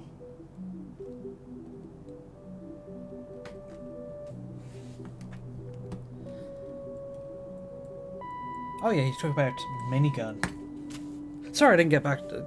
didn't elaborate more on that earlier, I got distracted, but the minigun that I used for Legion, which seems like it would scale up quite well, is the Redempt Dreadnought minigun, which I don't think should be too tricky to get your hands on, because as an individual part, it's an optional weapon, and just as a general rule, optional weapons are easier to get as spare bits.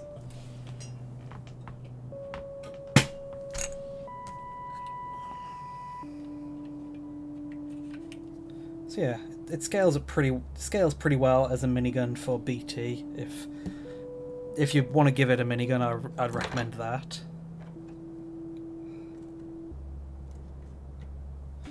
Oh, good to hear. Are you on any other social media sites where I can see it when it's done? Because I always always happy to see more cool robot conversions.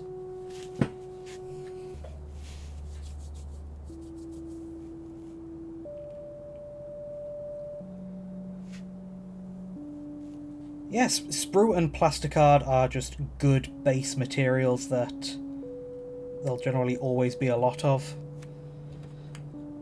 But the problem with them so much is they are a bit plain once they're done, so they need to be like covered up with stuff to be detailed.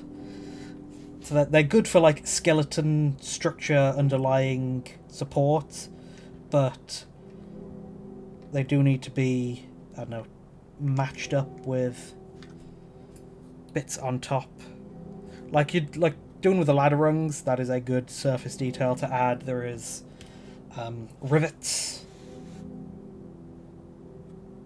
which is just could do like drill holes. Rivets. Oh, YouTube.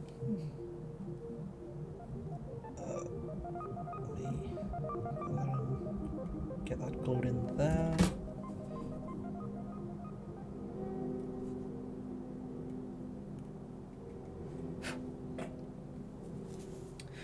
Where else? Where else? Where else? Where else? Where else?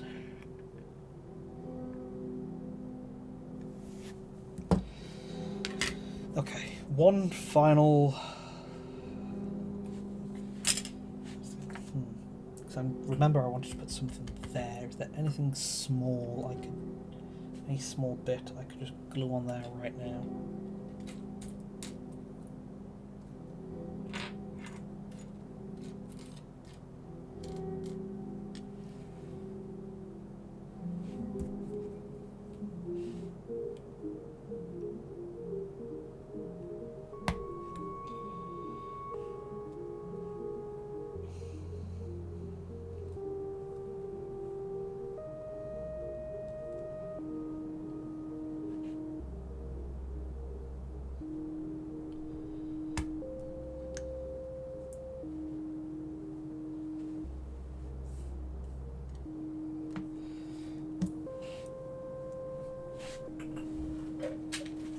Let's check a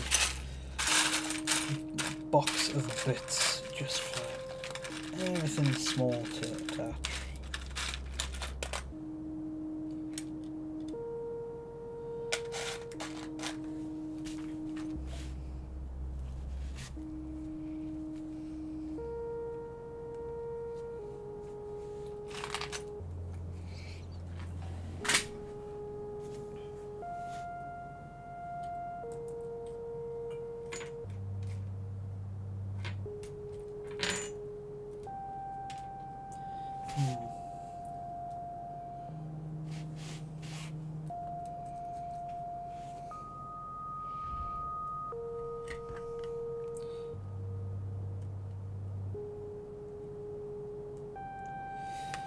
Yeah, why not? That is an offcut of something.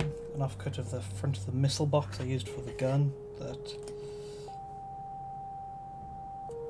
can just sit around there.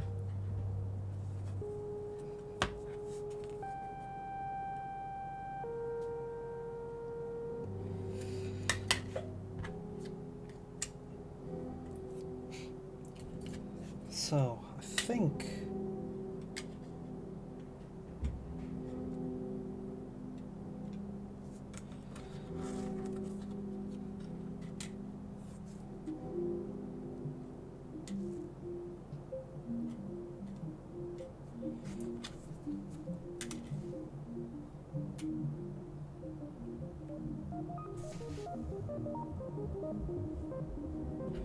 that should be it. How am I going to paint Northstar? I was thinking of going... because as the main reference I've been going off, so what I'm kind of used to seeing it as now, is grey and orange, funnily enough, which is what I normally do. But I want to see if I could push it in a lighter grey direction.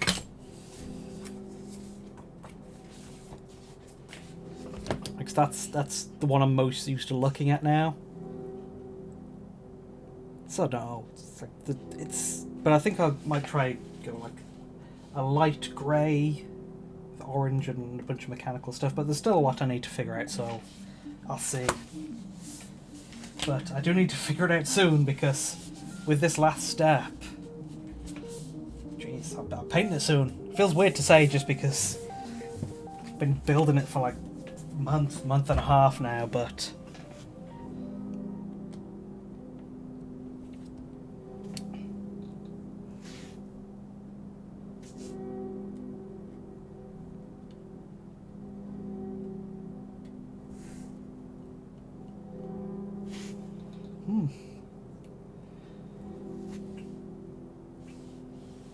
anything else? There's something like I want to add right there.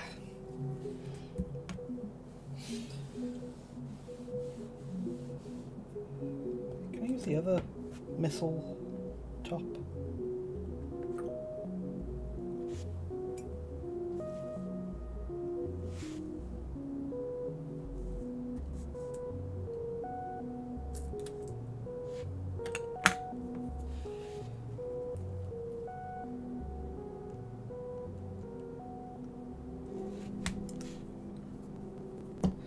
Next project? Well, I've been thinking... There's a few things, there's been a few ideas I've had. There's, I know, a follow-up for my Helldivers. There's some... Electro Priest conversion, which I want to do Electro Knights. Oh yeah! That... But next project, just before I get off the subject, the Tankhead book is coming out soon, and so I'm definitely going to want to do something inspired by that, and I have got some kits ready for that, so keep an eye out for a bigger Tankhead, because I think that's most likely what's going to be next, unless I get another idea on the spur of the moment. Next project, big Tankhead. Yeah, there was the Mechanicum teaser for Horus Heresy, and yeah, that feels like that's where they're gonna... There has been a few, those teaser images they put out of black and white parts that the Warhammer community put out.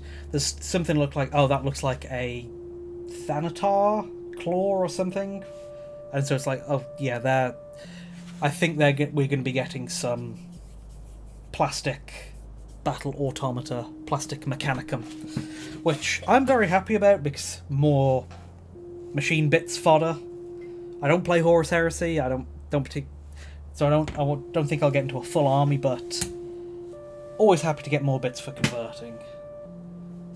I think there is an event. There is a convention or some event that's showing off stuff in the next month at least, maybe in the next week or two. So I expect to be going to be seeing some more teasers, if not a full reveal there.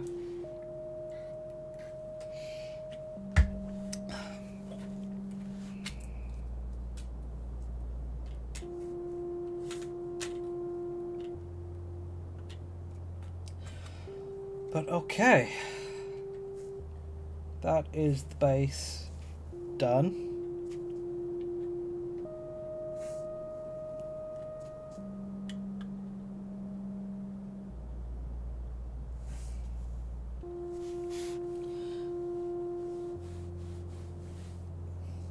Just gonna do one more piece of wire, then I'm done. I need to finish because I'm hungry and I need dinner soon. But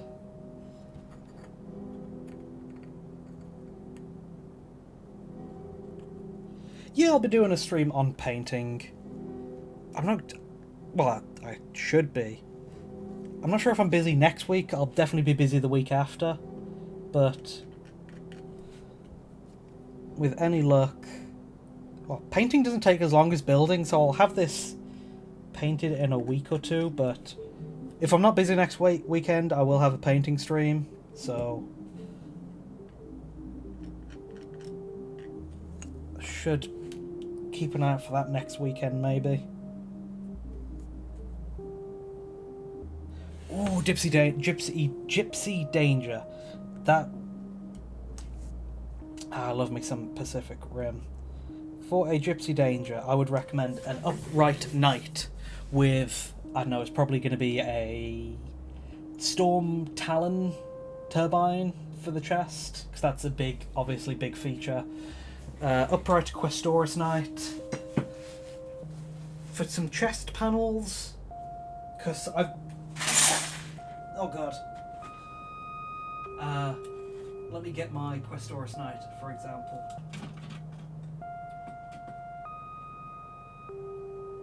I did just kick over a tray of bits I will need to clean up after this, but... Upright Questoris Knight.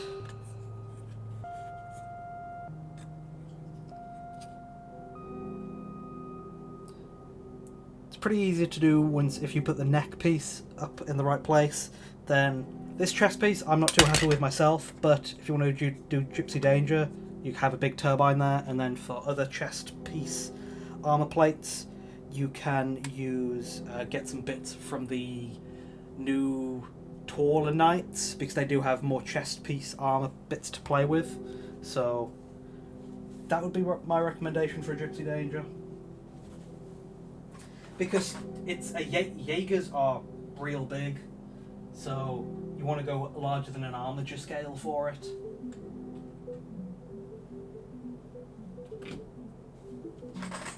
I think it'd be worth Googling, because I think I've seen something like that done before, where it's got the chest turbine piece.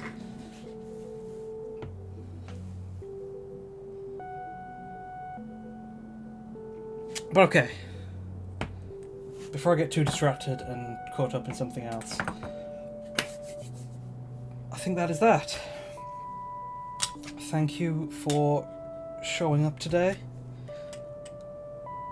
Hope you had an alright time hanging out, watching me do some building. Well, not so much building, just green stuff wiring mostly. There is the base. There is the pilot. There is the Titan. Just, you know.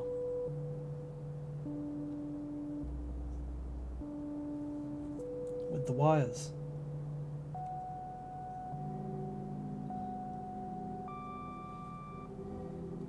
And catch you around if I do have the free time next weekend for a painting stream. If not, look forward to the finished build, the video on the Northstar once it's done. See you around. Have a good weekend. And happy building.